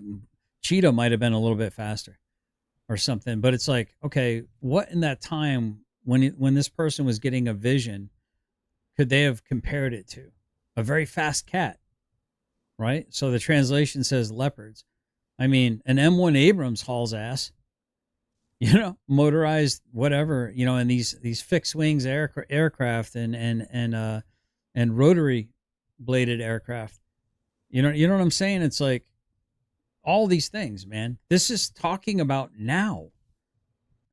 God has a plan as we see Revelation prophecy being fulfilled as we speak. Death and Hades gave up the dead. They were in them, and each person would judge according to what they had done. Be judged according to what they have done. And their horsemen shall spread themselves, and their horsemen shall come from far. They shall fly as the eagle that hasteth to eat. That's what's happening. Look at all throughout the West. Look at all throughout Europe, man.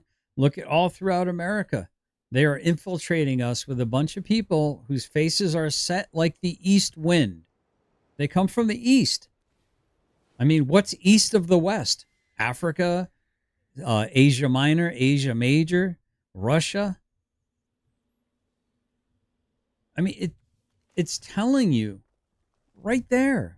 It's telling you that you're going to be invaded. Are we God's chosen people? And those who call themselves God's chosen people, the synagogue of Satan, are actually not? I mean, there's some theories going around where the only place that gopher would exist is actually in Florida, in the wetlands of Florida.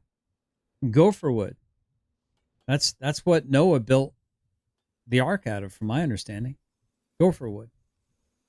They're actually saying that the rivers that we need to be concerned about are actually, I think it's the Mississippi and it's not the Euphrates and the Nile.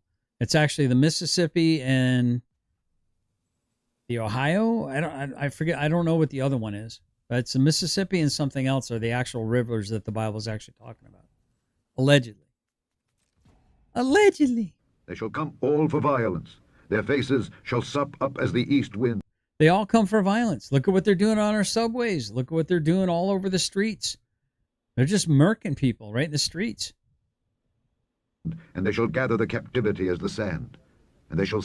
And they're gathering us like captives. We are surrendering our autonomy to these people. We are willingly, not we, most are willingly going into captivity because they want to genuflect and they want to virtue signal instead of fighting and speaking a proverb against the evil, instead of repenting, correcting course. Scoff at the kings, and the princes shall be a scorn unto them.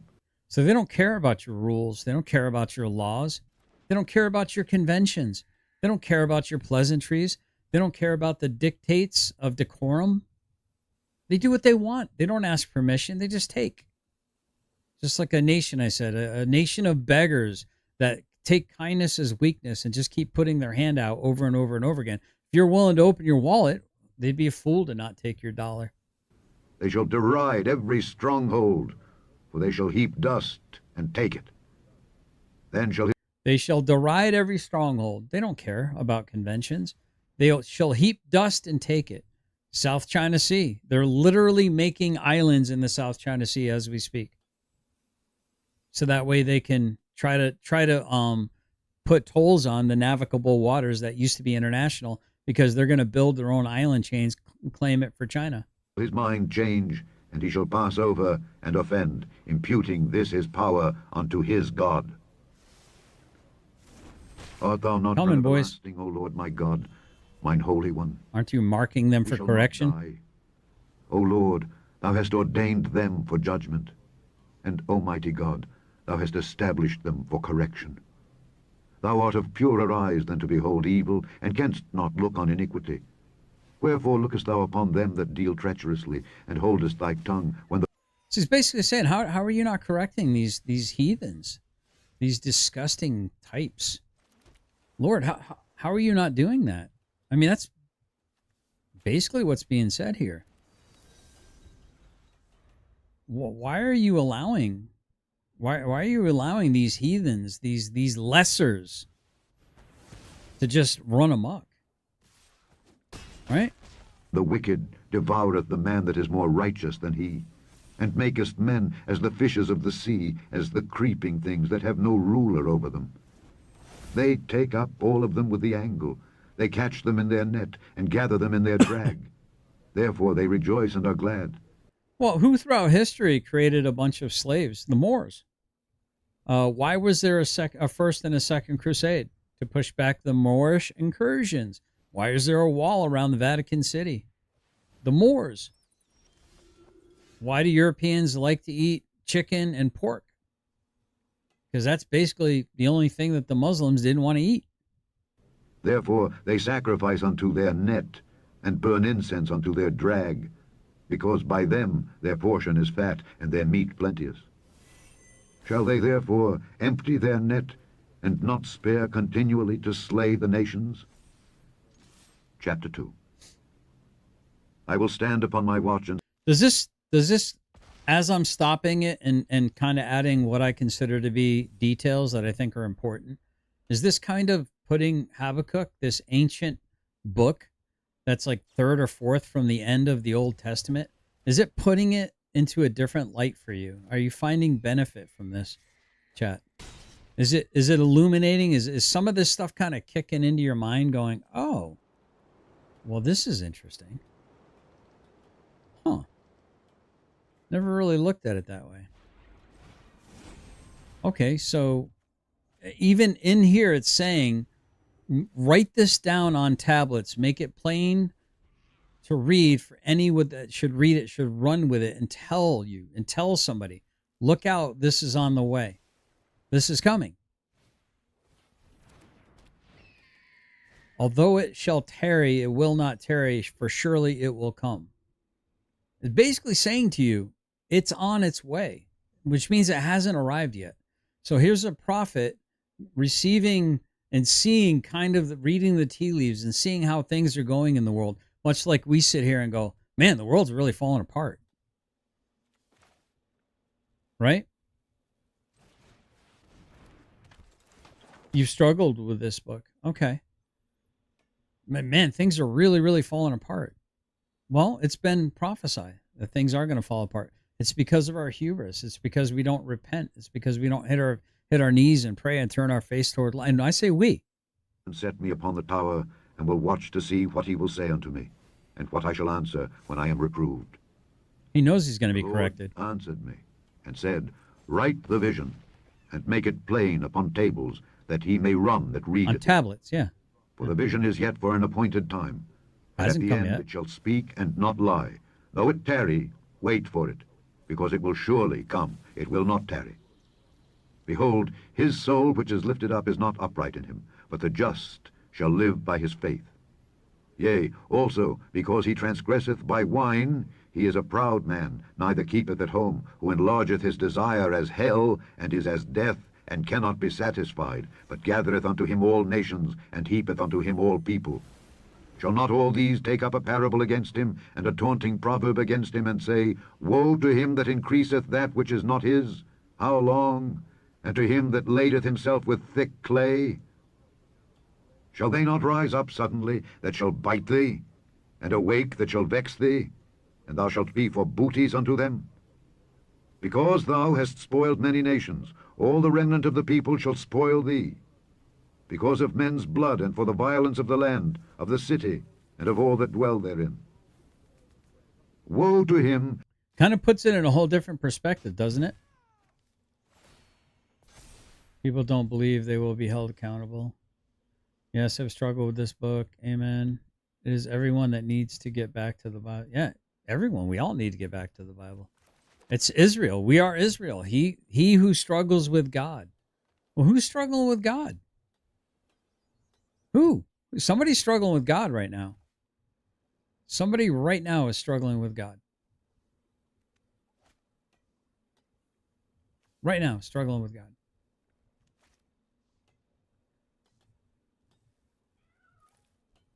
I gotta do something here. Hold on, chat.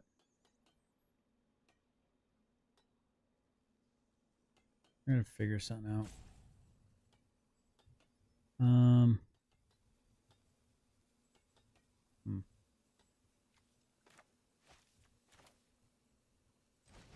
Let's do this. Okay, fair enough. Actually, you know what? Destroy target enchantment. That coveteth an evil covetousness to his house, that he may set his nest on high, that he may be delivered from the power of evil. Thou hast consulted shame to thy house by cutting off many people, and hast sinned against thy soul. For the stone shall cry out of the wall, and the beam out of the timber shall answer it.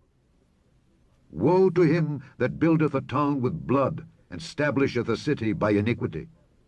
Behold, is it not of the Lord of hosts that the people shall labor in the very fire, and the people shall weary themselves for very vanity? For the earth shall be filled with the knowledge of the glory of the Lord, as the waters cover the sea. Woe unto him that giveth his neighbor drink, that putteth thy bottle to him, and makest him drunken also, that thou mayest look on their nakedness. So, right? So, it's like, woe be it to him who provokes their neighbor. Right? You know, I've been guilty of this. Like I say, we got whole channels out there whose job it is to try to take what somebody says, warp it into a absolutely contextual line of bullcrap that makes absolutely no sense at all, and then regurgitate it back out as a product. Woe be it to them who do that in order to try to clown on somebody. Now, there's a difference between having somebody's words be played back into their ears in order to get them to rethink what it is that they're saying, right? When was Islamophobia a thing? Yes, it directly clashed with Christian ideals and beliefs, whether you like it or not. So call it what you want, right? Yeah. Thou art filled with shame for glory. Drink thou also, and let thy foreskin be uncovered. The cup of the Lord's right hand shall be turned unto thee, and shameful spewing shall be on thy glory. For the violence of Lebanon shall cover thee, and the spoil of beasts, which made them afraid because of men's blood, and for the violence of the land, of the city, and of all that dwell therein. What profiteth the graven image, that the maker thereof hath graven it? The molten image, and a teacher of lies, that the maker of his work trusteth therein, to make dumb idols. Woe unto him that saith to the... Well, I mean, it's like, and listen, I get it, Jonathan. I get it. And please hear my words and understand that they're not meant to be harsh in any way, shape, or form. I've come to the realization that, and I said it last night on Rabbit's channel, if I lose my channel, that's God's will. It's God's will be done. God did not want me to do this anymore. I will look at that as God's ready for me to turn and create a new chapter in my life. Fair enough. Thank you, Lord. That doesn't mean I'm happy about it. It doesn't mean that I'm excited, right? That, you know, a potential economic windfall is being jeopardized by some absolute degenerate sodomite type who needs to repent. But at the end of the day, I think I have to believe God has a plan. What passage is this? This is Habakkuk's got 3 chapters, my friend. 3 chapters. It's a real easy read. This one's chapter 2. The wood, awake. To the dumb stone, arise, it shall teach. Yep. Behold, it is laid over with gold and silver, and there is no breath at all in the midst of it. Take care, Space. But the Lord is in his holy temple. Let all the earth keep silence before him. Chapter 3.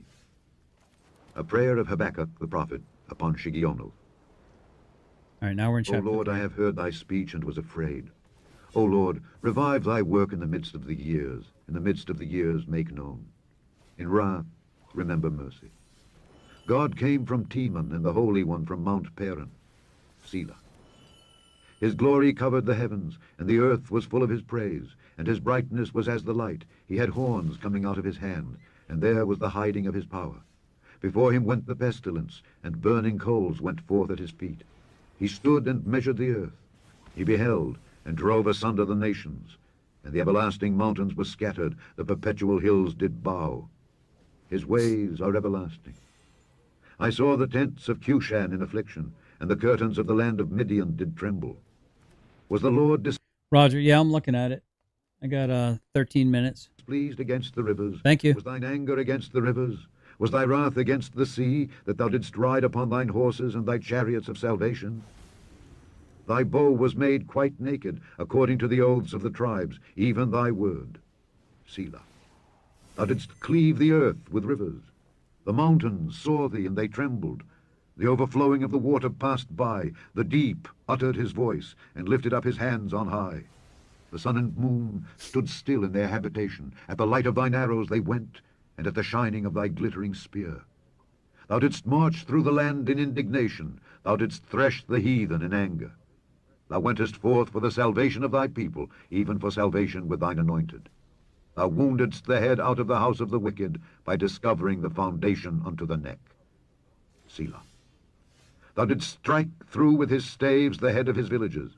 They came out as a whirlwind to scatter me. Their rejoicing was as to devour the poor secretly. Thou didst walk through the sea with thine horses, through the heap of great waters.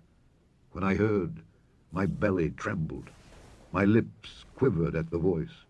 Rottenness entered into my bones, and I trembled in myself, that I might rest in the day of trouble. When he cometh up unto the people, he will invade them with his troops. Although the fig tree shall not blossom, neither shall fruit be in the vines, the labor of the olive shall fail, and the field shall yield no meat. The flock shall be cut off from the fold, and there shall be no herd in the stalls. Yet I will rejoice in the Lord. I will joy in the God of my salvation. The Lord God is my strength, and he will make my feet like hinds' feet, and he will make me to walk upon mine high places. To the chief singer on my stringed instruments. The end of Habakkuk.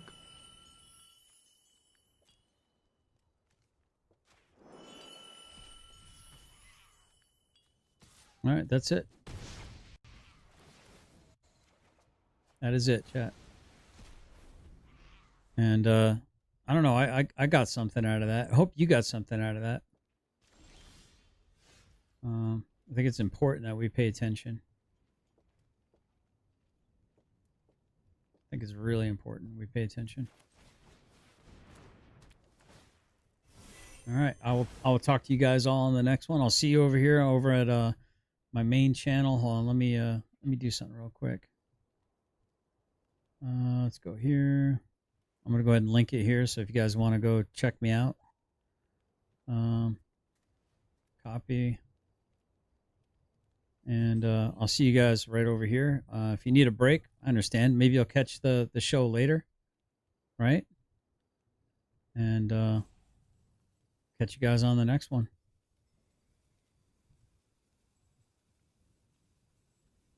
Peace and chicken grease.